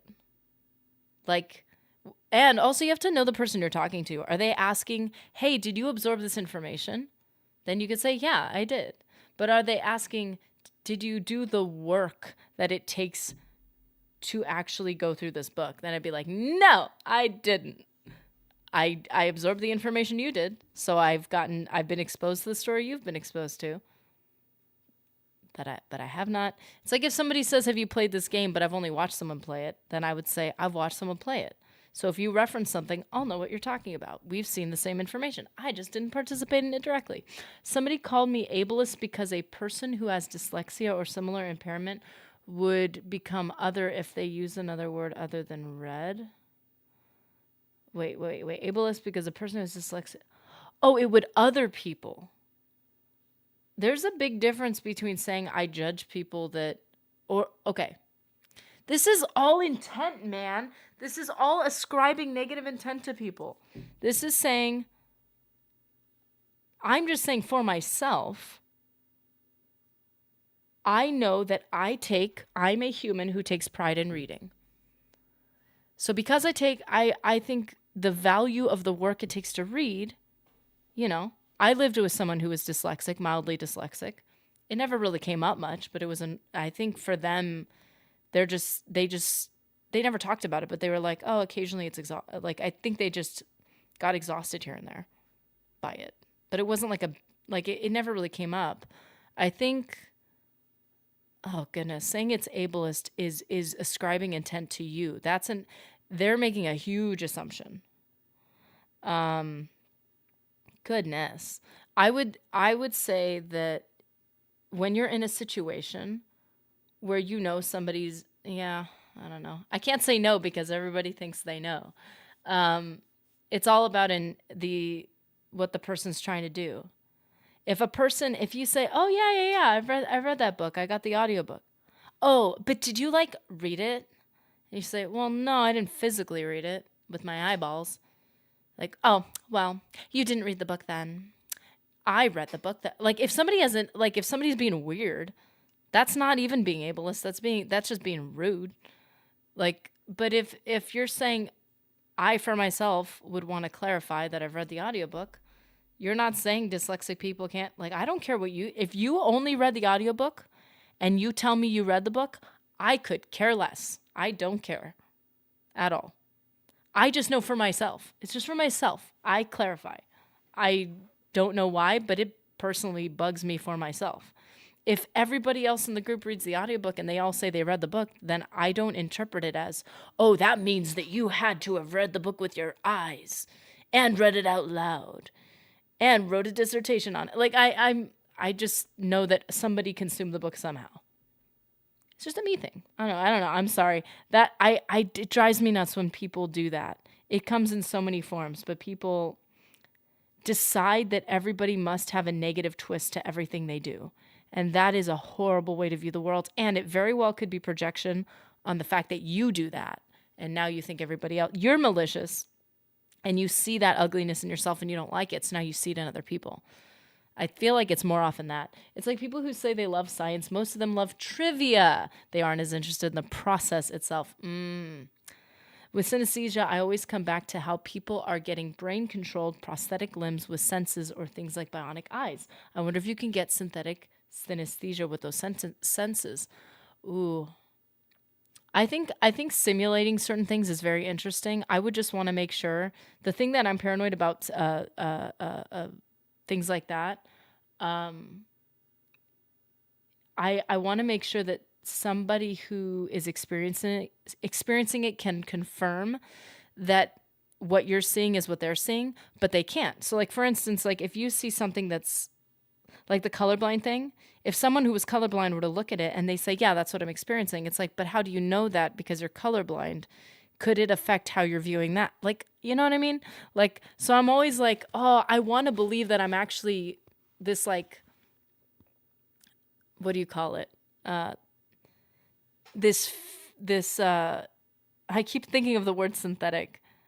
This experience, I'm like, if you watch a video that says, this is what it feels like to be like this thing, I'm like, I'm always paranoid that it's not quite accurate, but I love that. That would be so interesting to try to experience that. Yeah, I've spoken about that yesterday, actually. I think it's simultaneously stolen valor, but also more useful to just say, yeah, I read it. Yeah, it's like a shorthand. It just means, yeah, I consumed the information you're asking me if I consumed. If you're not asking me if I took the time to read it, or if you read the physical book and you say, did you read it? I would clarify because you took the time to read the book. That's just a personal thing. Because normal conversation usually divulges in content of the book rather than the experience of doing it most of the time. Exactly. I call this usefully inaccurate. That's why when you're in a situation, you do your best to interpret what the person is asking of you. I always like the quote, never attribute to malice that which can be explained by stupidity. That stupidity and people are more wholesome than you think. Like, never. I love that quote, except I almost said it to somebody and I realized that person would twist it as everybody's stupid except for me. And I was like, okay, I'm not going to use that quote because I feel like they're just going to use, I feel like they're not going to, like, understand most people are just living their life just like you. You've probably irritated people and people probably have thought you were awful many times and you were just trying to exist.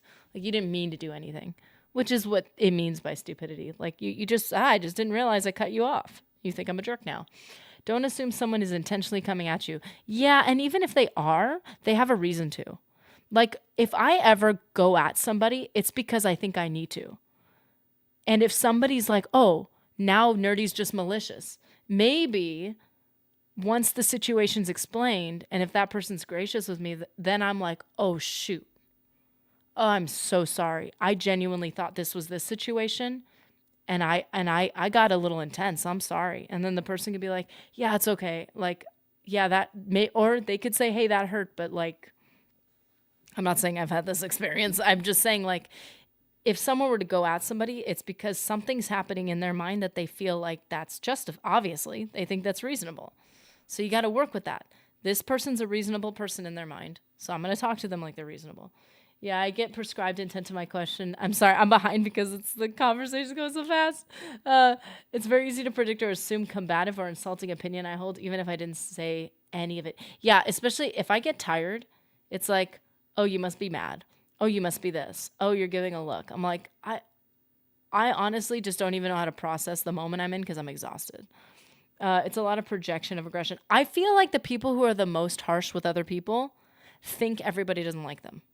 Or think that everybody's trying to fight them. And it's like, well, maybe it's because you project that. Like, yeah, it's projection. It's projection. It really is. Because the most innocent, kind people are befuddled, completely confused that anybody would ever lie to them or hurt them. The nicest people, the most innocent people, assume innocence to everyone. The meanest people, or the people who think they're nice but have the capacity to be mean, think everybody's mean. Calzones are great. Oh, yeah, there's a calzone conversation happening. What? Calzones are great for some pizza. I don't like calzones. In theory, I would love them. I've had calzones, and maybe it's because I didn't have a good one, and it just ruined all the good parts of a pizza. It wasn't crispy. It wasn't, everything was wrong. So in my head, I like calzones because it sounds good. But anytime I've had one, it was a horrible experience. Do you think a calzone should be considered a sandwich or a burrito or a taco or a, wait, no. I know what a calzone is. It's ravioli. Is it not? It's a giant bread ravioli. I've decided that's it. That's the end of the conversation. I know everything. I've done my research. The information is an important part, I think. I have ADHD, so I can't do audiobooks well. I do struggle with that a little bit too. I like to read a bit and take it all in and then read a bit again slowly. My problem is that I have to do multiple things at once, but not too many things at once. So if I read a book physically, by the time I get like 5 pages in, I might have blacked out for 3 of those pages. So audiobooks are helpful because if I do black out for a second, I can like do the rewind 30 seconds thing. Usually I'm doing something that allows my brain to bind to like, I'm cleaning dishes, I'm making a sandwich, like a proper dishwasher. I am cleaning dishes. And then I'm listening to an audiobook, and then my brain can handle both. But if I just sat and listened to an audiobook, I'd be spaced out. I wouldn't hear a word of it. Video essays, I love commentary for that reason. I got into drama. Like, people are like, everybody knows this person on YouTube. I'm like, I don't know these people. But now I do, because commentary, just listening to like a 2-hour commentary video, my brain, especially if it's information heavy, my brain loves that. It helps me focus for a long time. Or what if this person was blind? Audiobooks, I think, are really good for that. Yeah. If somebody was blind and said, I read the book, I wouldn't be like, well, did you? What was that in brand? Like the whole thing about the ableist thing, it'd be like, no, I know what you mean by that. I'm sorry. I'm going back to the ableist thing, but that does bug me when people do that. I don't think a calzone is a sandwich just because it's one piece of dough. It'd be more like a burrito. Good argument, but a burrito could also be a sandwich. But a burrito is a sandwich, just one piece of bread. Sandwich. When you say something is sandwiched together, you mean there's one on one side and one on the other, which is why a quesadilla is a sandwich and a burrito is not.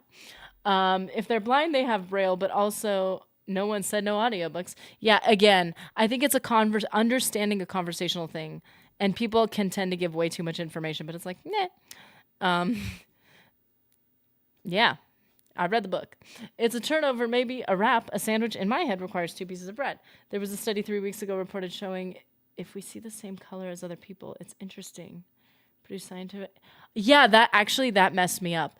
Seeing the same colors, tasting the same flavors, smelling the same smells, we don't. Different people are different. That freaks me out, man. That messes with my head a little bit until I'm like, I guess it doesn't matter. But like, think about it. We're sitting down to a meal and we're probably not every single person, but there's probably a couple groups of people tasting different things. Bread wrap. Let's ditch the word sandwich then. It's a bread wrap. A buttered slice of toast isn't a sandwich because it doesn't sandwich 2 things together. If you say I'm sandwiched between something, like rock and a hard place, let's just say, then there needs to be 2 things on either side. Ugh. Sandwich, shawarma, burrito, gyro, kathy roll. I don't know what that is, but that sounds cool. Nerdy Gamer Girl is having a never attribute to malice that which can be explained by stupidity moment with the calzone take. Oh my goodness, it's a turnover like a fried apple pie. Burrito equals ravioli, 1,000%. Sorry, made my decision. Not changing my mind. By the way, if I didn't specifically shout you out, Omariel, it's good to have you, man. Dude. See? Someone gets it. Lasagna is a big... is a Big Mac? Given pasta bread is water, flour, egg, Big Mac is layered pasta, meat, sauce, but oh my goodness. See, how do you argue with that? You did your research, and the research sounded good enough. I am going to die on this hill now. A calzone is a pie, and lasagna is Big Mac.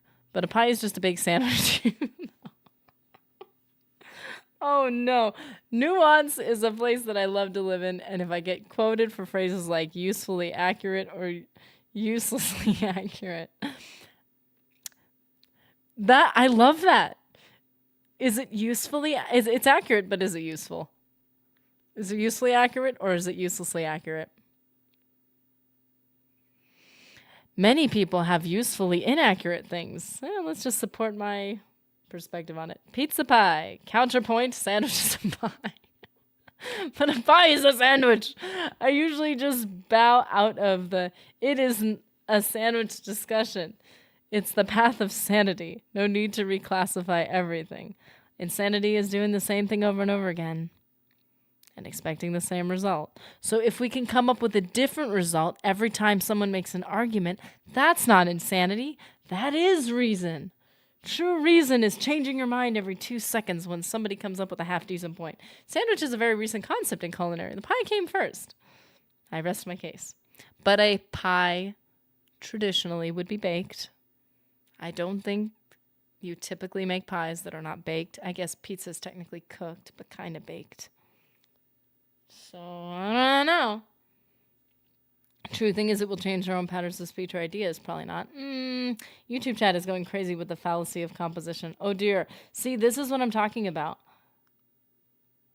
I studied the fallacies a while ago, and I need to restudy them because I realize it does help with some conversation. Moonlit Lark, how you doing? Welcome. We have not met you before that I know of. We had just ended the stream, but the conversation got so good we kept going. But we've been playing Morrowind, and thankfully I'm somewhat finding my bearings, kind of. I think. But welcome, Moonlit Lark. I hope you were doing well today. Honestly, I read Cutie Pie and I thought, PewDiePie! I don't know why. But that's for some reason all I could think. A Cerebrus is a fire dog with intelligence that could do magic if it writes glyphs on the beach with its paw. At this point, a hot dog is a sand. I walked into that. I did not know that's where that was going. Wait. I did not pronounce that correctly. Cerberus is a fire dog with intelligence that can do magic if it writes glyphs on the beach with its paw. At this point, a hot dog is a sand witch. That is an like you can't argue with that. What are you supposed to do? You cannot argue with that. I'm sorry. Sorry. There's nothing we could do. That was too good. I'm good. I just got back from my voluntary work caring for ducks. Oh, I've heard cute things about ducks. Oh, somebody. I was looking at people who, it's easy to romanticize everybody else's life because it must be so easy. You just watch it through a YouTube video. But man, owning ducks, they seem so cute.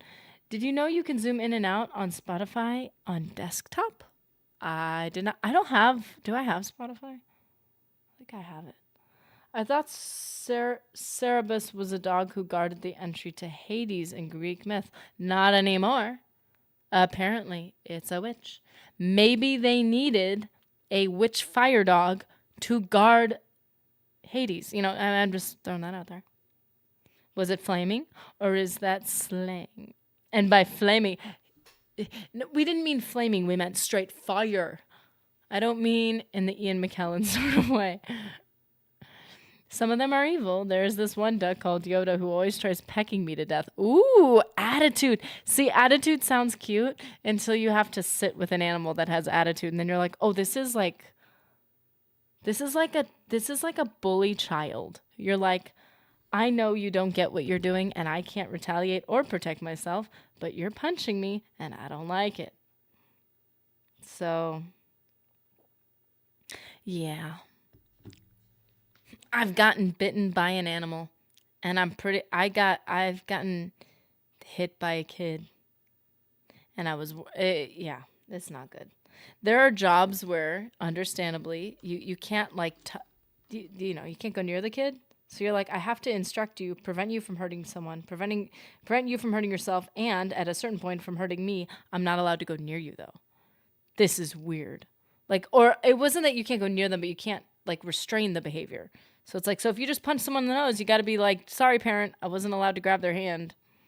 There's nothing I could do.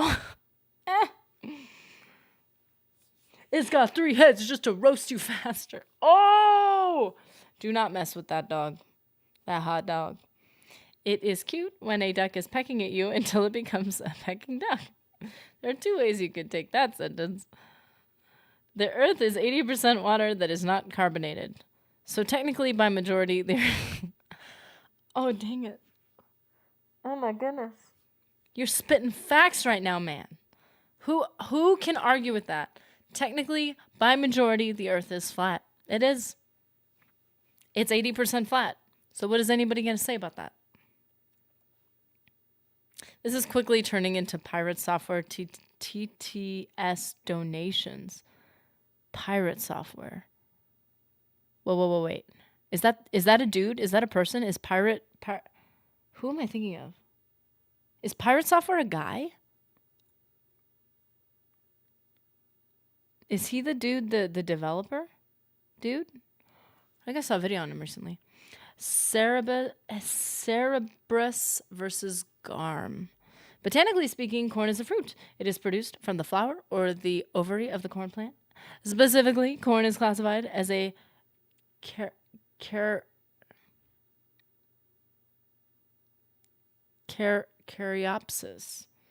At one seeded fruit where the seeded pod and the flesh are tightly joined together. Whiskey is ketchup. What? Whiskey is ketchup, botanically speaking. Didn't we...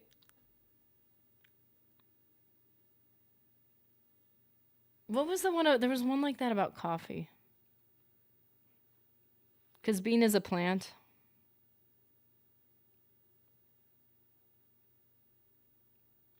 And then it's steeped. Something like that. I don't know. Man. This is so confusing. Somebody convinced me a cookie is healthy and I'm going to go make a whole batch. I've been trying to tell myself not to do that for a long time. That's nonsense caused by overthinking and not enough drinking, saying whiskey is ketchup. So we need to suppress... I feel like this is like... See, this is another stolen valor issue.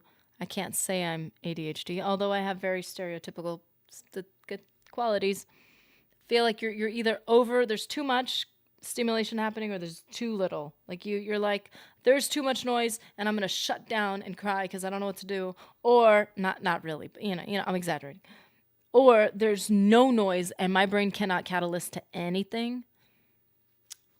So I feel like that's what people do, is they overthink and they never train themselves to think like a normal person, and they're like, let's not think at all.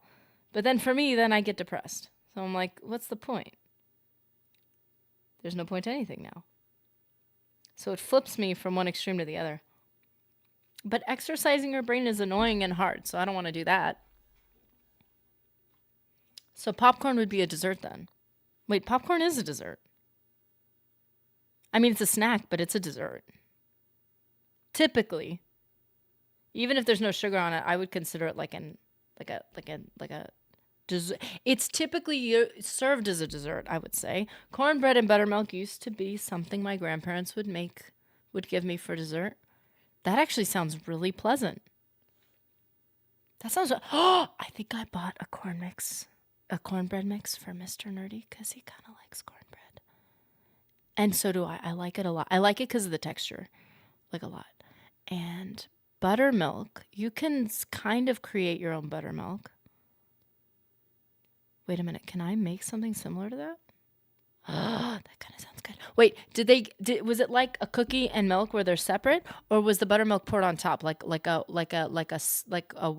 those cakes they make that have the milk in them? I had this cake once that had milk poured into it, and I was weirded out for a split second until I ate it, and it was actually really bomb. And I was like, okay, my brain doesn't like this because it's not obeying the rules that my brain has placed on cake and liquidness, and I don't like this. But also, it's bomb. So, like, I don't know what to do with this information. Because the cake is wet, and it shouldn't be wet. It was crumbled. Oh, whoa. It was crumbled cornbread in a glass, buttermilk poured over. It was crumbled. So, not even like a wet cake. Crumbled cornbread in a glass. It was something they had for desserts back in the Great Depression. Oh, wow. I just recently started getting into Depression era recipes. One for their simplicity and sometimes cheapness, but also like sometimes it's almost like fast food or like frozen food. Like sometimes like the cheapest food is the best. And I just like those simple recipes where it just mixes things up enough to where you're still working with the same baseline stuff, but you're like, wow, this is very interesting. Like it's good. I don't know. There's a guy who does, I think they're primarily Depression era, or like he does like older, like in that era recipes. I forgot his name, but he's really funny. He's got a lot of energy, and he tries the craziest recipes. And he always does the eye roll, wow, this is so good at the end. And I was like, I wonder if he does that just with every recipe. And then I finally saw one of his shorts where at the end, he gave the biggest scowl, and he was like, this is awful. And I was like, this guy's amazing. He's really funny. He calls milk moo juice, and he says all the cute things. Like, also, just to be clear, he sometimes makes edgy jokes, but I think he's hilarious. I don't know. This might sound weird. I don't know where I watch him from. Because, like, if I switch from YouTube to Instagram, like, sometimes I don't know where. Like, I know I saw a vertical video or a horizontal video, but I don't know where I saw it. I'm going to look up the first name, though. I want to see if that's him. Ooh, this is a more official. That looks very, not more official than the other guy, but, like, that looks very, like, fancy. I'll see if maybe I'll put it on the Discord. If I have any funny recipes from him that look good or that I'm considering trying, maybe I'll post it to the Discord because he's funny. But anyways, I enjoy our conversations. They are exercising to the mind, but they're soothing to the soul. I call that a Thursday afternoon. Max Miller tasting history. That's not what it was, but it was cool. He's a really funny dude, though. I haven't seen Max Miller's stuff, so maybe I should look at that. Sour milk cornbread. I think that's how I got onto some of that stuff, was because I was looking up different bread recipes and I was trying to find simpler stuff. Also, I don't think this might be Depression era, I'm not sure, but poor man's chocolate cake is something I ate a lot when I was younger, and I had limited ingredients to work with, and also trying to keep things like somewhat healthy. So I made something like that, and that was really good. And I used to eat that a lot. That was like a common dessert in my household. So I made that recently, and it works because you don't. feel like the older you get, the more sugar affects you. So like it doesn't have like you can add chocolate chips to it. You can add icing to it, but you don't have to.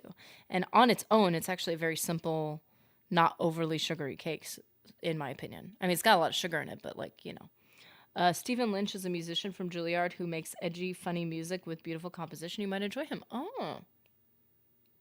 We learned to make dinner rolls with just flour and mayonnaise. Man, I would say, I'm like, that wouldn't be economical. If we got the big tub of mayonnaise, it would be economical. We get like the squirt bottle ones because I don't think we use it fast enough. Yeah, mayo has egg and oil. You can make your own mayo. Did I do that? No, I think I just replaced something with egg in a recipe. Dinner rolls with flour and mayonnaise. Okay, so we would do mayonnaise on just basic. First of all, I think mayonnaise on sourdough is amazing. Mayonnaise on tortilla is amazing. Like just simple, like mayonnaise on things. Because I used to hate mayonnaise. But like mayonnaise mixed with the right things is good. And I've slowly started to appreciate mayonnaise by itself on things. Not with a spoon, but like on basic things like bread. Pretty bomb. But yeah. Umariel, I'm glad we got to see you. I'm glad we got to see meet Moonlit Lark and see Ryan Nowicki. It's awesome. Pirate Software plays Mage. Oh, he had a little bit of controversy, didn't he? He's the guy. He seemed really likable. But then it seemed... Okay, this is... Okay. We won't get into a whole conversation about this because we all got... We got to do our stuff, right? But like... That struck me as interesting because this is when you know... Like, you look at someone like, oh, they seem really humble, or they seem really wholesome, or they seem really nice. I think for me, as soon as somebody doesn't admit that they're wrong, even if they didn't have any ill intent, or admit how they could be wrong. Not just, I'm sorry you feel that way, but that's just not, I'm sorry you feel. But but I didn't do anything. That's not what I mean. I don't mean artificial. I mean, like when somebody's genuinely like, ooh, I see how that could have not been the best thing. But honestly, you should have a backbone. I did hear his little statement thing. And I was like, okay, if he feels like he did the right thing, then that's fine. But there was something about the way, like you need to have a backbone and you need to defend yourself. If you're like, this is how the situation was. I made the right decision. Okay. That's fine. But I think there was something in the way that he said it that just, I cannot pinpoint it, but it did strike me as interesting given the criticism he's been getting. So I hope that all people involved are chill and humble and learn from it. It's just a game, but also people put effort into games and you should value that. So I don't know. Yeah, I think the hard thing is if you genuinely don't think you did something wrong, how do you own up to it? Like, I don't like the celebrity things like, oh my goodness, I am so sorry for offending you. It's like, either you're lying that you feel sorry or you're lying that you actually think you did something wrong. Maybe the other person is the issue, but you have to apologize because of the public. I don't know. So for him, I wouldn't want somebody to be in a situation where I genuinely did the right thing and it sucked for everyone else and I'm really sorry, but I did the right thing. I wouldn't want that type of person to be stuck apologizing because if he doesn't, he's going to get criticized by the world. I don't know the situation. I don't understand it well enough, but it sounds like something happened that he interpreted a certain way or that he's manipulating a little bit, maybe, I don't know. And there's such a vast majority of people looking at this scenario and they're able to explain it well enough to where it seems like maybe you weren't right. Like, And I think I was listening to somebody that said basically, I always forget his name, but Pirate Software. Every time I heard Pirate Software and I thought Pyrocynical, and I don't even know who Pyrocynical is. I just know that person is a name in Twitch or YouTube or somewhere. He made excuses why he ran. So again, this is alleged. I don't know this for sure, but just based on the comments, he made excuses why he ran away from a winnable fight and left his team to get deleted. Yeah. Like, And then I saw his explanation. I was like, okay, I can see that. But like, I don't know the game. And then I told you I listen to drama because it's interesting and it engages my brain.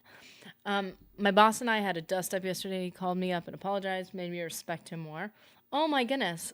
I used to think that if you prove that you're right, you'd be respected more, and people do not respect you for that.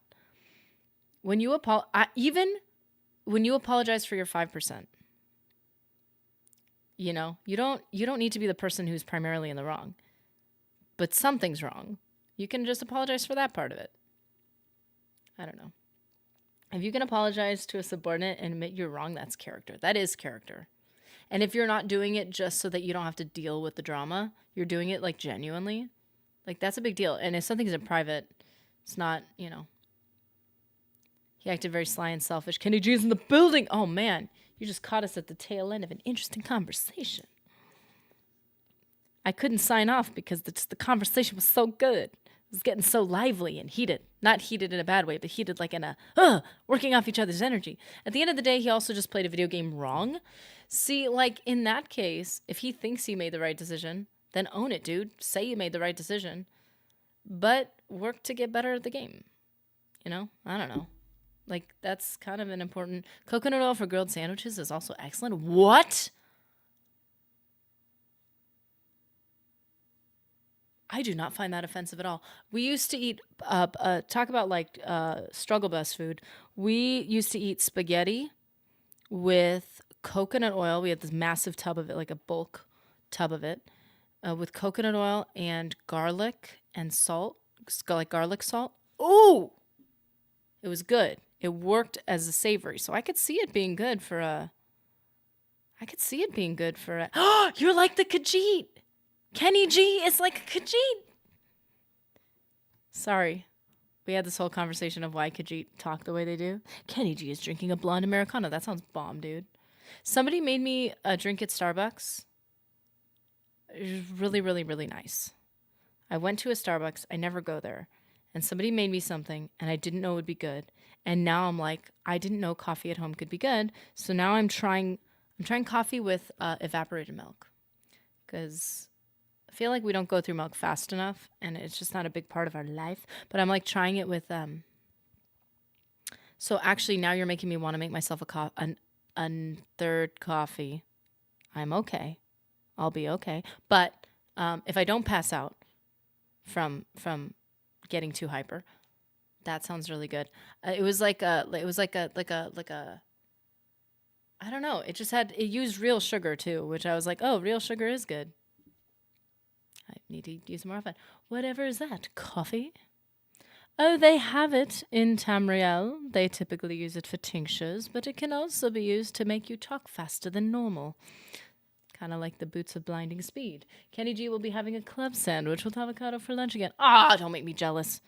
Although I will say, Mr. Nerdy did bring me an amazing burrito and occasionally brings me subs when he gets them. Sometimes he gets like lunch at work. Like they provide it. And sometimes if he's offered an extra one, he'll give it to me. And I feel special and it's delicious. And I love sub sandwiches. Granted, really high calories. I was like shocked. Like for the satiety you get from it, it really is really expensive. It's expensive on my diet sheet. It's a lot. Is that your penance for Lent? Eating an avocado? What do you mean penance? An avocado is a gift, a blessing, a reward. And because they're so hard to come by, so expensive, and they go bad if you look at them wrong, I feel like a delicacy even. It's hardcore WoW. Those deleted characters lost hundreds of hours. Oh, because it was permadeath, wasn't it? Hardcore WoW is permadeath. That's See, in that case, you kind of hope, and I get it. In a tight situation, I've made dumb moves. And I would hate to be my whole character to be judged for a dumb in-game move. I don't play games enough to be like, oh, you should have just used logic. Like, I don't know. I freaked out in the moment. Like, I would make a stupid mistake like that. I hope I would own up to it. I hope I would recognize it to even be able to own up to it. But like, yeah, that's insane. And even if you're making the right move, you'd be like, but I don't want them to lose. But then I guess his argument was like, well, they would die and I would die, so it wouldn't make the situation better or something. I think that was the argument, which is a reasonable argument, I think. But yeah, there was something about his posture. And the thing is some people learn to talk a certain way, and I might interpret it as prideful or selfish because people in my life that talk that way are like that, and has nothing to do with him. I'm just projecting my experiences onto him. That could be it. But there was something about his posture that did make me feel like it's starting to feel like the criticism's reasonable. Like just seeing the back and forth. That's funny. I just saw that a few weeks ago. Coconut oil grills the bread very evenly. Give it a try. Oh, shoot, man. Coconut oil.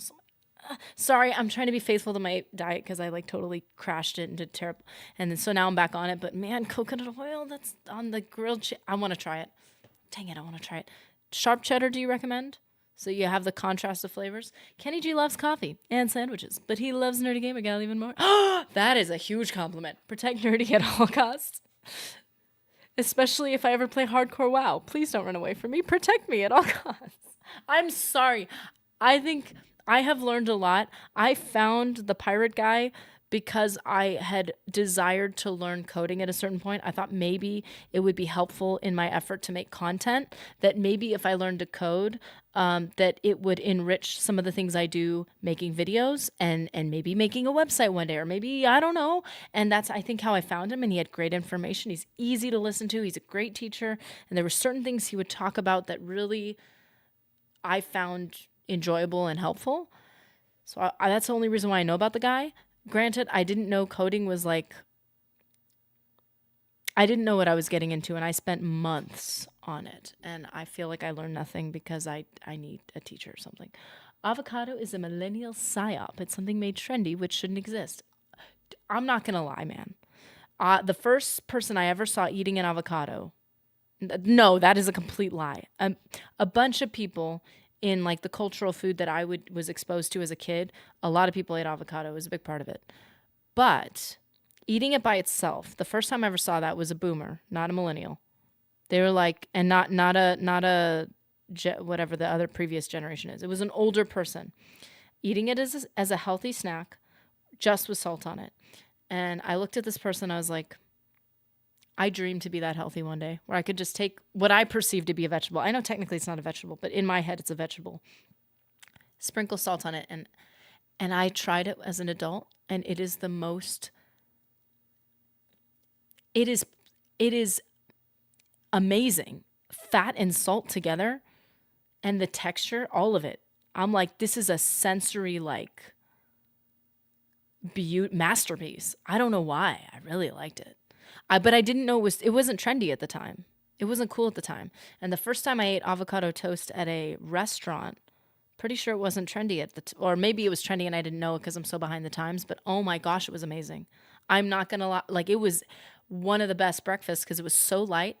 It felt like sustaining and satiating, but like not heavy and gross. It felt amazing. Shoo, hello again. Finally free from work. I'm not free from work because I'm putting it off. Because we're having an awesome conversation. And I can't pull away. I'm a fan of Munster for grilled cheese. Very gooey. Ooh, I've been told Munster's good. For grilled cheese, though. Ooh. Slap the cheese on bread. Sprinkle with pepper of your choice. Black jalapeno. Ooh, yes. If you take sharp cheddar cheese and you put a spicy salt on it, like a salt that has like habanero or like the powder. But it's like a salt. Ooh. In quesadillas, it's really good, too. Big fan of before egg prices. I know, right? Undercooking 2 eggs and putting them into ramen noodles with no water. I would cook the ramen noodles with the packet in the water, not too much water, but until the water mostly boiled off, and then you have like kind of like a sauce left over from the bouillon. The only problem is it might end up too salty, so I'll use like half a pack of bouillon. That's pretty good. I like putting eggs in ramen. I want to make avocado ice cream. Ooh, I think the subtle taste.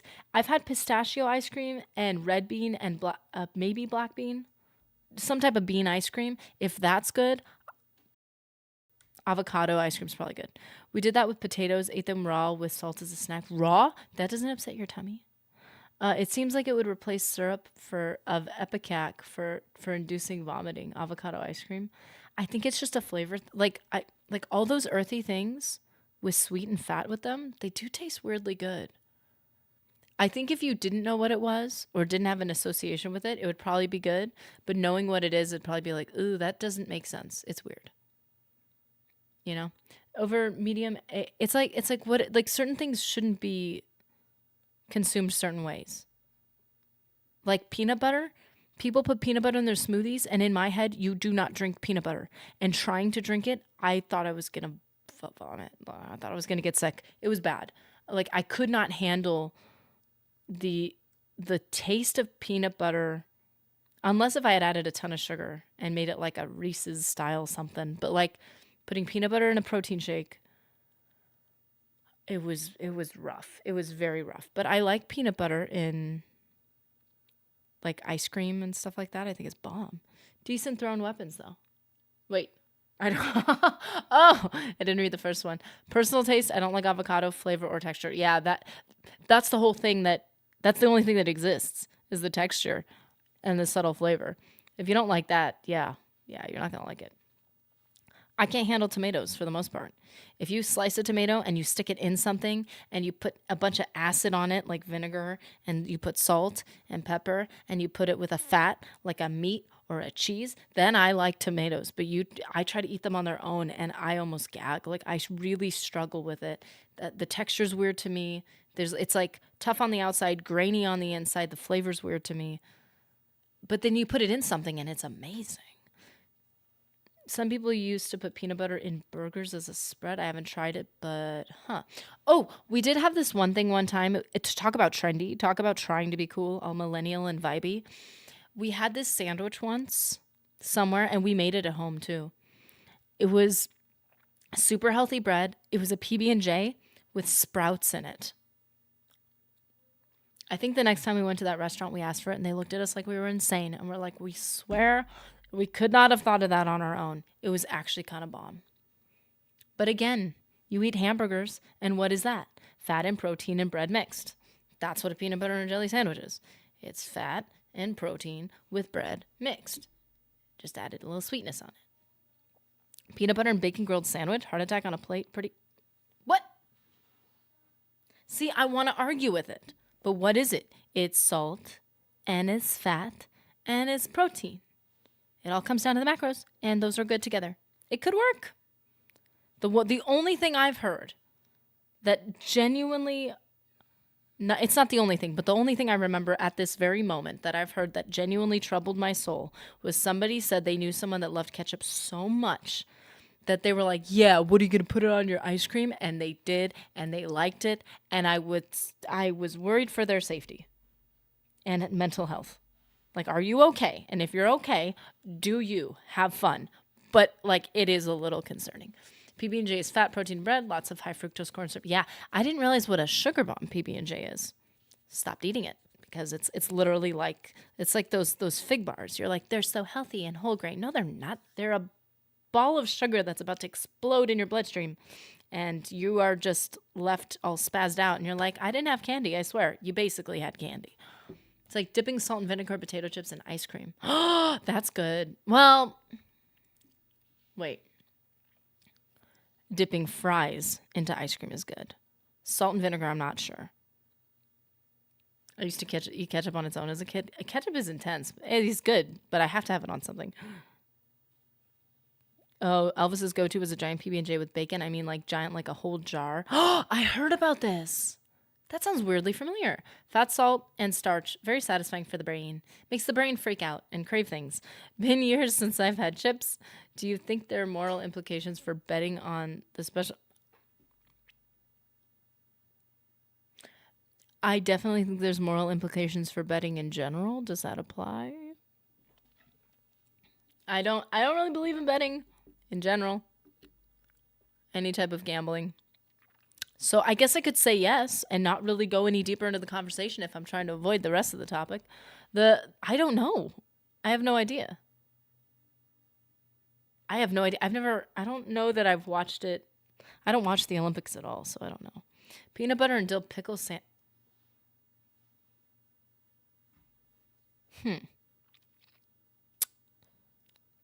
Peanut butter and dill.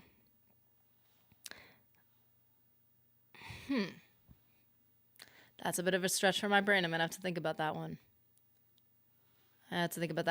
People say they don't like gambling, but they marry. I feel like getting married is like getting a job. You put a lot of work into it and you see what you get back from it. A job's usually bi-weekly or whatever. You get paid for the work you put in. And then over time you hope that the investment you're putting into it is going to make it better. A gamble would be more like making a whole life with someone that hasn't signed the contract yet, maybe? I don't know. It's less of a gamble for the ladies. I don't agree. I think the problem for women is instead of giving their whole life and their work and all that to someone, they give their whole soul. And that sounds that sounds like I'm saying something that isn't real. But like when you decide I'm going to choose to trust somebody and choose to support somebody and then inevitably things don't go well, that's hard, man. And if you've given your life to someone and chose to not invest in school and stuff like that, or in like, this is more traditional women, I guess. If you don't have a career, you don't have any of that, then if you're in a bad situation, where are you gonna go? I would say that's a tremendous gamble because you've lost all self-sufficiency. If the person is like, I need you to be at home so that I can go to work, so that I can be as successful as possible to take care of us, reasonable. But if that doesn't go well, and now you're like, who's gonna hire? Like, I've talked, I've seen that where it's like, what am I supposed to do? Even men, middle-aged men, like, how do I change careers now? What am I supposed to do? Who's going to hire me? Who's going to invest in me? They're going to want to invest in some young buck with twice as much energy and twice as much time to devote to their company. They're not going to choose me. And then it's really hard. And women's same thing. Also pretend the stay-at-home spouse is common today. It is, but it's changed a lot. I think staying at home in a lot of ways it's ideal for certain things and not ideal for other things. Of course, don't agree, but many times have you been to family court? Oh, no. I think if I've seen people who get 1,000 jobs and they keep quitting them because they are not putting in what they should put into it and they are not planning to get a better job. A lot of the people, I've seen family court, it's terrible. And it's painful to watch. Both sides are, it's a gamble. It is a gamble in some ways for both sides. When you don't really know what you're getting into and you don't know what you're doing. You don't improve yourself enough to prepare yourself for the job of being married. And you don't understand what you should be looking for, finding somebody to bind your whole existence to. People take that choice too frivolously. People choose their jobs too frivolously. People choose all sorts of decisions. And then when it goes wrong, they blame the other person. Because of course, like, well, you chose that person and you chose to be the person. I don't know. It's a whole thing. I knew a guy who got married so that he wouldn't have to cook. Learning to cook seems easier. Learning to cook is easier than getting married. Getting a job, on the flip side, getting a job and supporting yourself, in this economy, maybe not. But don't get married if you need, that is not a good reason. It is so much harder. It's a huge investment. Or that women are held back from employment. It's not that women are held back from employment, but what ends up happening in any relationship, even if you both have a job, is if you want to choose to be really involved in your communities, if you want to choose to have kids, or if you want to choose to travel a lot, or you want to choose to, whatever it is, have hobbies outside of working, if you want to choose to have a hobby, if you want to choose to go to the gym, whatever you choose to do that's not working, you realize that you start to pull yourself in all these different directions. So what you have to do to be a productive couple, to be to efficient level in your life as much as possible, is you say, okay, you get good at one thing and I'll get good at the other. Now, it could be that one spouse says, I'm going to get good at being a lawyer. You get good at becoming a doctor. I'll get good at doing the dishes. You'll get good at doing the laundry. We'll split everything. There are couples like that, power couples, handling business. They both split everything. That's great. But sometimes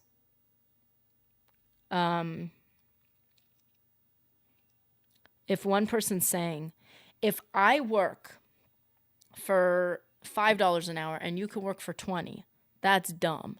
You go to work and I'm going to get good at doing the house stuff, because when you do the house stuff, it takes you twice as much effort and you don't do as good of a job. Yeah, you should still learn how to do it, but let's not waste our time. I'm going to be the efficient archer at home. I'm going to be the alchemist, and you're going to be the sword and board.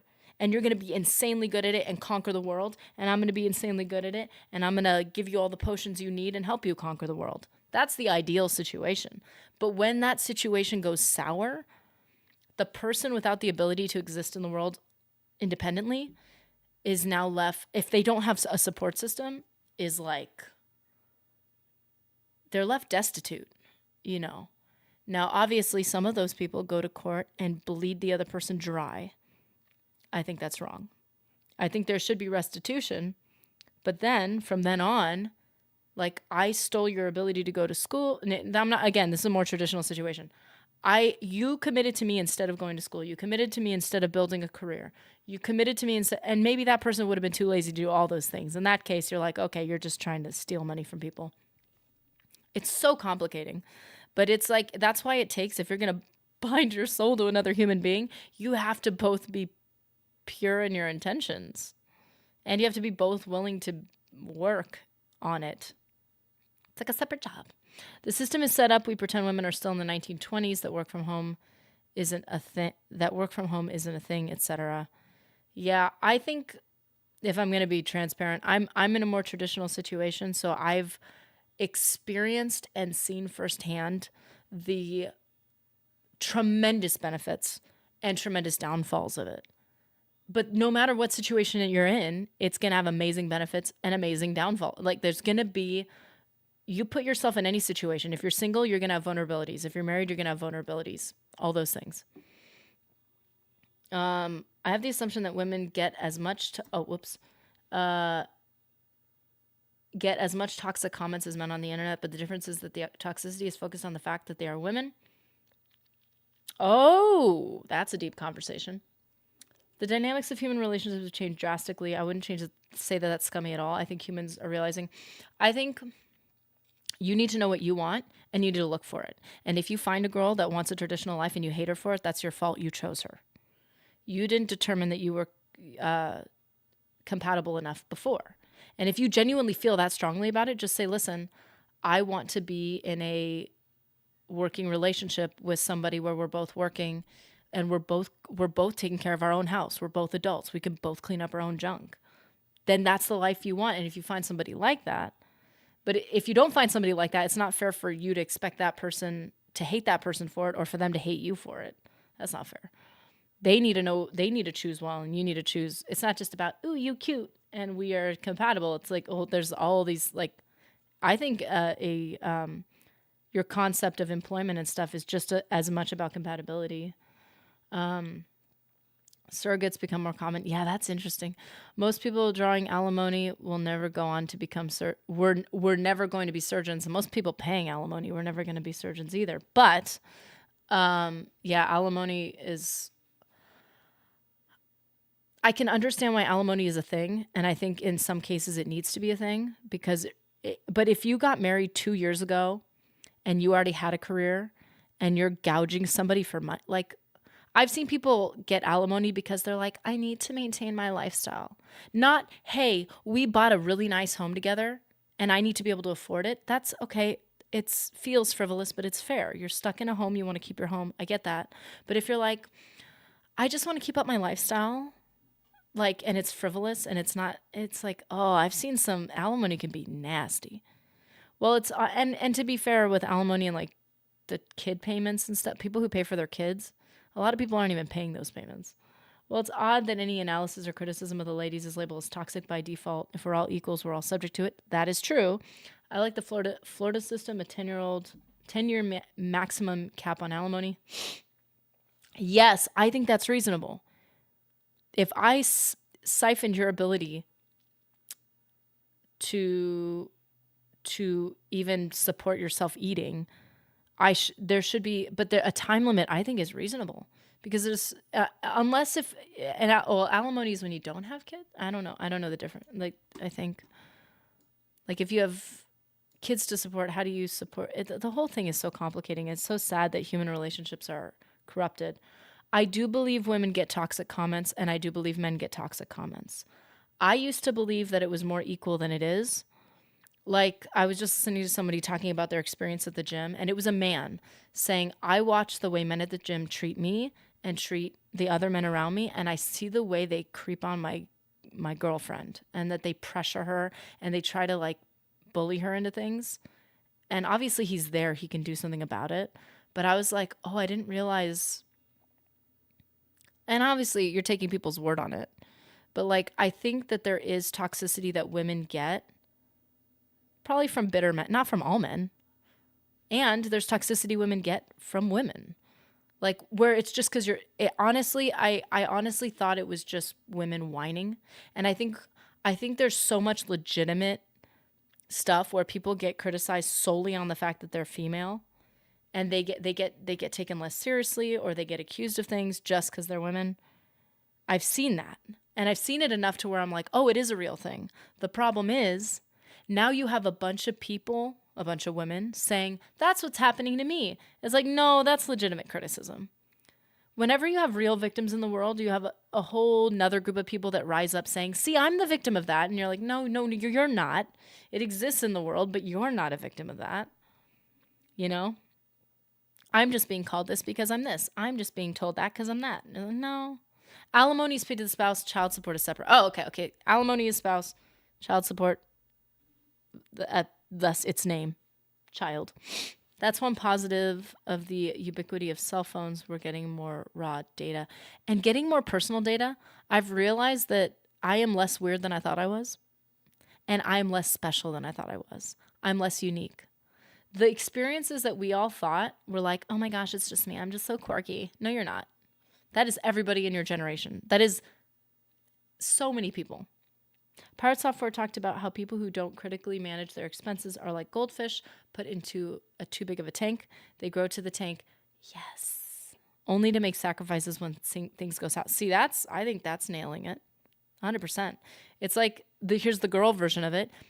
Don't just buy a bigger purse. You will just fill it with more stuff. And it's not stuff you needed the whole time that you're like, oh, thank goodness I can hold all this stuff. It's just more junk. You have to be strategic in everything you do. It's like people who don't invest. It's like playing Monopoly and never buying a property. In my country, there's alimony, child support, and monthly maintenance. What is that? I think every system that exists can be abused. If a person wants to abandon someone else, they can abuse them. If a person wants to siphon from somebody else, they can abuse them. Like any system that exists in the world to protect innocent people can be stretched and abused, which is sad, because it starts from such a good place. I don't know, that whole thing is just so sad. It's just part of it's part of being in a world where people aren't perfect and people get involved with each other selfishly, and then they separate from each other selfishly, and it's really sad. One thing I can't relate to is how weird dating's gotten. I feel really bad for people who are dating. Like that it's gotten, like it's always been difficult. It's never been easy. You could marry someone and think they're wholesome and not know anything about them, because how would you? And then you end up in a weird situation. But nowadays it's like you still have that same problem, but it's, I don't know. It's just so sad. It's so complicating. Okay. Well, just like the system in society, there should be an objective line to say it's not worth it. If the death penalty is more than 1 out of 20 people being innocent, it should be fixed before used. Same for anything. People also underestimate how much a person can change over decades. Oh, man, yeah.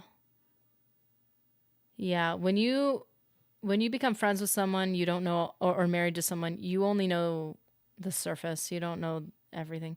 Maintenance is money paid to the wife by husband, usually. Like on paper, it can be opposite, but no in real life example after divorce mentioned their lifestyle, essentially. I think if you've put someone in a position where they're living in a certain lifestyle and you've established that, then you having to maintain it is understandable. But again, for a limited time, limited. It cannot be till death does the alimony part. Like, that's ridiculous. Because then what happens now, maybe if you're a serial marrier, child producer, and you've married a bunch of people and you've had a bunch of kids, maybe that's a consequence of your actions. I'd say that's reasonable, but I wouldn't say that every one of those people that you separated from deserves that, though.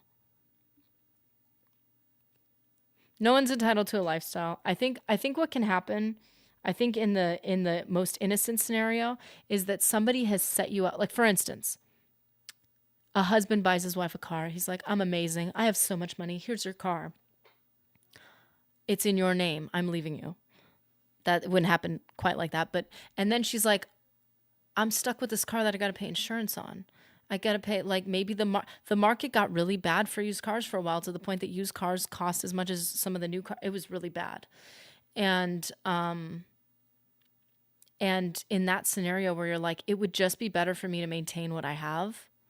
It doesn't mean I want to maintain buying a new purse every month. That's not the kind of lifestyle I'm talking about. It doesn't mean I want to buy those like delivery meals all the time where I have to spend a ton of money for a not great meal. That's not what I'm talking about. But when you put someone in a position where now they're living a lifestyle where they have to maintain what you created for them because you were too prideful to get them a Nissan or whatever those. Isn't there like a reliable car? There's like those reliable cars that are less expensive. And there's like the expensive cars. Like, I know especially with social media, there's a lot of people who are like, we're amazing. And they get expensive stuff. It's like, now you have to maintain it. I don't know. Not that you have to maintain everything. Some things can be sold. But sometimes the amount of money you lose from selling something and what you get back for it is so small that it doesn't even make sense. I don't know. It's so dicey. It really is a case-by-case basis, which is why like sweeping judgments and sweeping like these issues get so messed up because they become applied to people that it shouldn't be applied to. Prenups are banned. Oh, that's interesting. I feel like prenups can make it easier to leave for silly reasons, but they can be good if they're protecting something that's like family assets. Like I've heard that somebody, because I was saying, oh, that's not good, and they're like, no, it's a deeper issue. It's to protect the spouse's family, not to protect the spouse. I was like, oh, okay, I guess, I don't know. It's a case-by-case basis for them. It was like they needed it. After my last one, I've personally quit dating. I'm just out to make friends. Man, making friends feels like dating, though. Oh, it's so hard to read people sometimes. And I like to believe most people are good at heart, but most horror stories are exceptions. That is what I like to believe, at least. Yeah, I would agree that. I want to believe most people are not bad. Most people are not. I think it's just that coincidence of compatibility that you find in dating. It's the same as friendships. It's like you coincidentally click with someone, and finding that person can be really hard. Isn't that weird? You've created a lifestyle for me. Now you owe me in perpetuity. Yeah, I would say if you're looking at it from the direction of, hey, you bought me all these gifts. Now you need to keep buying me gifts forever. That's dumb. But I think if you, for instance, like, this is the kind of situation I'm thinking of. Somebody can barely afford a house. They can only afford to rent like a small cardboard box. And the guy's like, I'm going to work hard. I'm going to get this house so that we can, like, I don't know, have kids and dogs and have all these commitments now. And they make it happen, but they can barely afford it. And then something happens and there's a separation. And now the person's left without a place to live, and they're like, but we got this house or this car or something to fit this life we created, and now we can't leave it because where are all these humans we've created? You know what I mean? Like there's a context where that works, and there's context where it doesn't, where people just manipulate it. I've seen family courts where men and women, like a man has like married a nurse so that he could stay home and play video games. And it's like that exists. And it's like he doesn't really do housework because he never learned how. He only learned how to let his mom do it. And then it's like, well, she let me stay at home all day. Now she needs to pay me forever so I can get the new game system. You're like, whoa, bro, that's weird. Or a woman who's like, well, he gets me expensive clothes and stuff, and I need to keep that up. You don't need to keep buying expensive clothes. Make your clothes work. You got clothes now. Deal with what you got. There's definitely a ridiculous side of that, I think. I think lifestyle should refer to what you've set up to survive and to live, not for, I'm used to buying expensive coffee every morning and now I can't. That's terrible. Like, I'm not talking about frivolous things. Prenups make sense if you're protecting things from a spouse who has medical debt and prevent garnishment because of marriage. Huh. Ooh, I never thought of that. Relatability is more important than common interests. Like you said, we don't really always know why we click with someone. Yeah, it's that's why people call it a spark. There's something magical and intangible about it. It's weird. But when we do, that's what truly makes friendship. Yeah, you don't even know, like, you can try to psychoanalyze everything, but then you'll probably separate yourself from the relationship by even doing that, by overthinking it. It's just like sometimes it just works, and sometimes it just, like, you want it to work and it just doesn't. The stay-at-home man is the exception rather than the rule. No, it definitely is, but as things have changed, it's become a bigger and bigger problem. It's like the headline of "Man bites dog" instead of "Dog bites man." I would say nowadays not as much. Women have finally had the opportunity to, like, handle business, and men have finally had the opportunity to fall into passiveness. And it's happening more and more and more, but it's definitely not the rule. But it is the rising trend. And I agree, friendships are becoming just as hard to establish and hold. We're all kind of forced to prepare for the lone wolf scenario. I think the irony is that comes from having too many quote unquote friends with social media and stuff. So everything becomes so diluted that you end up becoming more alone than ever. Speaking on a previous topic, but opposite of what I said earlier, I think that women in marriages who have jobs a lot of the time have it bad too. They're expected to be. That is true. There is this weird irony of, I don't want to work as much. I want to live my life, whatever that means. Like, I don't want to work as much, so you need to work. But also, I don't do dishes. I don't do laundry. You're like, whoa. That's why you got to have those conversations before that of, like, hey, if we're both working, it doesn't mean we split things 50-50, because maybe maybe one person's working, 70 hours and one person's working, 40 hours. In that case, okay, how should we divide this? How much money should we spend on takeout? Like, I don't know. You have to figure out what's reasonable before. But I've seen that too. You know what I've seen more often than not as the economy got worse? I saw women who were 100% housewives and were content and happy with it, forced to go to work because of the economy, but the man's role never changed. And I've also seen relationships where over time, now that the woman's working and still doing 100% of everything at home, eventually the man tries to learn. But it's like if a middle-aged spouse, whichever gender, has to get a job out of nowhere that they've never done, then you also have to get a job out of nowhere that you've never done. Don't leave your clothes on the floor, if that could be considered a job. Like, rinse your dishes off, put them away. Like, I also think that comes from bad parenting, though. There were a lot of parents that neglected their sons and made them wholly insufficient to take care of themselves in their own homes. And so now you have single men who can't take care of themselves. That's their parents' fault. If you have a parent who did not equip their daughter to say, hey, you might be single, you might need to get an education, you might have passions in your life, and they didn't equip her to pursue those, that's the parents' fault. Women tend to look for and marry men who make as less viable partner.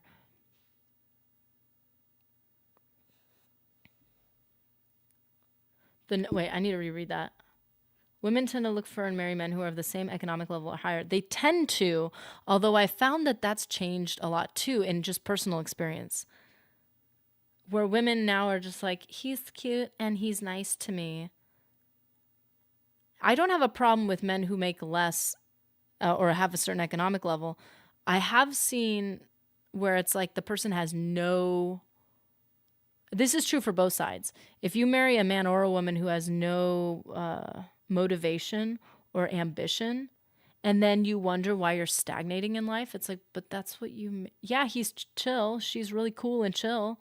She's chill because she doesn't clean the dishes. He's chill because he doesn't want to work. Yeah, you have a chill personality when you're having fun, but when it's time to get down to business, you have to have somebody who's ready to get down to business. The example I always come to is my own mother. Yeah, I think our parents and the experiences that our parents and our friends' parents went through has such an impact on our perspective on this topic. I never wish to be like my father in that regard if I ever get into a relationship that becomes a marriage.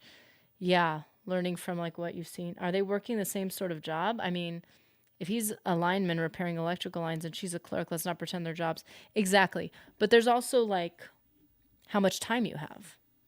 Like if you're and I've done this, like if Mr. Nerdy has a position that's particularly physically demanding, I'm going to try to do the things that he physically would have a harder time doing. Or do things that I can do while he's at work. But that doesn't mean I can do everything perfectly. So it has to be, and if you have somebody that's working an insane job and another person's working, then you both have to say, we're okay with a messy house. We'll do our best. We're not going to be slobs, but like we're okay with imperfection.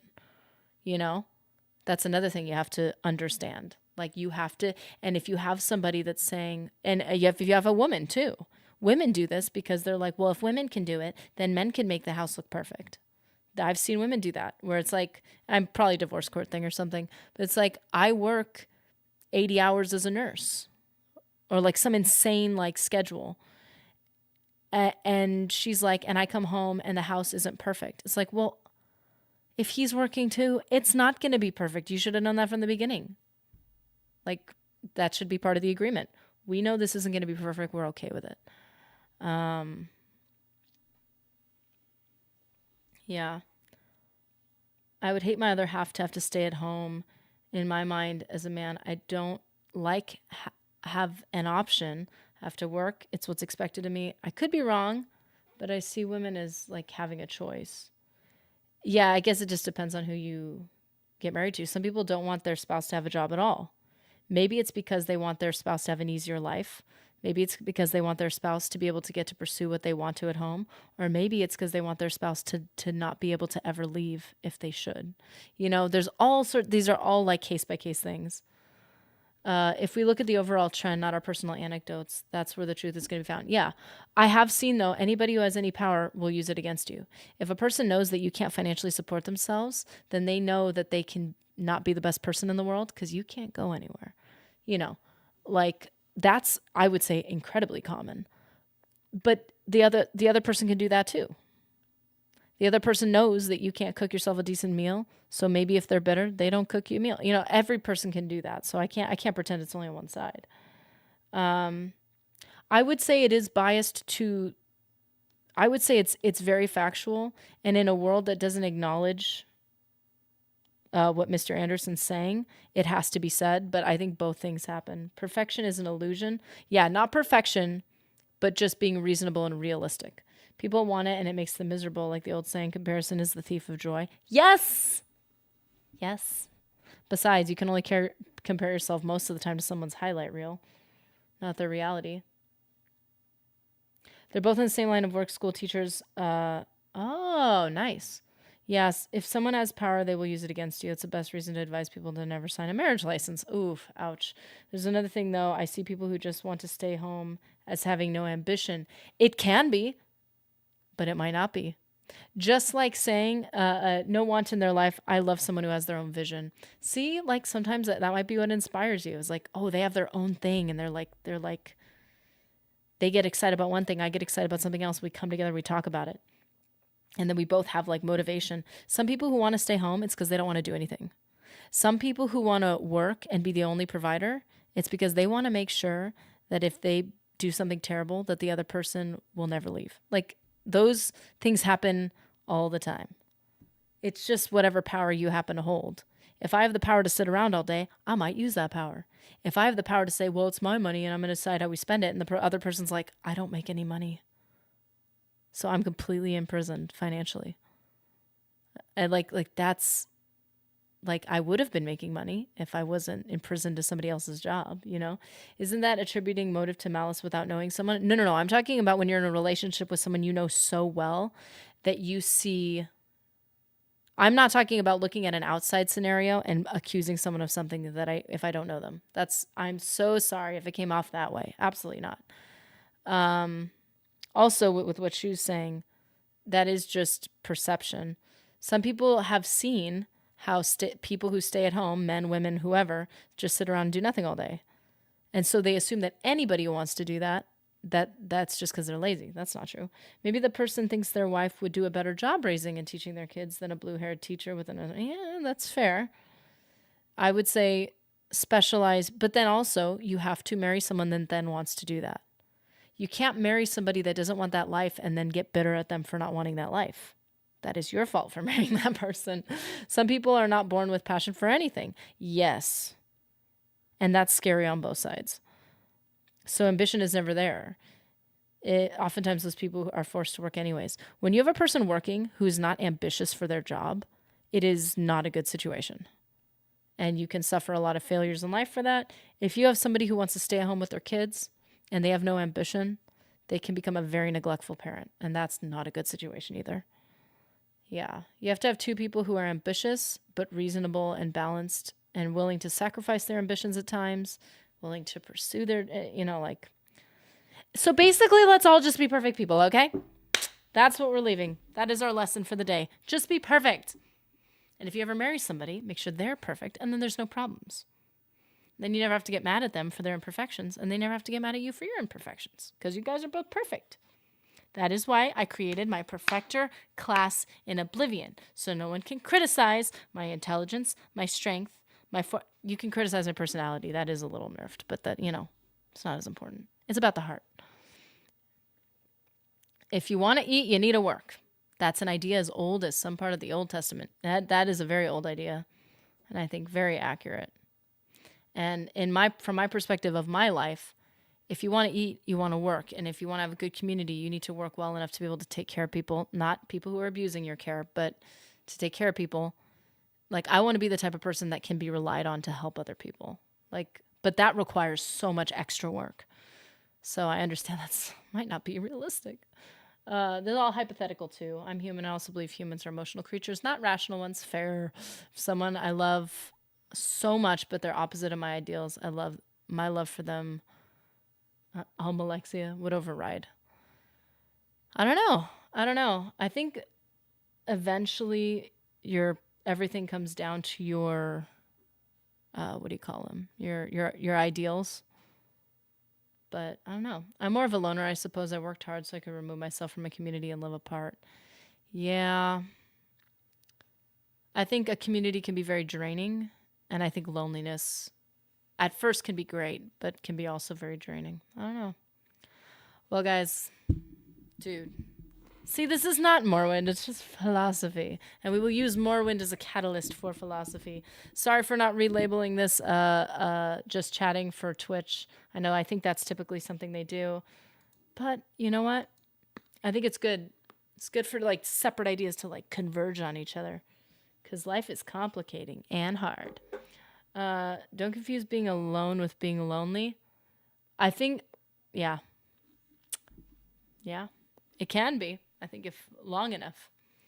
But yeah, no, technically those are different things. That is true. Well, I just noticed something really cool that I've never noticed before. Okay. I think Morrowind is a very good catalyst for philosophy. Well, I'll sound off people again, just the people who we got. Imagine Mir, Kenny G, Moonlit Lark, Umariel, and Ryan Nowicki. Thanks for joining us during our chatting. I got to get on to other things in life that I would like to avoid, but I need to be more ambitious about and need to be more excited and proactive about. And it's very hard for me to do that. So, yeah, I hope you guys have an awesome day. I will see you guys next week. Please stay healthy or recover if that's what's necessary for you right now. And all our new thank you, Invictus, for the gifted memberships. We will see you members. We get to see you on Wednesday for Fable 2. And we'll get to see the rest of you guys next week for Morrowind. And we've visiting new cities. We're going to visit a new city. It's going to be awesome. I'm so excited to find a new town that I probably didn't pronounce correctly. But yeah, I hope you guys have an awesome day, and I will see you in the next one. And thanks for chatting with me. It was really fun. Too much coffee.